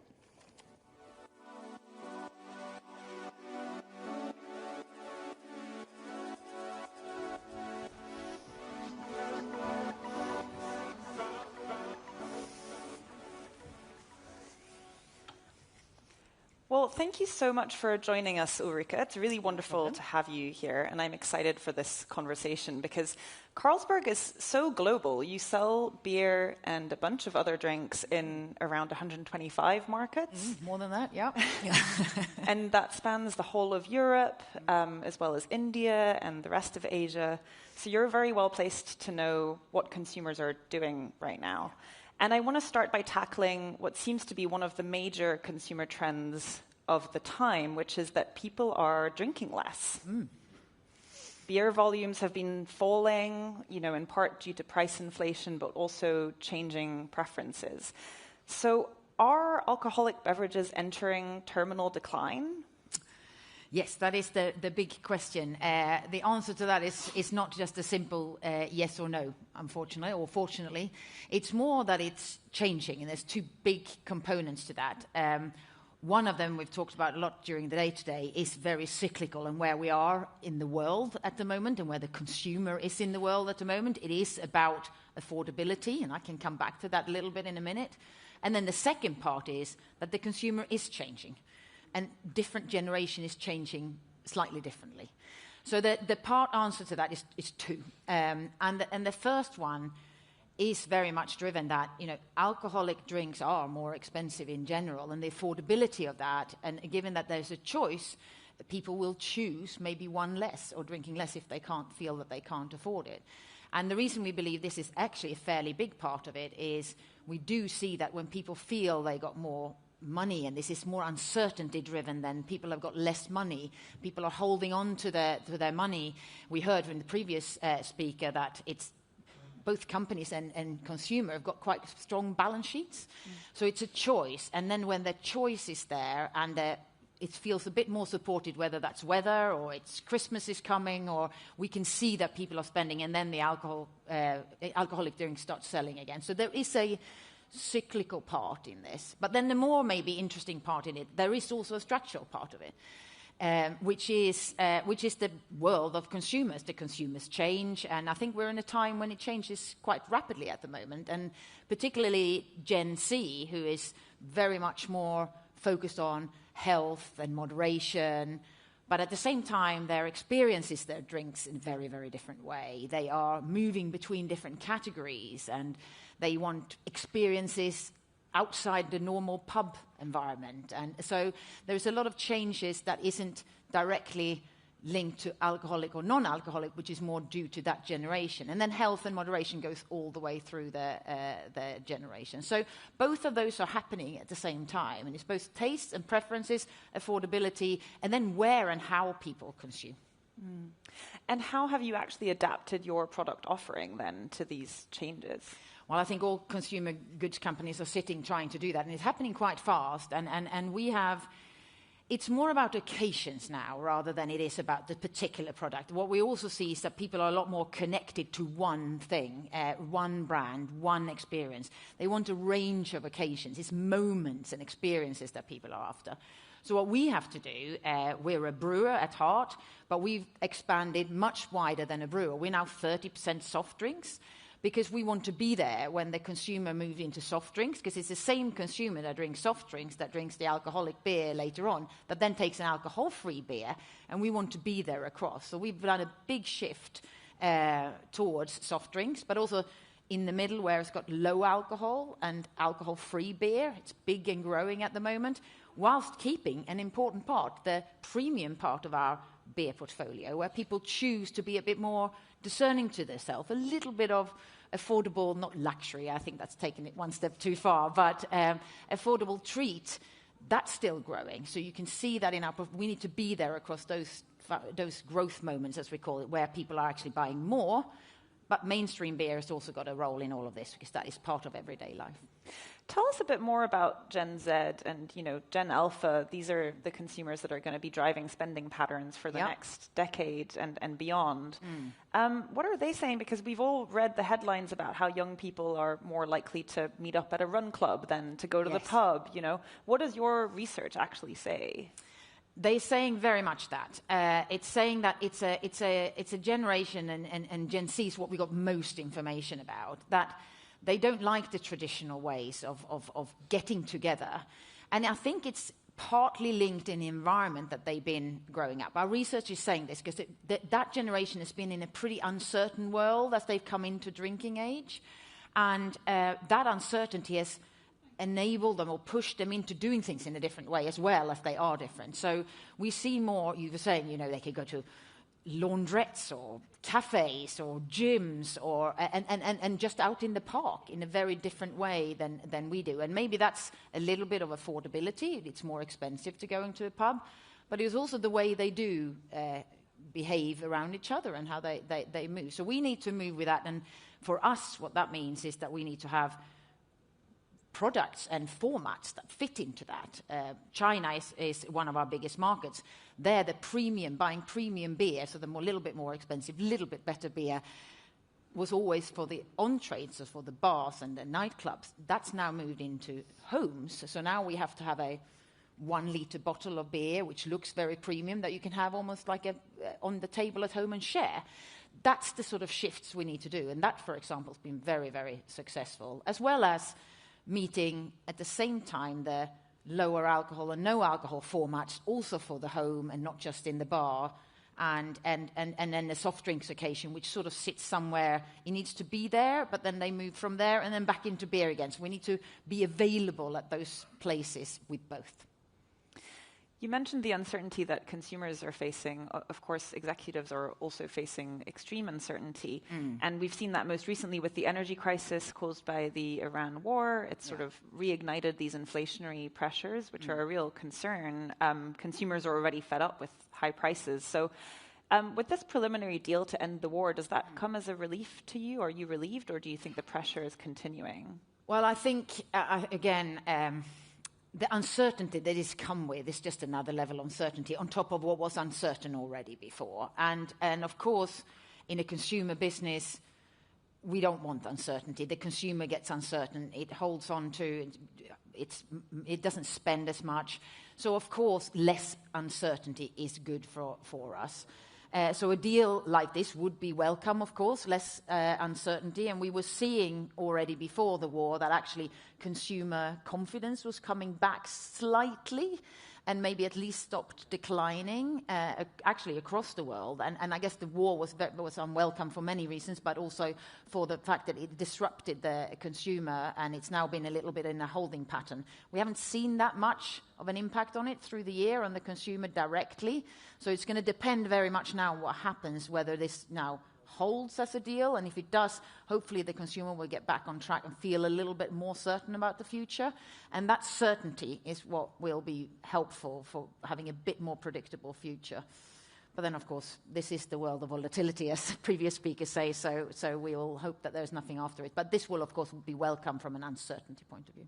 Mm-hmm. And you actually have really deep experience in the drinks industry. I think you spent about 2 decades at Diageo earlier in your career. So could you put the current economic slowdown and geopolitical context into context for us? How has it ever been this tough before? No. I think this is as uncertain as it has been. I mean, we've gone through, and we've all gone through the COVID years, and it was one event that happened, and you sort of read through it, and in the beginning it was uncertain because we didn't know how it was going to play out.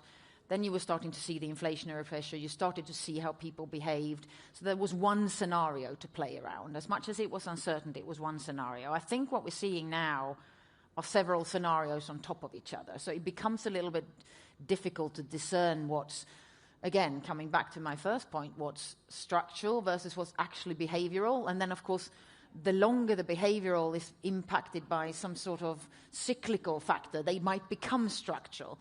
So what we're dealing with now, I think, is what we're trying to do is to try to... Volatility is kind of structural. It will be here. So gone are the days, if I go back a couple of decades, where you sort of said if there was a shock, you dealt with that shock and you saved your money and then you spend into your growth opportunities, into your brand, so what you wanted to do when that was secure and safe. Now is the time we need to do both at the same time. We need to become resilient enough, both strategically and operationally, so that we can maneuver the uncertainty, but we can't wait to spend for the future growth until it's stable, because we don't know when it's going to be stable again, and the uncertainty is going to be there. And that require, operational resilience, strategic resilience, but also a certain culture in your company to deal with, to take it forward. So I guess that's what we're doing, is that we're seeing that this layers of uncertainty is probably going to continue, because even if one is taken away, the next level are still there. So it's a challenge, but if you get a bit flexible in your capital allocation, you make sure you've got a portfolio that's got breadth, that takes on the consumer the way I talked about it before, and you are happy with and you're very clear on what your priorities are. You just have to move your capital allocation accordingly. And it's not it's something you need to build in as a system, because I think it's going to be needed for years to come. Yeah, and speaking of that resilience and that investment, I think the drinks industry faces a huge potential impact from climate change, right? Increased risk of drought and extreme heat impacting hops harvests, for example. So how do you kind of maintain focus on mitigating those risks when there's a million other things to distract you? So that is a really good question, and we actually think that's pretty straightforward, because all of that we can talk about while we're doing it, and the world is maybe sort of taking a little bit of a foot off the gas when you in certain places. We're doing the opposite. We feel that gives us resilience. The less we know there is weather shocks coming, we know there are geopolitical uncertainty, we know there's economic certainty. Being flexible around your energy system, being flexible on how you grow hops, being flexible in your supply chain, and more resilience comes with the environmental investments we're doing. And we've always looked at it as two sides of a different coin. It's good for the world, but it's also good for resilience. So we will be leaning into, we've seen some benefit of being flexible in terms of energy supplies just throughout this last few months. So being able to swap from one to the other depending on what it looks like, being sure you've got flexibility and resilience in your crops, as you say, that's going to be part of being resilient into the future, and not just good for the world as we see it. Mm-hmm. There is one positive that might be coming for the drinks industry this summer. The World Cup is usually a bit of a boost. Yeah. So although Carlsberg isn't an official sponsor, do you expect it to benefit you? And how do you kind of go about predicting how many pints are going to be poured? So this is now you get into our forecasting models, which often says that World Cup is a big football event. But it depends on which teams are winning, it depends on what country is playing and what time it is. And of course, you were saying up front, we're mainly in Europe and in Asia. And when the games are played in another time zone and it's in the middle of the night, we have a little bit of less of an impact. But it is exciting times for football and for beer. And it becomes good promotional windows to put promotions out, or put communication out which connects with people. There's a huge excitement. Football in a way goes straight into that consumer occasion that I talked about up front. It's an experience. People get together outside or they go to arenas. So it fits right into the future of the consumer. So as an occasion, it's very relevant. The problem is just, as I said, when the times are and if it's the right teams to play. So we are a bit careful with our forecasts around World Cups because if all of those three are there, it will be great. And if not, it will be a little bit helpful. That makes sense. We've got a few questions that have come through. So I'm just going to go for the one about, I guess, have you been thinking about getting involved with THC and other psychoactive substances in your drinks? Is that something you're exploring? So we're a brewer, and what we do is brewing and getting into this multi-beverage approach is because it requires roughly the same skill sets, it requires the same supply chains, it meets the consumer need in a beverage point of view, and that's what we do, and that's what we focus on. So I guess that's a no to those other substances. Yeah. Okay, interesting, because it seems like that's a kind of a growing market in the US. But it's also very US focused, and we're in Europe and Asia. And again, we focus on our skills and the needs that we very well can serve to the consumer. I suppose there's a whole regulatory framework that would need to change as well to enable that. That is a whole different category that doesn't. It's not a multi-beverage. It's not part of multi-beverage. Mm-hmm. Yeah, fair enough. How do you see emerging markets in general and the demographic acceleration in Africa specifically impacting your business model? I mean, Africa is a big beer and beverage continent. It's an interesting continent. There is a lot of players in Africa, so Africa is an interesting place where we have been, and we are, indirectly in here and there. So that is interesting. And other emerging markets as well. If you look at something like, depends on the big countries. You look at somebody like a Vietnam and an India, very interesting beer markets, very much growing beer markets. Population in India is very much moving from spirits into beer, so it's very supportive of that. It's in a way the low alcoholic version, and in a very warm country, it's a very good drink, and we are very much wanting to play there and continue to push there. In Vietnam, it's a very young population. It's a big population.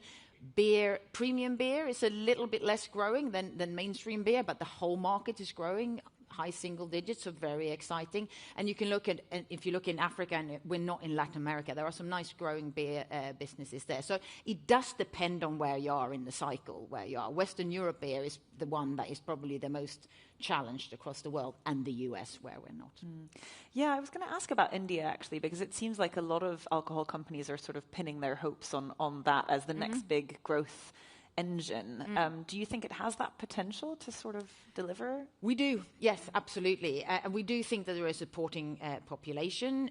We do think that the trends that I talked about for the consumer do also appear there, but from a different context. It's an emerging market. There is a lot of wealth being accumulated into the drinking age, and that helps, which means that premium is starting to really drive forward as well.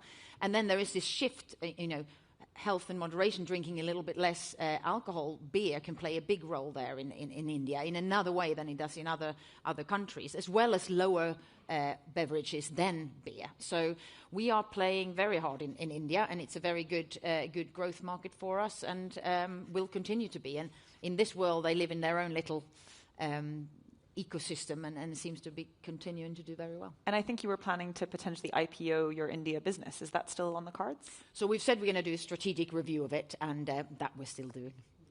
Okay, brilliant. Thank you so much, Ulrika. Thank you very much. Really appreciate it. Great. Thank you very much indeed, Helen. Thank you, Ulrika. Look, right now there's an interactive skills building workshop led by RADA Business on the engagement stage, which is next door. Spots are limited. It was really popular in New York last year. So head there if you want to join it. On the world stage in this room, we're going to turn our attention to navigating the Iran conflict and the fallout, which continues to be felt far and wide, nowhere more so than in the Gulf region itself, of course. Philip Jones, the Royal Commission for Al Ula's Chief Tourism Officer, will discuss how tourism is being redesigned in the Middle East. Please welcome Fionnuala Sweeney, who's going to lead this conversation.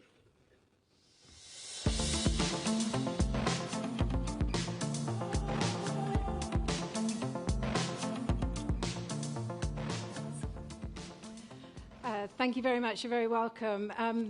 This is a very interesting segment we're about to have, because I think a lot of us have an idea about what we think developments are like, or tourism developments are like in the Middle East / Gulf part of the world. So, but for those of you who don't know, I'd like to ask Philip, first of all, what is the development of Al Ula?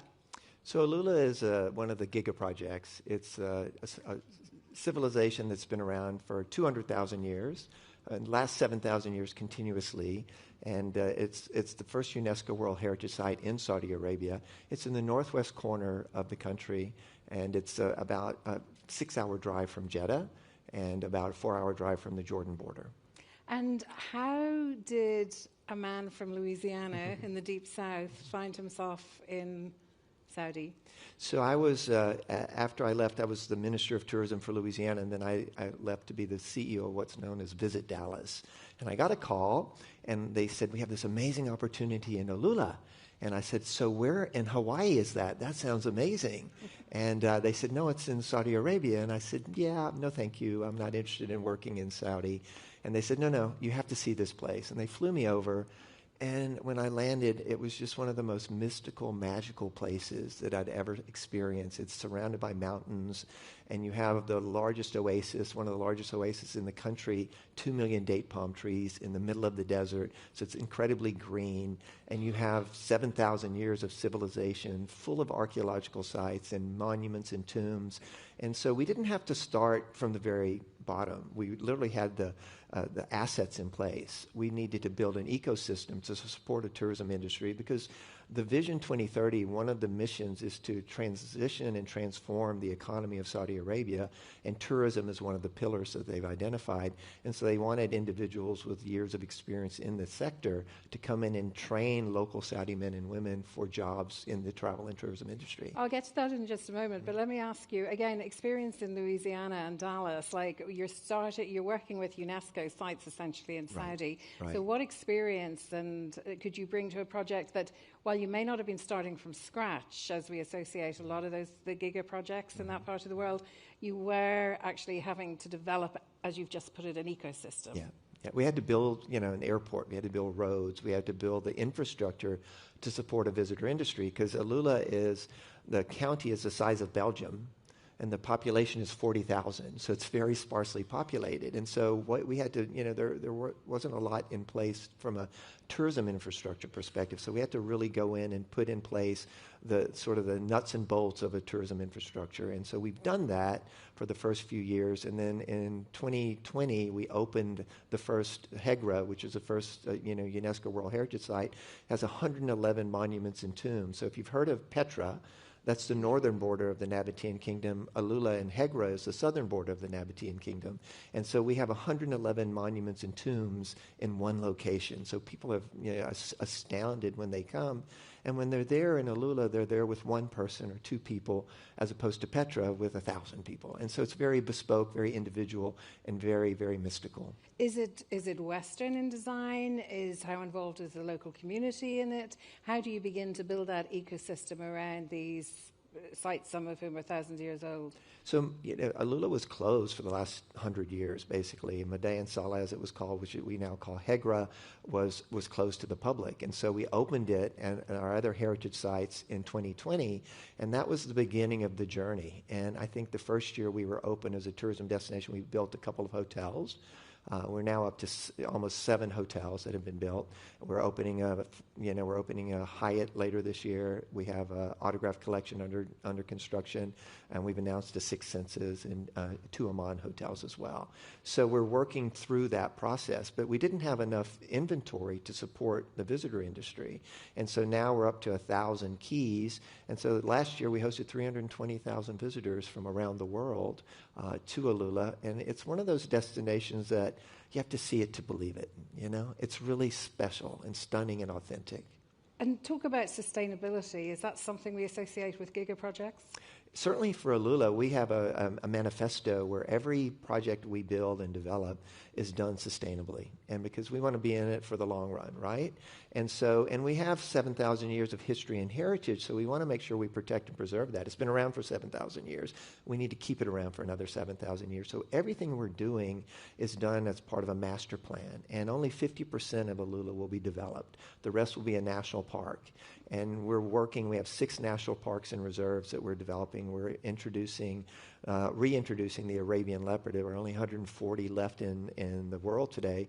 And now we're breeding in captivity. We've bred 32. So the goal is by 2030, we'll release 50 Arabian leopards into the wild. So we're rewilding, repopulating. We planted 1 million seedlings last year, so 147,000 of them were used for hotels and other visitor assets we're building, including museums in Alula as part of the journey to develop the destination. You mentioned mentioned a tourism figure of 320,000 last year. I mean, what does at capacity look like?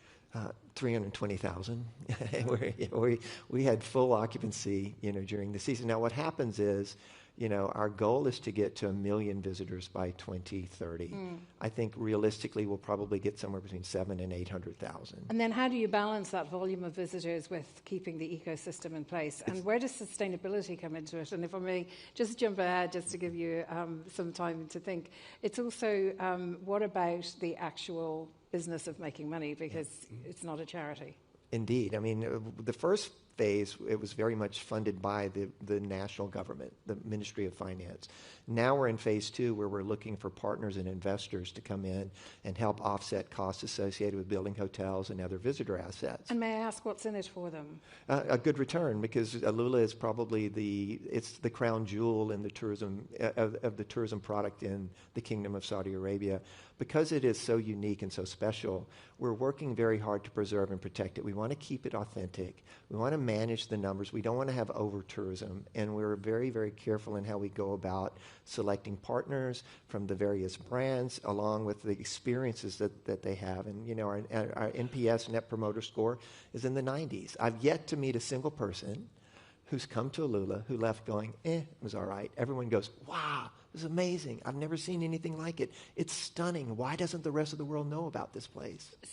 But at the same time, you can anticipate 1 million visitors top a year. What kind of visitors are you looking for if you want to balance sustainability with a solid financial business plan and growth? The reality is we're a premium luxury destination, so the average daily spend is considerably more than it is in the rest of the kingdom, because to stay in our hotels, you're spending 5,000 SAR, or about $1,500 to $2,000 a night during our peak season. And the hotel brands we've selected are all premium luxury. So we're sort of and by design, the Crown Prince of Saudi Arabia wants Alula to be sort of the premium luxury gateway to the rest of the kingdom. There's lots of 4- and 3-star properties all around Saudi Arabia, but for Alula, we're focused on high-end visitors who are, interested in cultural heritage experiences.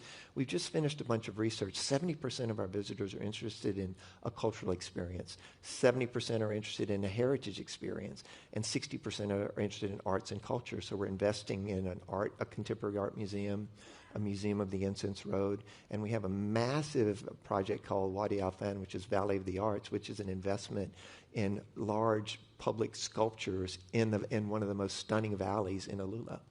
And who provides the cultural experience for the visitors? I think you said 40,000 people live in Alula? So we've created about 2,000 jobs in Alula in the tourism sector, and many of them are locals who are, residents. Their families have been residents for many years. Most of them are women, which is interesting. And we have a program called Rawi, which is storyteller. And a lot of the visitors who come in they are exposed to the Rawis, and they tell them the stories of their families, but also they're wonderful ambassadors for us. In fact, we have an event this week in Paris with UNESCO showcasing the Rawis as a role model for other sort of destinations that want to use authenticity as part of the storytelling process. We've been talking a lot today, and various speakers have been talking a lot about, obviously, the backdrop of uncertainty in our world. And I know that, the western part of Saudi isn't exactly the Gulf, but it's not exactly immune, as indeed not many parts of the world are immune at the moment from the continuing uncertainty. I mean, in terms of its location, what are your concerns about that? So let's put this in perspective. Saudi Arabia is the 12th largest country in the world. Right? It's a large geographic area. We're on the coast with the Red Sea. We're 1,000 miles away from where all the action is happening on the East Coast in Dubai and Qatar and even in Dammam, which is on the eastern side of Saudi Arabia. So we're far removed from that. So it's business as usual for us. Now, are we impacted by it? Yes, we see a lot of international visitors all think the Middle East is one area when it's a very large geographic area. So we are suffering from that from an international perspective. But what we've done is we've focused now and pivoted to the domestic market, because you're 30 plus million Saudis who are open to traveling to destinations like Alula, and we're seeing a lot of that slack being taken up by Saudi visitors or visitors from Dubai or visitors from Qatar or Kuwait or elsewhere in the Middle East. But I mean, put this in perspective.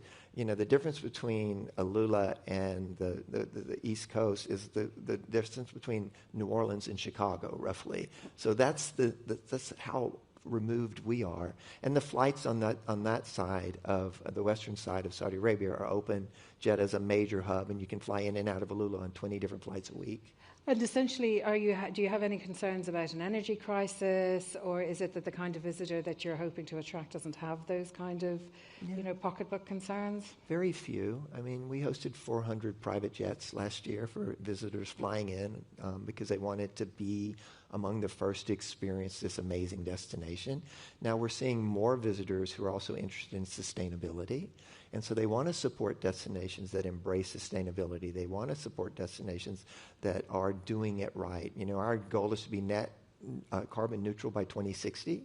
And so a lot of the work that we're doing, everything we do is done in a sustainable way so that we, again, can support this transition from just an oil-based economy to a multifaceted aspect from an economic perspective. Well, if we look forward to sustainability, I'd like to just take a step backwards first and ask you, in terms of the phase that this project has currently undergone, what changes or what was the unexpected, event or trajectory in the project that forced you to have to think a different way, and maybe was something positive that you learned from rather necessarily, a setback? I would say that the support from the local community and the fact that so many of the jobs we're creating are for young females.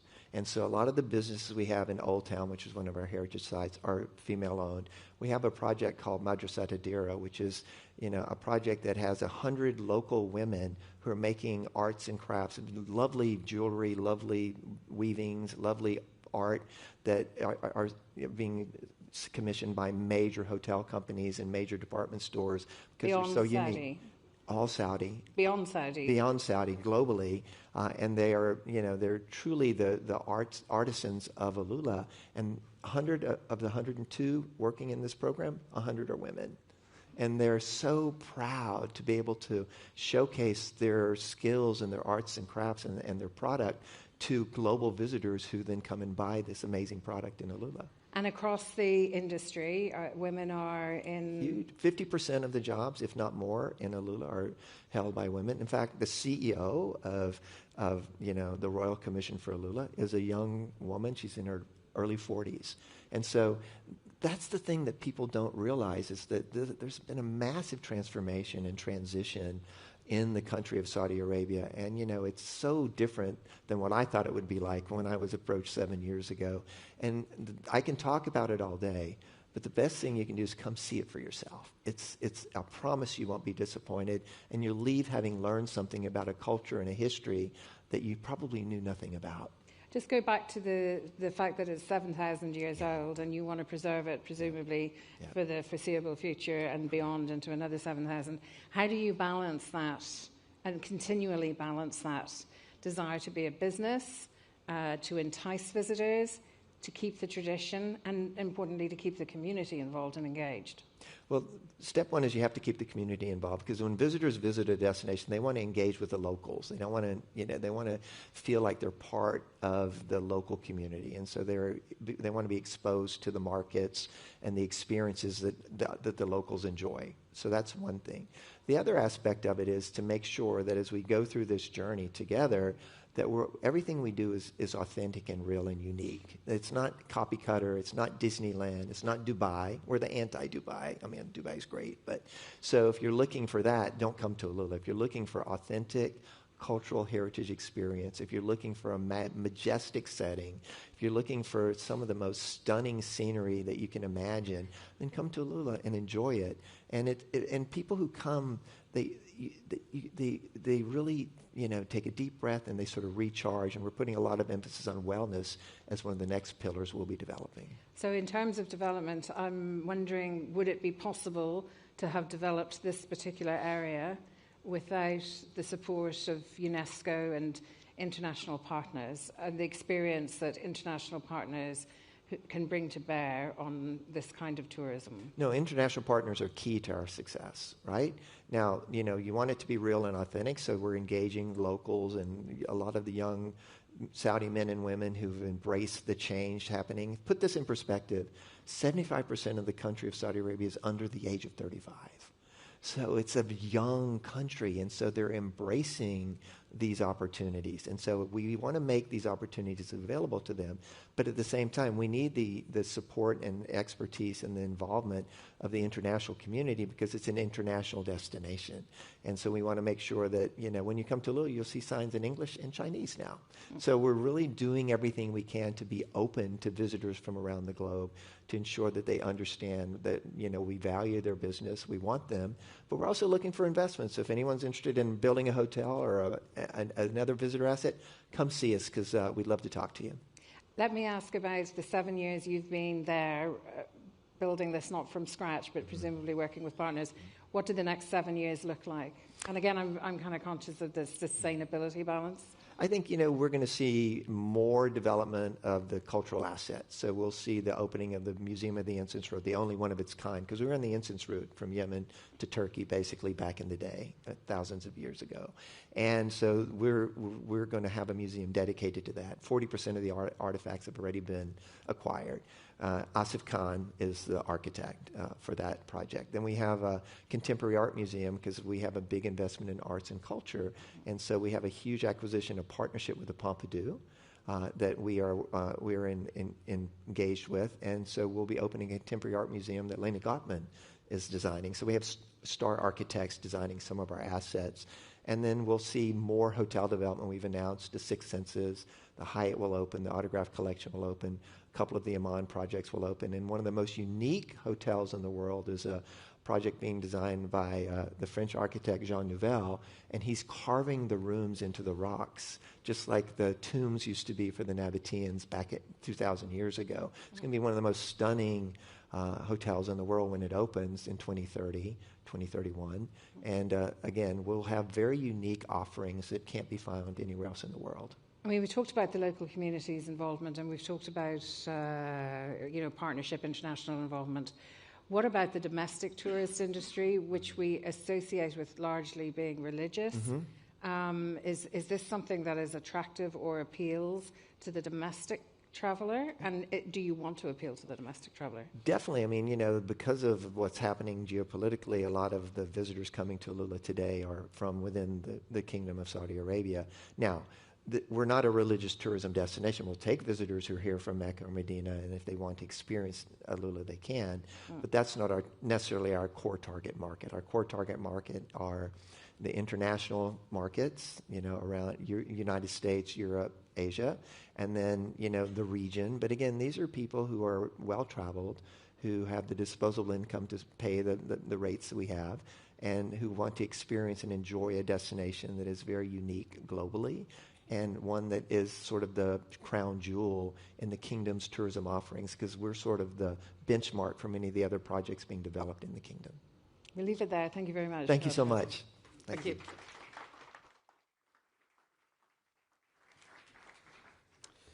Thank you both. We're going to take a break, and then after that, we're going to move into the final 2 or 3 sessions. First up after the break is a real treat, a live recording of our own Econ World podcast, which is entitled Brexit, Is That It? We're then going to shift to conversations about AI, including its impact on the music business. Boy George will join live from New York for that discussion. We will see you back here in about 20 minutes. No, 4 o'clock, I'm told, 4 o'clock.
All right, welcome back, everybody. 2 or 3 really good sessions to finish up the day.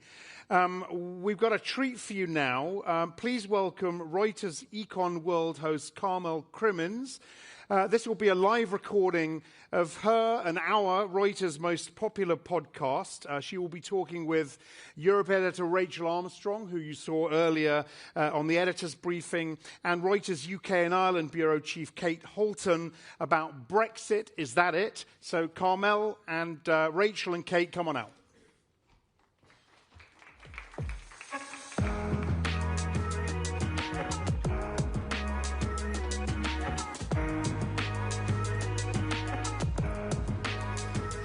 Good afternoon, London. How are we doing? Are we all caffeinated?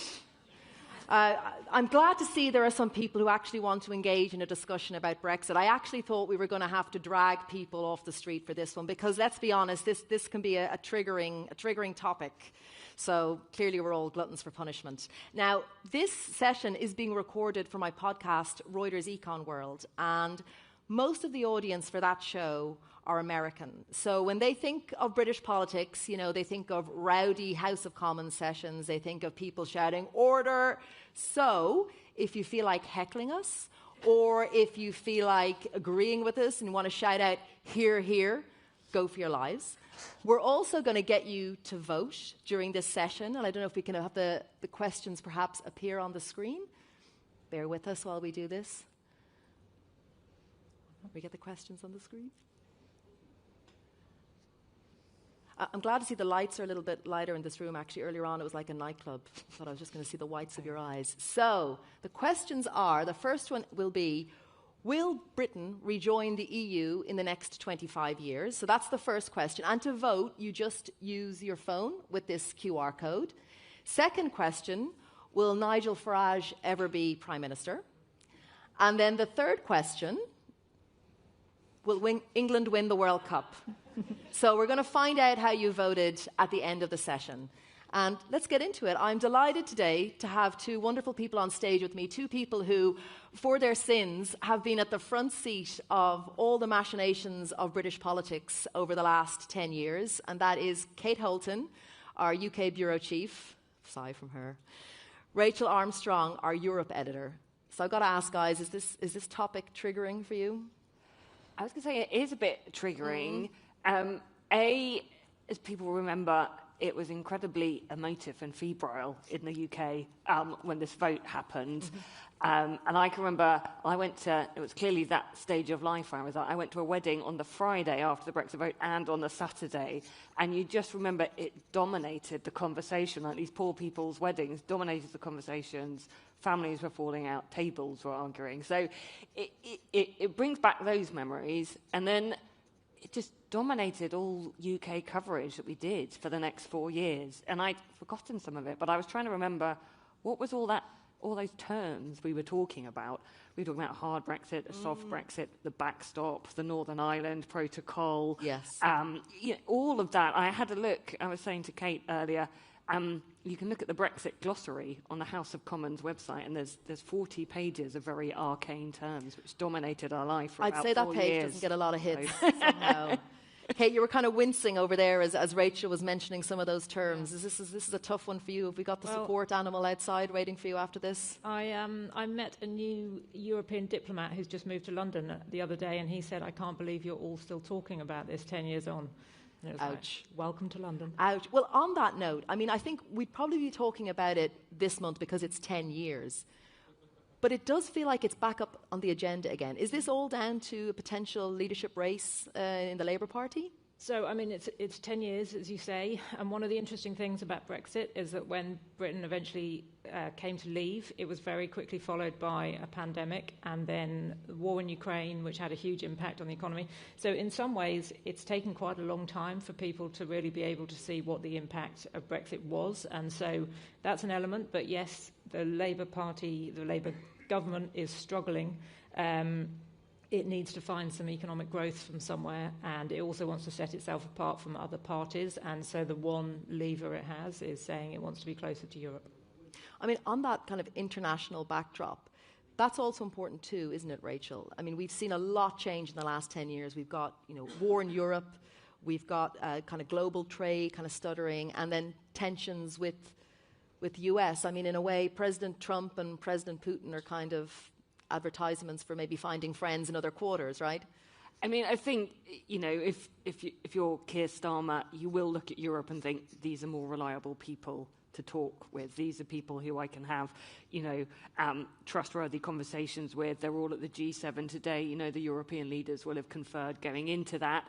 If you look at the security backdrop on Ukraine, you hear a lot about the E3, Germany, France and Britain meeting, and perhaps at the moment, diplomatically, they feel they can push a bit more than the EU can. So you definitely feel there is that dynamic. I also feel probably Merz, Macron and Starmer are having terrible times at home. It's probably quite good therapy for the three of them to talk to each other quite often. So there is definitely that dynamic, but I think the UK is definitely not in the club. When it comes to spending money, when it comes to trade, it is still very much out in the cold. The UK desperately wants to be part of the EU's defence programme where you can get cheap loans to rebuild your militaries, and the EU has told Britain in no uncertain terms that will cost you €6 billion, to which Britain has said no thank you. So there's definitely more of a meeting of minds between them, but there's not a meeting of wallets in any way. Got it. I mean, people in this room will know the reasons why Brexit happened, why the vote went the way that it did, and there wasn't one particular overarching reason. But Kate, for people on the live stream, for people maybe who watch the podcast later, what were the reasons? So, I mean, that whole element is really interesting in itself, because you had very different people with different backgrounds. You had people from very modest backgrounds, and you had some of the wealthiest people in society who all felt that leaving the EU would solve all Britain's problems. And for some, it was that they wanted it was dubbed Singapore on Thames, a free market, freewheeling. I think the word swashbuckling was used. Kind of country that would go out and trade with everybody. And then you had others who hoped that leaving the EU would bring an end to globalisation, that there would be more state protection, and they're very different outcomes. So what that meant is, it meant that you had enough people in the country who wanted to vote for it, and that gave you 52%. But it also meant that once the vote had happened, you had a lot of people who expected a very different outcome, and that's pretty problematic. And that's still the case now. That no one, when they voted for it, no one had really articulated what it meant other than not being in the EU. And so that's part of the pain of the last 10 years.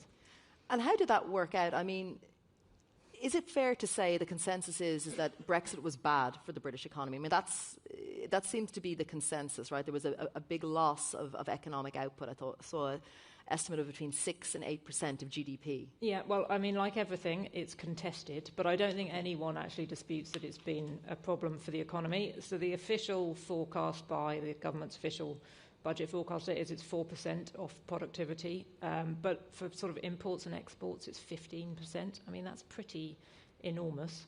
There was an American think tank which produced, and they said 6 to 8%. Lots of people dispute some of the way they worked it out. But, Brexiteers would say there are big problems in the country to start with, very high energy costs. They would say there's too much regulation, lack of investment, etc. And all those things are true. But also there's been 10 years of, for a large part, staring and talking about one issue. It's massively deterred investment, which is really bad for the economy. For a long time, Parliament didn't talk about anything else. And this is at a time when the world's changing really rapidly, and that's all quite problematic, I would say. I mean, to be fair to the Brexiteers, we also had a global pandemic. Mm-hmm. We had we still have the war in Ukraine, which pushed up energy prices. So some of that will also have negatively affected the UK economy. But if we compare it to its European peers, it's definitely a laggard, Rachel. It is a laggard, and I think there are a few measures where it's particularly interesting, where it lags behind. So, as Kate mentioned, productivity is one key area. Another area that I think is really interesting is real income growth, which I think can go quite a long way to explaining where Britain is as a country. And Britain has had slow real income growth since the 2008 financial crisis, and you'd probably argue that that was one factor why people voted for Brexit in particular. It has got the slowest real income growth of the major European countries, and particularly interesting is that the lowest 40% of earners have seen their real incomes decline over the past 10 years. And I think if you think about some of the levels of dissatisfaction there was in this country going into the Brexit vote and then there is now, and then you see that figure, then that starts to explain a lot. Yeah, and then you've small businesses as well, are particularly badly affected, right, by the increased sort of red tape that's required now to trade into Europe. We've done a series of stories to mark the 10-year anniversary. One that I think went this morning was on two brothers. They both work in logistics. That was a cracking story. You should check that out on Reuters.com. Yeah. One was for Brexit, the other was against it. 10 years on, they still don't agree with each other. But the one who thought Brexit was a terrible idea has managed to make quite a lot of money out of it because they have been the advisors on how to fill in all the paperwork, of which there is a lot. Every crisis is an opportunity. Yes. Now, Rachel, you ran Reuters coverage of financial services when Brexit kicked in. And I remember at the time there was a lot of... I was working in New York. I was running the file there. There was a lot of doomsday predictions. I think, in fact, JP Morgan boss Jamie Dimon flew over to the UK and warned, I think, that thousands of jobs would be pulled if Brexit was voted in. What has the actual impact been on the city? Yeah, so that's very interesting because, these doomsday predictions about the city, they weren't just outliers. I can remember you'd go and talk to the CEOs of banks and funds in the build-up to the vote, and they were all saying, we will have to move thousands of jobs if this happens. I think there were predictions from some think tanks that about 100,000 jobs from the city would go. Jamie Dimon, he was here, as you say, just before Brexit. I think he said they would move 4,000 jobs. He was talking at their big operations centre in Bournemouth and gave that warning. I don't think that went down very well. Interestingly, they've just got planning permission to expand that operations centre in Bournemouth massively, and they're building a huge new EMEA headquarters in Canary Wharf. Okay. So there's no one particularly good estimate of how many jobs have moved, but it's been far below the 100,000. It has been a few thousand, and they've not all congregated in one place. We used to do a lot of stories about, will it be Frankfurt, will it be Amsterdam, will it be Paris that will be the new financial centre of Europe? It's probably none of them. London is still by far the biggest financial centre of Europe. All of those capitals have picked up a few jobs and a bit more business, but nothing like on the scale that was promised. What has happened is that billions of pounds worth of banking assets that were linked to EU institutions and companies and people, they moved. The pipework for a lot of trading activity, that moved. But the actual kind of number of people, that stayed kind of the same. In fact, I thought I read a stat somewhere that employment in the city is at a record high, actually. Yeah. I mean, the city has also evolved since then. There's more tech companies working here, fintech. It's been a great place to move. I think perhaps what's worrying for Europe as a whole, though, is that everywhere is doing a little bit better, but nowhere is doing anywhere close to as well as what America is doing. Well, it's the North Star that is the US economy right now. And, of course, Elon Musk, SpaceX, I saw data, it's now bigger than Amazon and Microsoft. So it's just sucking all of the oxygen out of the room for everyone else, right? Yeah. Yeah, absolutely. I mean, I think I was looking, I shouldn't say this too loudly because we're on the same square as the London Stock Exchange, but I think the biggest IPO in London so far this year has been about £100 million. We're not even reaching £1 billion, let alone £1 trillion. Yeah. I mean, have there been any benefits? Because the argument was that if you're outside of Europe, you can write your own rules, and that is attractive to capital, right? If you can offer people sort of loopholes, innovative ways to trade. Have there been any benefits? So I think whatever you think about Brexit, there is an argument that the UK could move faster on regulation and set its own path because, if you're one regulator versus 27, that helps. So on AI, the UK has sort of gone between the US and Europe, and I think that's deemed to have been quite successful so far. On smaller areas like chemicals and agriculture and medical devices, a sort of a larger UK regulator has managed to make decisions more quickly, is taking a slightly different approach to risk. And so there are companies that will like that. Potentially, some companies would move to the UK to benefit from that. I don't think that offsets the loss of access to a huge market, but it's interesting. And in a time when the economy and growth is perhaps so tied to innovation and new products, etc., if you could stick to that, maybe that is something. However, we'll perhaps come to this, the loss of a huge market, of access to a huge market, is a big deal. The Labour government is now looking at ways that it can get closer to Europe, and it may actually end up reversing some of that independence. So it's not even clear that that's going to last. Yeah, talk to us about that, the political fallout, because that has been huge, hasn't it?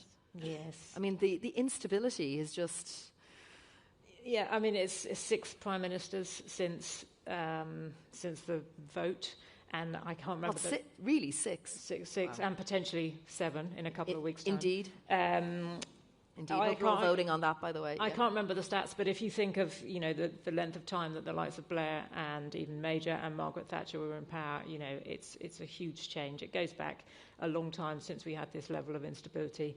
And the other thing that's kind of fascinating, and I guess this is not just Britain, this is a Europe global issue, is it sparked a complete realignment of British politics. So in Britain, you would have people, families who voted Labour all their lives because their parents had, and those people who would perhaps have fresh memories of hating Margaret Thatcher were voting for the Conservative Party because what they were saying on Brexit was more important.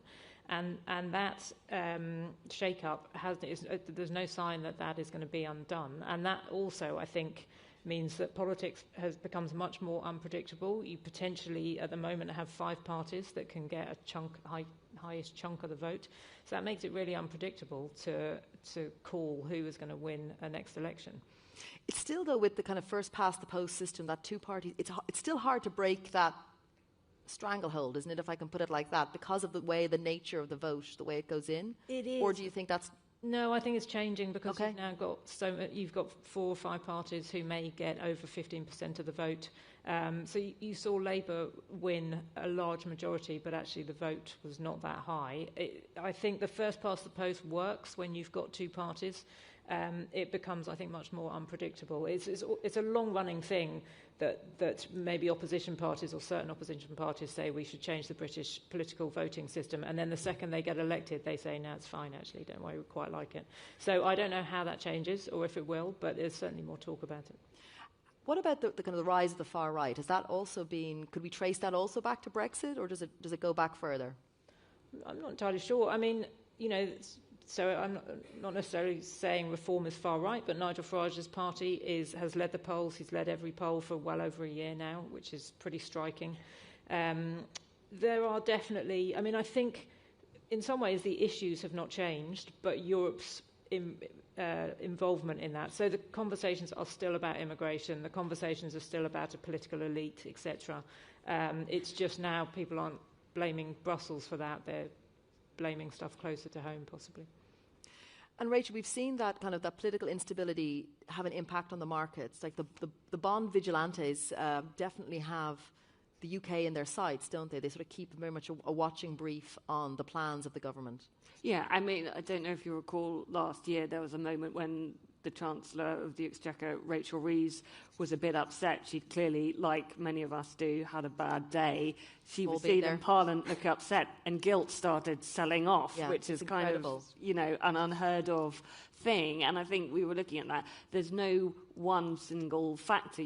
Obviously, France, German government bonds, you always have the ECB, you have that backstop. I think the UK not being in Brexit, not being in the EU, has contributed to that volatility. But it is also the sense that Kate noted that, the markets don't know who might be Prime Minister in 1 year's time, in 1 month's time. They don't have that kind of sense that there'll always be a chancellor who will always stick to a certain set of fiscal rules. You know, the Liz Truss moment kind of looms large in the minds of many bond investors, which does make the UK market more and more febrile. Right, and that Liz Truss moment for anyone who as again, I think everyone in this room is well aware of it, for people on the live stream or maybe people who are watching, is that moment when the then British Prime Minister was looking at increasing spending without bringing forth any tax cuts, and then there was this sharp reaction, to put it mildly, on the bond market, and that was the end of Liz Truss.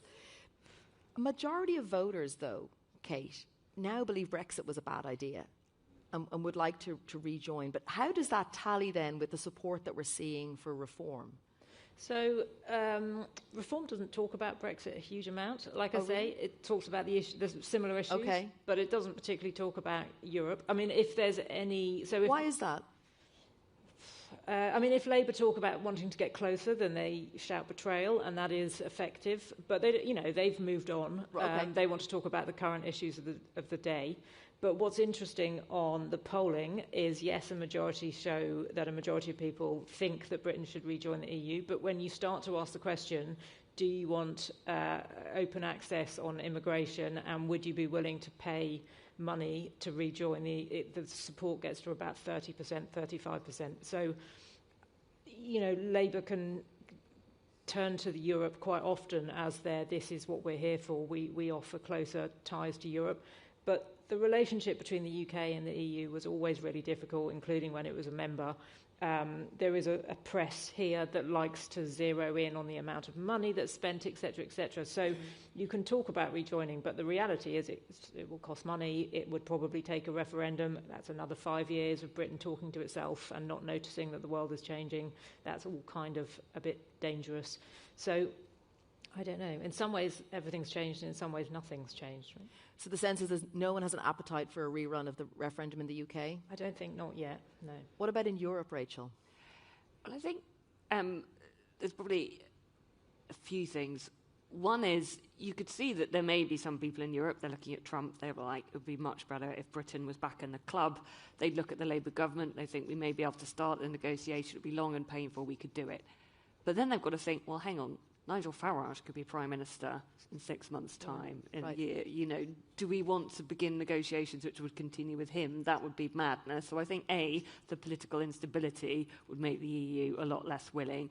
And also, the EU does not want anyone else to do what Britain did. So it needs to be very clear, even now, that if you leave, there is a cost. Right. And if you want to come back in, it will not be easy. So, Britain is going back into the Erasmus scheme next year, which is a scheme where students at UK universities can go and study at an EU university and vice versa. Did anyone here do Erasmus?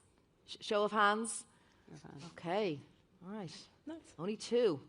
Now, that seems like a win-win scheme. Very good.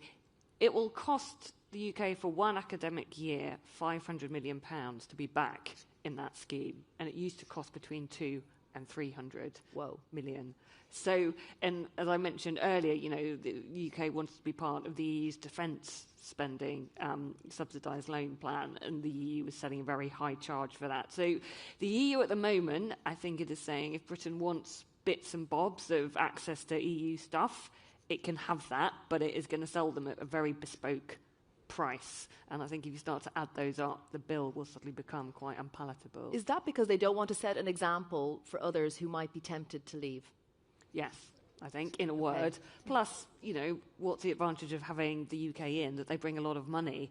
I mean, the other countries that are coming into the EU over the coming 5-10 years, Montenegro could be in 2028. Ukraine accession talks began. Yes. Last night. That will be a very difficult one for the EU to swallow. And those are all countries which are still relatively poor and would be taking up quite a lot of the subsidies. So if the EU wants Britain in, it wants Britain in with a big fat check, please. So, Kate, it seems to me then, there's no appetite for a referendum, but yet Labour's talking about let's get closer to Europe. So what do they mean? They mean easing access to markets. So the reset is on youth mobility. They can't call it anything that sounds like migration, so they have to call it youth mobility. And they're now actually calling it youth experience. Okay. Which is easier. So that covers a multitude. Yeah, yeah, have an experience. They want to ease barriers on moving food, so UK and vice versa, food exporters being able to trade with each other more easily, and they want to bring their energy markets together. The problem that Europe has is, or its issue is, as you've said, it doesn't want Britain cherry-picking the bits that it likes while saying, actually, we'd rather be more competitive on something like AI. So that's what they're wanting to show that they can make some practical differences that will make it easier, particularly for small businesses, for people going on holiday. So there's always a big focus in the British press on how long the queues are in European airports. I think some countries have said British tourists can use EU gates, some haven't, or different elements on travel. Yeah. So it's things like that. They want to show that they're making a tangible difference to people's lives by having a better relationship with Europe.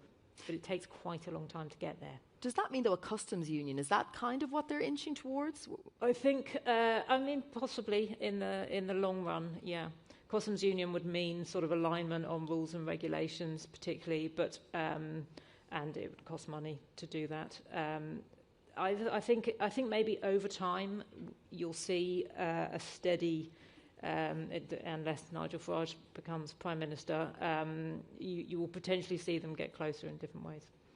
Now, how do the shenanigans, if I can put it like that, in the Labour Party play into that? Right, we've got a by-election coming up. If Andy Burnham wins, if he actually ends up running the Labour Party, being the next Prime Minister, does that change anything in terms of Labour's offering on Europe? There's two potentials. There's Wes Streeting, who was the Health Secretary. He said he would like to see Britain back inside the EU.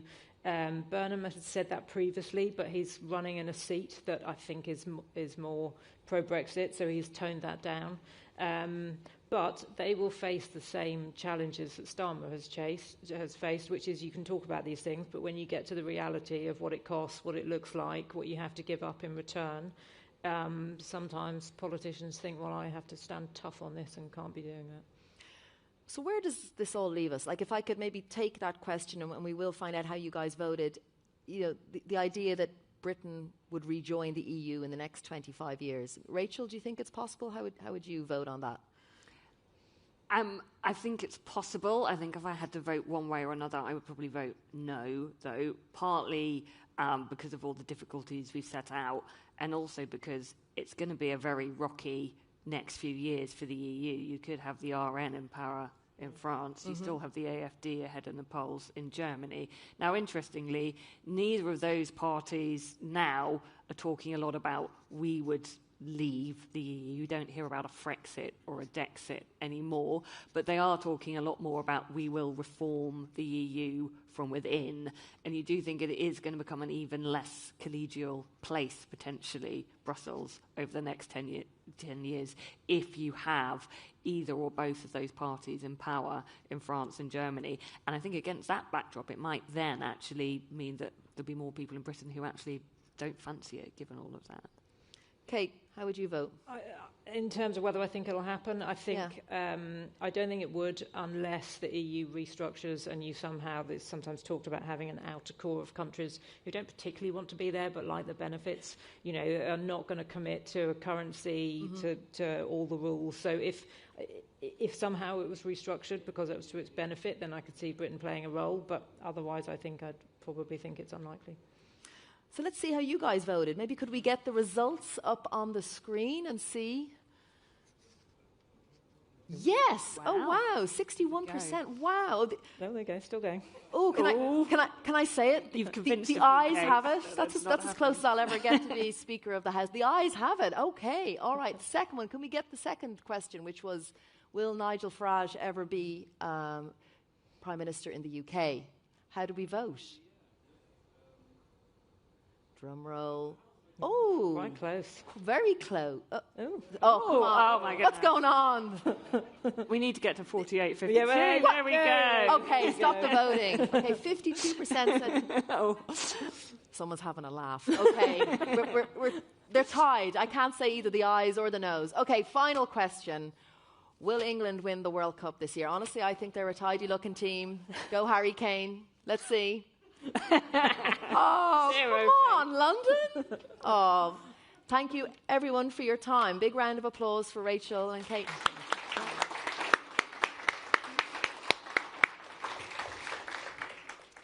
All right, thank you very much indeed, Carmel. Always a treat. Make sure you tune into that podcast.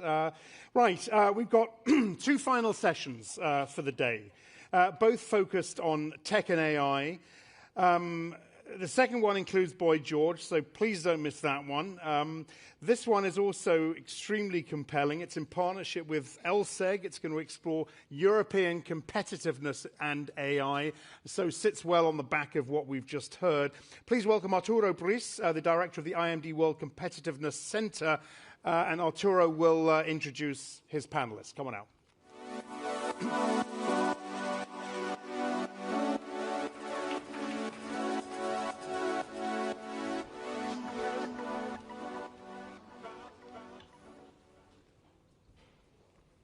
Good afternoon, ladies and gentlemen. It's a pleasure to be moderating this panel, which I think is going to be highly interested with two speakers and contributors of a super high caliber. My name is Arturo Briz. I am the director of the IMD World Competitiveness Center, based in Lausanne, Switzerland.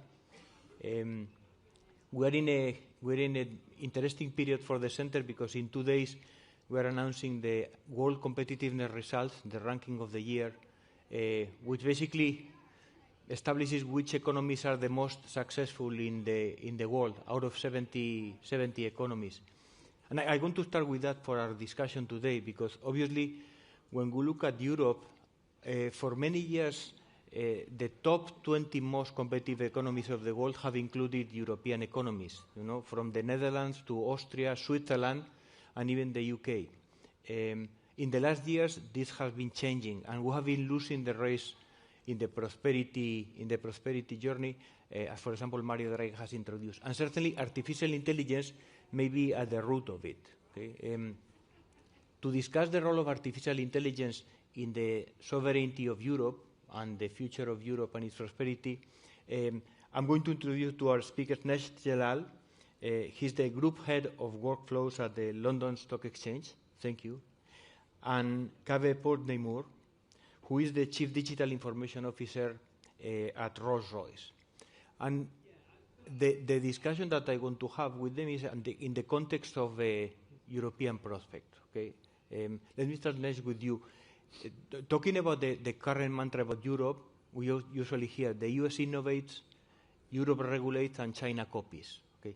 I have written about this, and I think that this is completely wrong in the three bases. But recently, the United States has formulated AI regulation that is what they call light touch, compared to the European approach that is much more controlling. How do you see these differences, and do you see opportunities for Europe of our regulatory approach? Thanks, Arturo, and great to be here.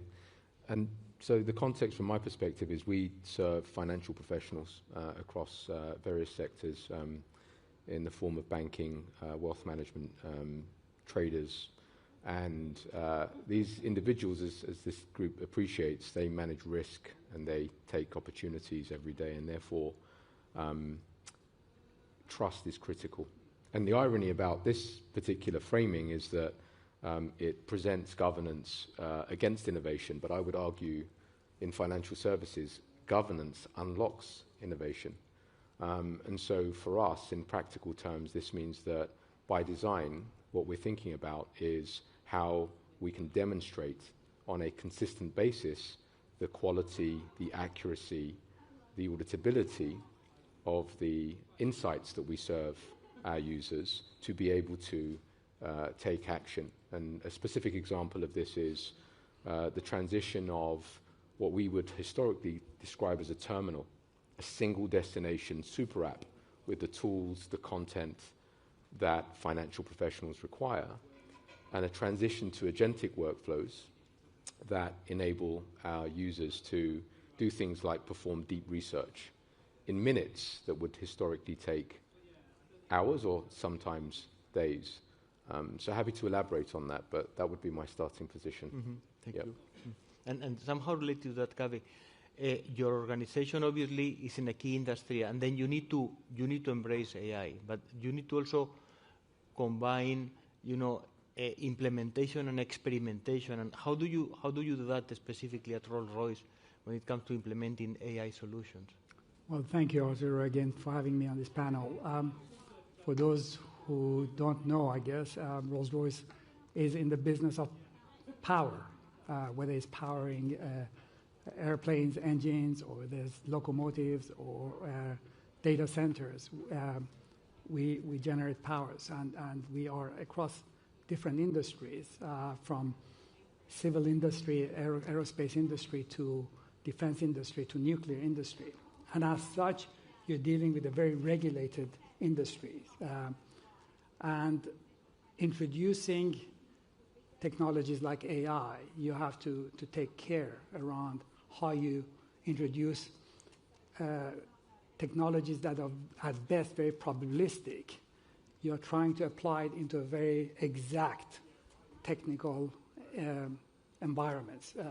Where you want human judgment, you want to be able to make sure that everything goes absolutely to 100%, and you've got redundancies built into your systems. So as such, for us, it's not about experimentation. It's about creating a clear hypothesis for the use cases that we have for applying AI, and being very clear around where AI creates value, and being able to systematically go through a process of testing that hypothesis, making sure that we develop a pilot, and then a prototype, a pilot, and then scale it up across the organization. And for us, success is when you get it scaled up. So if you're just getting into the prototype and pilot, and you don't go into the scaling it up, you haven't realized the value. So this is why, for us, we are putting quite a lot of emphasis around the exactness of how we apply AI into our business. And as we were discussing earlier, in the future there will be many different technologies. What is the framework, your organization, to embrace all of these potential technologies that are going to come, and how do you allow for flexibility? So obviously you cannot stick to one single technology. So we're recognizing the fact that technologies, will evolve. The players that may exist today that are providing AI may not exist tomorrow, or there may be companies that may be coming in very shortly, become the biggest players. So the framework we've created, we call it AIR, AI for Rolls-Royce. And within this framework, we've looked at starting with the guardrails that you build around here, so that you do not accidentally also make a mistake by doing the wrong things, whether it's the product safety, AI around our product safety, or AI around our organizational safety. We have created very clear policies that have surrounded this AIR platform. And within that AIR platform, we have created an architecture that is flexible enough that you can create and insert the right LLMs at the right point. And recognizing that LLM that you use may be outdated, and then you create another one. And it's not also the large language models, but in an organization like us, where we have a heritage of data, we have so much data, 100 years of data. If you think about an engine, an aircraft engine has got thousands of parts, and every one of those parts have got a history of data around it. So being able to make sure within this AIR platform, you've got the right governances around data, around the technology stack that you use, and the policies that you have are the framework we've created to give us that flexibility. Yeah. And I think you were referring, earlier to the importance of governance and the competitive advantage that regulation can give to Europe. But I think related to that, there's also the issue of trust, which I think, in our competitive ranking, we also see that one of the differentiating factors of the most successful economies today is that capital and companies, they trust the most successful nations because of good regulation, because of good institutions. So, what is the role of trust when it comes to AI and implementation of solutions based on AI? And I definitely want to connect it to the point around the way you think about architecting that affords you the flexibility required. The way we've approached things has been similar in that, for decades we're in the business of effectively providing that trusted data for financial markets. And the underpinning of that is about the governance, is about the data quality. In the AI era, what we've done is it's not just about our proprietary data, it's where we partner with others and we make sure it goes through a system that ultimately adheres to our quality standards and it's licensed, so that when we serve that information, whether it's proprietary or manufactured data or it's third-party data, again, it's regulatory grade. The next kind of layer of the stack is about making sure that from a large language model perspective, I fully agree. I'd go as far as saying you could say that there's a commoditization in that there isn't that much of a difference. There are some leading players now, as well as the point regarding the uncertainty of how things pan out. So you want that optionality. Where we see a differentiation opportunity is at the decision layer. The ability to combine the probabilistic magic that comes with AI, which is great at thinking, but it's not very good at remembering. And so where we can bring those deterministic frameworks, whether it's a watch list, whether it's a portfolio, whether it's the numbers that we serve that are predefined, in actual terms or derived through our analytics, balancing that information in a coherent way that helps a user complete their job, to put a trade on, to manage risk, to adjust the portfolio, is where we think that is pertinent. And the other kind of trend that is relevant for LSEG is that we signed a long-term agreement with Microsoft. And again, this ties back into the paradigm shift of single terminal to delivering our insights everywhere. And what that means is, through the Microsoft ecosystem now, whether it's Teams or it's their M365 product suite, or indeed Copilot, what we're doing is we are embedding LSEG agents that complete jobs associated to financial goals. And that's certainly another element. So just to kind of wrap it, the trust element is being able to deliver these governed agents that come with the licensing, the governance, the entitlements, and so on, that can be delivered in any of these surfaces.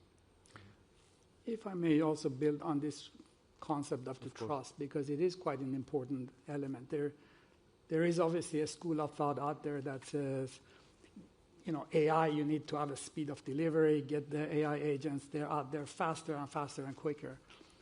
In a company like ours, and an organization like us, it's not about the speed, but it's the quality that you deliver, because any AI agents you're trying to deploy are going to be are working on very important matters.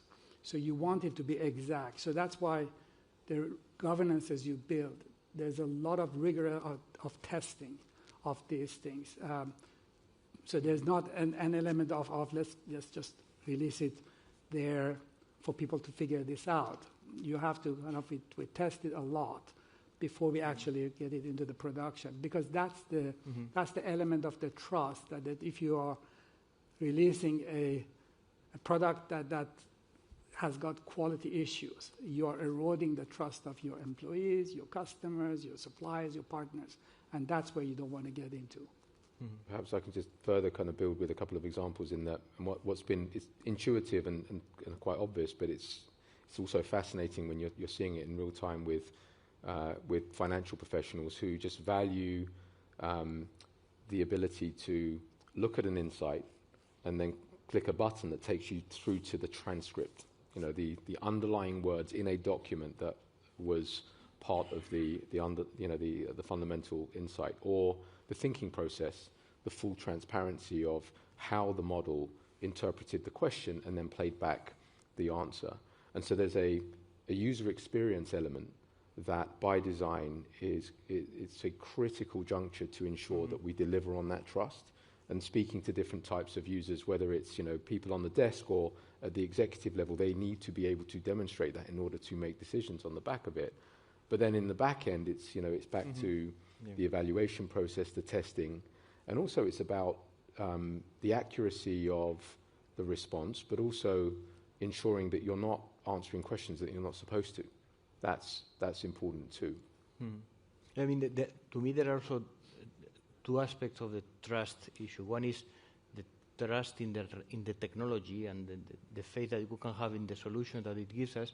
I think also one of the advantages that I think Europe can have on that front is that, for example, vis-à-vis China, I think given a regulatory framework, but also given our democratic systems, I think we can trust much more in the use of AI for non-spurious reasons. And I mean, it has been some evidence recently showing that China is using artificial intelligence to enhance the autocratic power of the state, which I think we never think about that, but it gives us a very important competitive advantage, including the United States, that is becoming more autocratic as well in the use of AI. I mean, the recent decisions with Anthropic, I think, prove that point. But we have talked about governance, trust. We have talked about framework. Kaveh, I think in Rolls-Royce you have a large ecosystem which involves customers, of course, partners. How do you deal with those partnerships? Because you cannot just develop AI solutions on your own. What is the importance of those partnerships? Again, I think as part of the framework that you have, you've got to be very clear on the partnerships that you're going to establish. And partnerships will be at different levels. For AI isn't just about the large language models, isn't about the data. It's also about the infrastructure that you have. The data centers you use in an organization like us where we can't just hold the data in anywhere. We have to have we deal with defense data of different countries. So we have to kind of abide by the sovereignty of those data, and where that data gets processed matters also. So for us, it's all about making sure that we are establishing the right partnership with our ecosystem of our suppliers, making sure that you're choosing, again, you have the trust, the trust that you have established with those suppliers. With our businesses, we believe that the best ideas on AI isn't actually people sitting in the center and dreaming of AI use cases. The best ideas actually comes from the front end. And we have very smart people. We've got some of the best engineers in the world out there. So, you don't create basically use cases there. You go to them and say, what problems are you trying to solve? What are the challenges that day-to-day you have? And you'd be amazed how much opportunities and use cases that comes up. So you establish partnership and trust with those frontline teams that are dealing with the day-to-day challenges that are going to ultimately own the AI capabilities that you're going to give them. Because at the end of the day, these AI capabilities, you give them AI agents, they're going to become part of your workforce. So you have to kind of take care of them and look after them and so on. You can't do that central. You have to kind of make sure that you do that in collaboration with your frontline teams. So in that ecosystem of partnership you establish, that value chain of from an idea to get it basically into live and realize the value, which is the most important aspect, and to make sure the safeguards are in place. That requires a partnership, and nobody can do it alone. Doesn't matter how big your organization is, partnership is key to making sure. And central to that partnership is the trust that you have, how you work with each other and delivering this. Obviously, we will be welcoming questions from all of you through Slido, and you will see the QR code in a second. But as we continue the conversation, you can also post your questions. I have a question for you related to that. So, I think having these open ecosystems and then these partnerships is very, very relevant. But what about the commercial use of it? That is, would you agree that they have a commercial basis much more than this isolated AI implementation? Yeah, look, yes. I think certainly from an LSEG perspective, both commercially, architecturally, we are open. And we believe in that because you can bring the right specialists, the best of breed, so to speak, depending on the problem that you're solving. So whether it's other data providers, it's the frontier model providers of which we have optionality, and also the way in which we distribute our data, we're very much an open ecosystem in that regard. And one specific example is the integrations that we have built within Microsoft Teams allow us to deliver workflows that also include our partner agents, not just the LSEG created agents. So one of the partners we have are a specialist in pre and post trade trading type performance data, known as TCA. And in the context of a workflow between an asset manager and a bank trading desk, historically that type of communication is spreadsheets and phone calls, and it's ad hoc and very inefficient. Now you're in Teams and you're able to assess execution performance by interacting with an agent that delivers that information seamlessly. So these are real workflows, and we can see the tangible value from our users. Yeah. We can start taking questions from the audience. The first one, I like it because it makes already the statement that Europe will win. So it's not an if. So how we will win? Through regulation, infrastructure, or specialization? Who wants to take that? I mean, from my perspective, I think I don't know that there's a winner as such. What I would say is that if the US are well positioned in terms of frontier models, certainly Europe is really well positioned in terms of that governance around the deployment layer. For me, the edge comes from how you combine the two. And so I think Europe is very well positioned in that regard, but clearly to scale and to drive adoption, you need to be able to create and drive the innovation and that feedback loop. I mean, I think that Europe is well positioned, and I put UK into that also, well positioned in terms of the AI. And it's not, again, one winner, one loser. I think there is sufficient investments going in Europe, Asia, in China, in US, that the AI agenda is going to advance significantly. But I think one thing that we have in Europe, which is actually a key asset, to make AI work, you need to have data. And imagine the industries that we have in the legacy of industries that we have in Europe. How much data that we have. If we can kind of harmonize that and get that data, then even take our national health service here. How much data we have there that can be leveraged. That's what AI needs, data. Yes. I like the question at the bottom. I'm a finance professor myself, and I'm confronted with this problem today with AI. I teach a corporate finance class to MBA students, and I teach them free cash flow valuation, Markowitz, diversification. And at the end of the class, and right before the exam, I tell them, unfortunately, everything that you have learned from my course is totally useless. You still need to pass the exam. But I think I go to that question, how will financial services look like in 5 years from now? Because we, at least from my perspective, will not even have a theory of financial markets. I'll frame kind of the present, and then I'll compare it to that.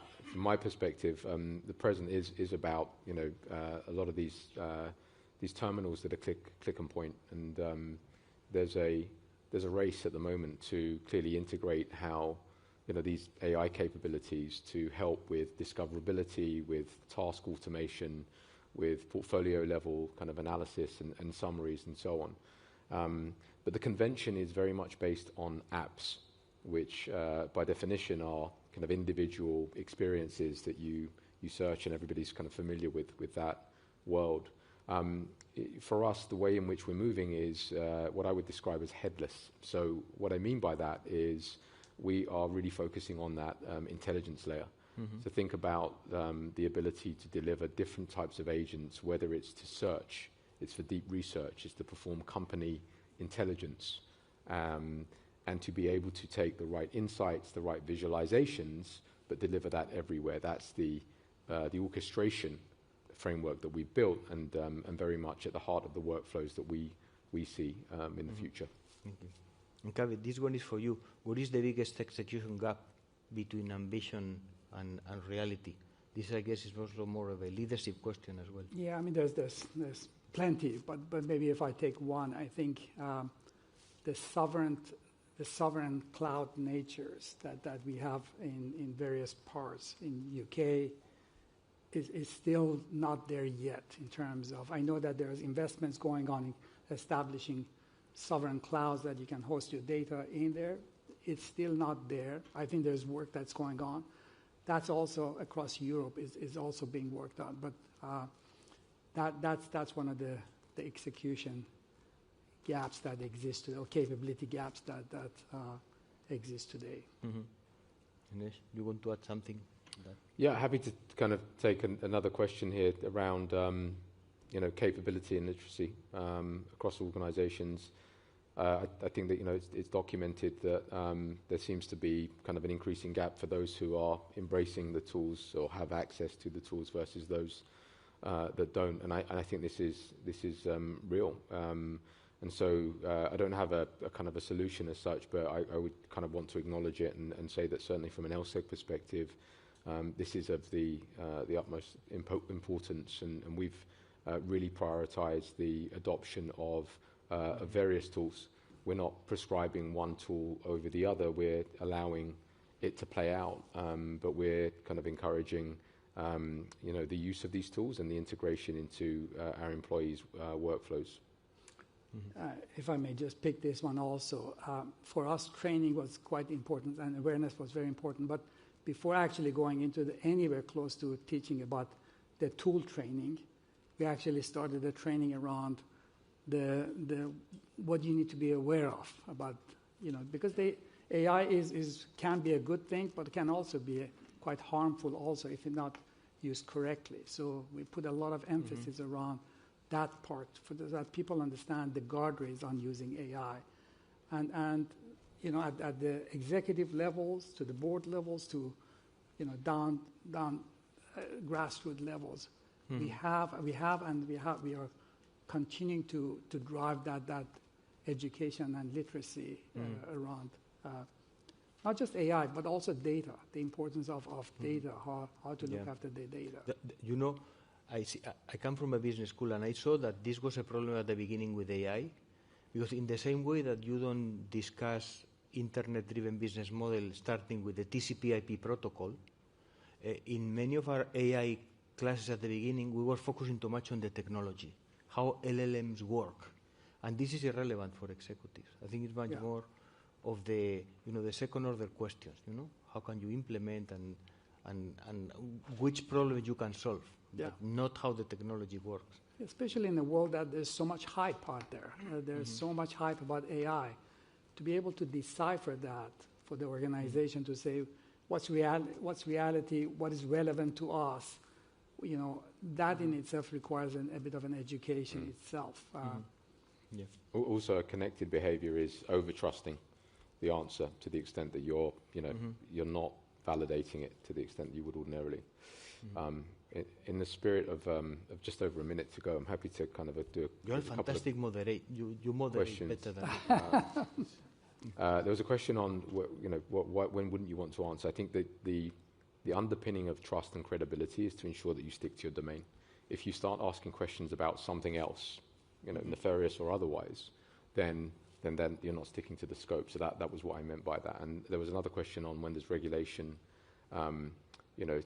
become helpful for innovation or competitive advantage. Again, I think regulation underpins trust, and maybe in the context of kind of regionally, what does that put us? Again, from a financial services perspective, regulation informs governance. Governance unlocks the ability for us to create those trusted experiences.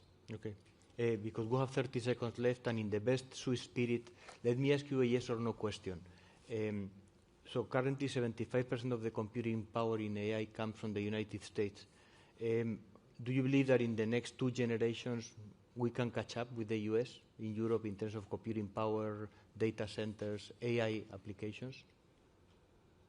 Do I believe? Yes. Bravo. I believe yes too. Thank you. That's it. You know, approve. Thank you. Thanks so much. Thank you. Thank you.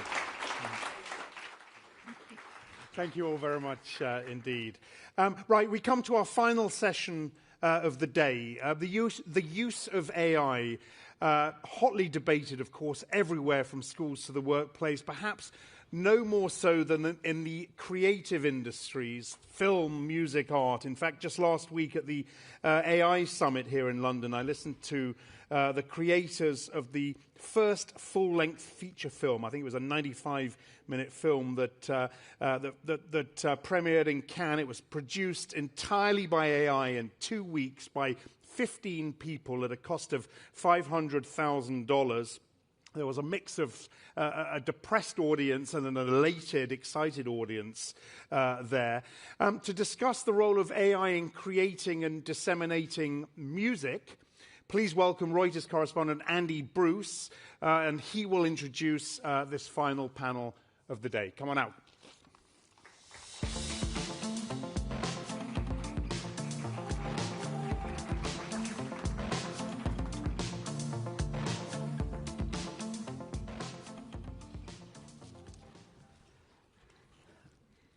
Good afternoon, everybody. My name's Andy Bruce. I'm UK economics correspondent at Reuters. I suspect I'm not going to be the star of this show. But although I'm a journalist, music's very close to my heart. My second career, in a way, is playing piano for people and various albums and tours and things like that. So I volunteered to do this panel, and it's a great pleasure to be joined by everybody here. So I'm here with Carlita Higginson, who is a chief digital officer at Warner Music, a global record company with lots of different record labels under its wing. And also I'm here with Victoria Oakley, who is the chief executive officer of the IFPI, which is an umbrella body for record labels. And of course, Boy George, who's joining us from New York. And I thought I'd get the conversation going with you first, Boy George, if you don't mind, about you are launching an initiative about, and it's called Artist Included, and it focuses on artists and AI. So tell us about that first. What is it, and why are you passionate about it? Well, it focuses on hit songs that artists like myself have lost absolute control of. You know, when you start your career, this is not me even moaning, you know, but when you start your career, you're not thinking long term, right? You're not thinking of the future. And, you know, nowadays, the kind of things that we would have agreed to 30 years ago would just be an outrageous contract now. So, you know, a song that I go out every day and promote constantly, it's like the song that I take everywhere I go. It gives me a lot as well. This is me saying I get a lot from it, but perhaps I need a little bit more. And so what I've done is created a situation where an artist like me, for the purpose of a particular hit record like Carmen Chameleon, can go in, re-sing it, try and capture the nuance of that original recording, you know, literally remembering that there was no technology. You know, we used a lot of reverbs and delays, and, you know, there was things that we just wouldn't have to do now. But the main thing is to kind of capture the essence of the performance, and it's not as easy as it sounds, because over the years when you perform a song live, it becomes more bluesy. It takes on a whole different experience of the road and what's happening in your life, and it becomes another thing altogether. So going back to the studio to create as close as you can, what we had to do was re-sing it, and then luckily our original producer Steve Levine had access to post-contract demos of me singing in my 19-year-old voice, you know. And that somehow they put those two together, and after a few goes, they came back with something that I think could have been from the same sessions. Like, it's that close for me. I would say that the comment I'm getting a lot from people is that it's warmer. So I think what you have is all the experience of who you are as a person and what you've been through, brought onto a subject that is so naive and young and not worldly, not travelled, hasn't been through much, but singing as if you understand what's coming.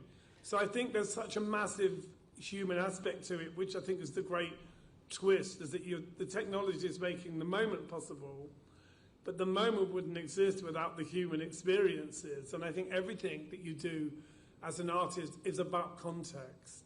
Mm-hmm. Why you were doing it, what you were wearing, what the political climate was, what was going on socially in terms of, you know, freedom of rights. All that stuff makes a difference to the kind of music that you make. And in the case, I know I'm sorry giving you a long answer. No, it's all good. In the case of Karma Chameleon, Culture Club were making this soul record.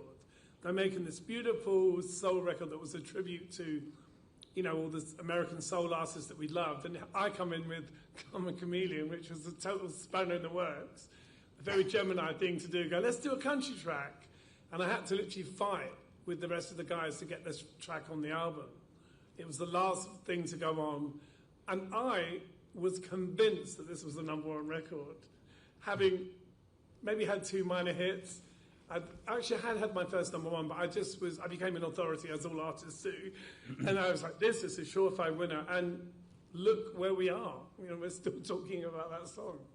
Yeah, absolutely. And, you know, you've built this as an ethical AI project. And I wanted to ask you, Carlita, you know, what does ethical, responsible use of AI in the music industry look like? You know, I know Warner's had a couple of examples of maybe helping artists who've lost their voices and things like that. Could you tell us a bit more about that? Sure. I think one great example that I like to think about is the Randy Travis example. So Randy Travis was an icon country music singer. And in 2013, he had a debilitating stroke that caused him to lose his ability to speak, you know, primarily, and it really effectively ended his singing career. And so as the technology evolved, in 2024, he ended up working with his producers, his longtime producers, Warner Music Nashville, and they got together with him and his creative team. They trained a model, so similar to, you know, what Boy George is talking about. They trained a model, an ethical model, fully licensed, with the vocal stems, his vocal stems that he had licensed and owned vis-a-vis Randy Travis and the label. And they were able to get a vocal surrogate who re-recorded the music, and the AI mapped on top of that vocal surrogate's songs with Randy Travis's timbre, his style. Randy Travis went into the studio to produce this together, where he directed the storytelling. He directed the vocal performance in terms of the pacing and the style of it to create an entirely new recording. And it was an amazing and incredible way for him to work with this technology, get his voice back, to be able to sing again after, you know, having lost that. And so it was an artist using the tools in a creative way to really, you know, sing again. Great. And Victoria, for you, I mean, you know, your body represents, I think it's over 8,000 record labels, something like that. I mean, from your perspective, do you think AI is something that's going to help grow the music economy, or is it kind of too soon to say and it's actually more of a risk? No, I absolutely think it's an opportunity to grow, as you call it, the music economy, but also to create more and different opportunities for artists. So you've heard from Boy George and you've heard from Carlita about some of the frankly very cool ways in which you can use AI in the creative process. There's also the piece which is about licensing. What record labels really want to do and are doing is enter into licensing agreements with ethical AI models, and with that comes a new stream of revenue that frankly wasn't there before. And certainly what I see from the record labels that I have the privilege to work with is they absolutely want to make sure they can explore that and make good use of it for their artists, because they're always looking to make sure that their artists can reach new audiences and reach new sources of revenue. Yeah, I suppose the thing about the expansion of AI, it's sort of different in every country, how they regulate it and things like that. I mean, I know you might have some strong thoughts on which countries are doing it well and which countries are doing it badly. I feel like you're leading the witness, Andy. Yeah. Look, I think this is really difficult for governments to get right, yeah? They're looking at this massive influx of tech and innovation, and they're trying to figure out, do they leave it alone and let it happen? Do they invite it in? What should the rules of the road be? So I have, as somebody who spent 20 years as a policy official inside government, I have a lot of sympathy for the people trying to figure this out. But my very strong view from the music business perspective is that what we want is an environment of business certainty where record labels, on behalf of their artists, can enter into licensing agreements. So, allowing the marketplace to do its thing, as it were, and to work and to thrive. The risk is that we're seeing a number of governments who think, and I think we've got some tech companies whispering in their ears and giving them all sorts of promises that may or may not bear fruit, but asking them to create all sorts of exceptions and rules that mean that these AI models should be allowed to absorb all musical content, other people's works, without having to seek permission or to pay for it. And that, frankly, from our perspective, is quite simply wrong. And I'm completely unconvinced by the argument that innovation will stall, AI will stop, etc., if you don't allow AI companies to have access to all music for free. That argument just doesn't add up for me. And I think it's perfectly possible to have an openness to innovation and to ensure that AI can access the things that it really needs to, whether that's around medical research or whatever it might be, whilst at the same time having the right rules of the road that don't get in the way of music and artists' work, and that licensing space to really grow in order to provide a source of revenue for artists. And Carlita, I mean, Warner being a very global group, what's your sense of which places are doing it right? Sure. Well, I'll start first by saying, I completely agree with Vicky and the approach, and obviously, we work very closely with IFPI. I think the way that we think about it is kind of in these 3 L's, if you will. There is the legislation piece, which, we think that it's critical that we set up and work with different bodies and different organizations in different countries to figure out what are the right guardrails that should be in place. And obviously there's, legislation that needs to happen state to state, country to country, and it's important that, we have lobbyists and people on the ground doing the right, guardrails. Litigation is another key component because there are sometimes just bad actors who are going to test the bounds with respect to those guardrails. And it's important that we take punitive actions against those bad actors, and there's a deterrent effect. But most fundamentally, and the most sort of powerful component of it all, in my opinion, is the licensing. Because the licensing allows us to proactively figure out what the right economic framework should be, that shows what the right guardrails should be with respect to these services who want to come to us and do it properly. And it allows us to power what we need to do when we go in from a legislation perspective, when we go in from a litigation perspective, to demonstrate that there is this framework that exists and that there is a right way to strike these deals in a way that will be accretive to the music industry as a whole, while allowing for that innovation by these models. Yeah. Yeah. And if you want me to name and shame, then Please I'm prepared to do it. Go for it. I think there are countries that have been trying to square this circle, as I said, and the UK is quite an interesting example. So is Australia, having had a really good look at it. Initially thought they were going to go for what we call this TDM exception, which would essentially be a free-for-all, and then have consulted widely with stakeholders across the creative industries and beyond, and have decided to step away from that. So I think you've got the UK, Australia, Canada, Hong Kong and China, not necessarily natural bedfellows, who have chosen that path. You've got some countries that have that unhelpful free-for-all exception in place already, in Japan and Singapore. Now, they passed that legislation well before we really had our knowledge of what generative AI can do. And so I think what we're encouraging is for them to look again at those rules, given that we now know some more about the scope of this. You've also got countries that haven't decided one way or the other yet. I've been keeping a very close eye on India, on Chile, on Thailand, and very much hoping that they hear these arguments and go in the right direction that protects their creativity and their culture, frankly.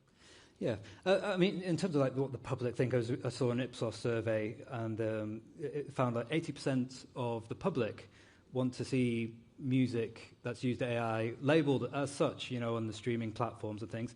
But George, I wondered, what do you think about that? I mean, surely you wouldn't want, your latest version of Karma Chameleon with a big kind of AI label attached to it on whatever platform people are using. I think it's important to be honest about what you're doing. I mean, that's what makes it ethical. We're choosing to do it. It's not an accident. And, you're hearing all the time other people taking classic songs and turning them into doo-wop versions, and everybody's freaking out. But I think the truth of the matter is a good song is still a good song, right? And the most important thing is the idea. And that can only come from a human perspective. Why did you do that song? What were you feeling? What were you wearing, importantly? And, again, what was the social climate? What was going on for you emotionally? What is your relationship with the world? I personally think that always still matters. And what AI can do is kind of grant you the permission to use all those ideas that are in your head in a sped-up version. It cuts out the small talk. Yeah. No, I mean, I've sort of met a lot of songwriters myself and had a chat to some of them about what their thoughts are on AI just ahead of this panel.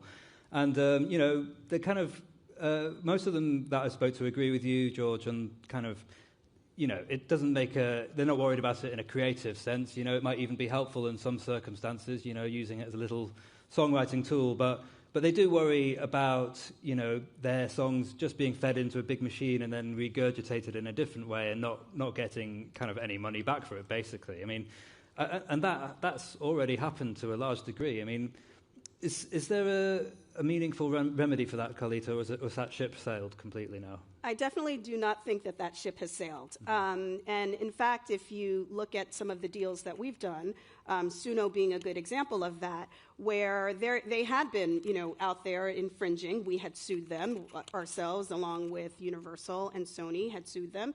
But yet they were ready and willing and able to sort of strike a licensing deal. And as part of that licensing deal, there was a settling out of the issues from the past, but there was also the guardrails for the go forward, which they had to adhere to shutting down their old unlicensed model, which they're working on doing, to launch a new fully licensed model where it's only going to be cleared content. As part of that, we have the economic framework that makes it, again, accretive to the industry. It's the right monetization principles that we've established in terms of that deal. Udio is another example of an entity that we had been suing, and they had come to the table. They were ready to license. They were ready to deprecate their old unlicensed model and figure out the right, economics for the go forward. And so I definitely think that there is, opportunity, lots of opportunity there for us to figure out what should be in place for actors who want to come and do the license models. Once we have all of these licensing arrangements, it also sets the precedent for the industry that the industry can see, and other platforms can use that as the example to do, the licensing in the right way. I mean, you may have seen Deezer, the streaming platform, has kind of announced it's going to filter AI-generated music. does Warner support kind of limiting the visibility or the monetization of AI music? I think it's very important that as we do deals, both when we think about the deals with the new AI platforms, as well as thinking about the deals, our existing streaming services that may or may not be getting into it, that we're figuring out and stemming any dilution that would happen with respect to AI content that's just appearing, particularly AI content that hasn't been licensed, that hasn't been authorized by us in terms of appearance on these platforms. Those things shouldn't be monetized. What we are focused on is we are focused on centering and bolstering human artistry and licensed content on the platform. And so as we think about artist-centric and we think about the monetization principles around here, we lean heavily into that. Yeah. I mean, I think it's worth digging in a little bit further to some of what Deezer is doing, and I agree, it's super interesting. But what they're really showing is this huge amount of AI-generated tracks, and really by that we mean solely AI-generated. We're not talking about the sort of thing Boy George was talking about at the beginning, or Carlita was talking about, where you're using AI as an approved tool as part of the creative process. But really, we're talking about a direct prompt. You ask the machine to make a song. There's not much creative process involved at all. Those kinds of tracks, there are a lot of them out there, and that's really interesting. What Deezer is showing is that there is a sort of bit of a flooding of the marketplace with this kind of AI-generated slop, frankly, which is very, very different to an excellent piece of artistry with AI tools as a support. The other thing that's really interesting about the Deezer statistics is it shows that hardly anybody is listening to any of this stuff. So of the thousands and thousands of AI-generated tracks that are being or attempted to be uploaded to a platform like Deezer, nobody's listening to them. Which is an important context, because when we think about monetization and we think about that fixed pool, to the extent that people aren't listening to it, to the extent that there is content that's pure AI, fully AI generated content that's being used for fraudulent streaming, those things should be addressed, should come out of the share. Those things should not dilute the economic pool. Yeah. Excuse me. Just to return back to the kind of artist view, the idea that as a songwriter, your songs will be used for kind of these unlicensed models, and bits of it might kind of turn up. Boy George, I mean, does that worry you? It doesn't worry me, because I think anything that helps you to become a better writer or a better sharer of your ideas, anything that facilitates that, whether it's sitting in a room with a guitarist, whether it's doing it with a computer, whether it's doing it with a piano, all of that stuff, I say write the song, put it to the side, write the next song. Don't worry about where it's going to go, because this technology will change. But I think as a writer, and as a kind of person that is obsessed with pop culture, you cannot ignore AI. It's folly to do so.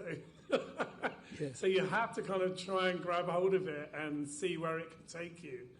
But I still think, Bowie is always Bowie, Boy George is always Boy George, Madonna is always Madonna, and the next person to come through that noise will have to have something interesting to say. So people aren't going to listen if there's no message. The message is the essential weapon, whether it's with robots or a real guitarist. It's like, what are you telling me? What's the story? What's the narrative? And that can only come from the human imagination.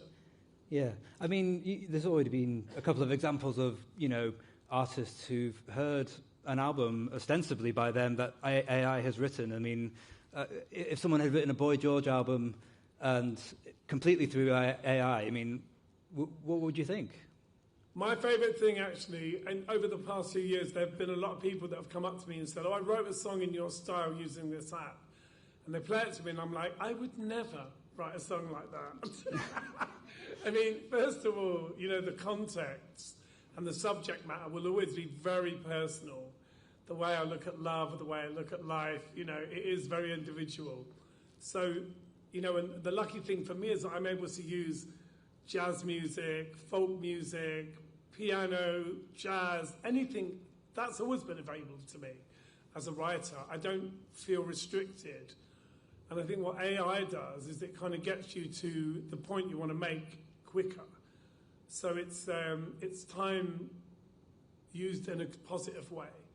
But you still, I went on tour last year, I sang songs that I'd written with AI, but I played them with a real band. And it takes on another level of humanity because there's nothing that can compete with free live brass players. Do you know what I mean? And when they've got a strong melody to play, you're always back to the human aspect, Even a band like Kraftwerk, even though they're kind of not seen as a kind of pop band, if it wasn't them there playing it, people would have an issue. Yeah. Even they can't divorce themselves from, in a way, they were the beginning of this. They started this whole conversation. I think we've got time for a couple of audience questions as well. If anyone here would like to talk, we've got a couple online that have come in already. I think I'll start with the online ones. So maybe this would be a good one for you, Carlita. Who captures the value in AI-generated music? Artists, tech, or the platforms? So I think that what we're seeing and what we are going to see is with respect to AI music and these tools that's really sort of democratizing the creation, is that you're seeing a growing of the pie.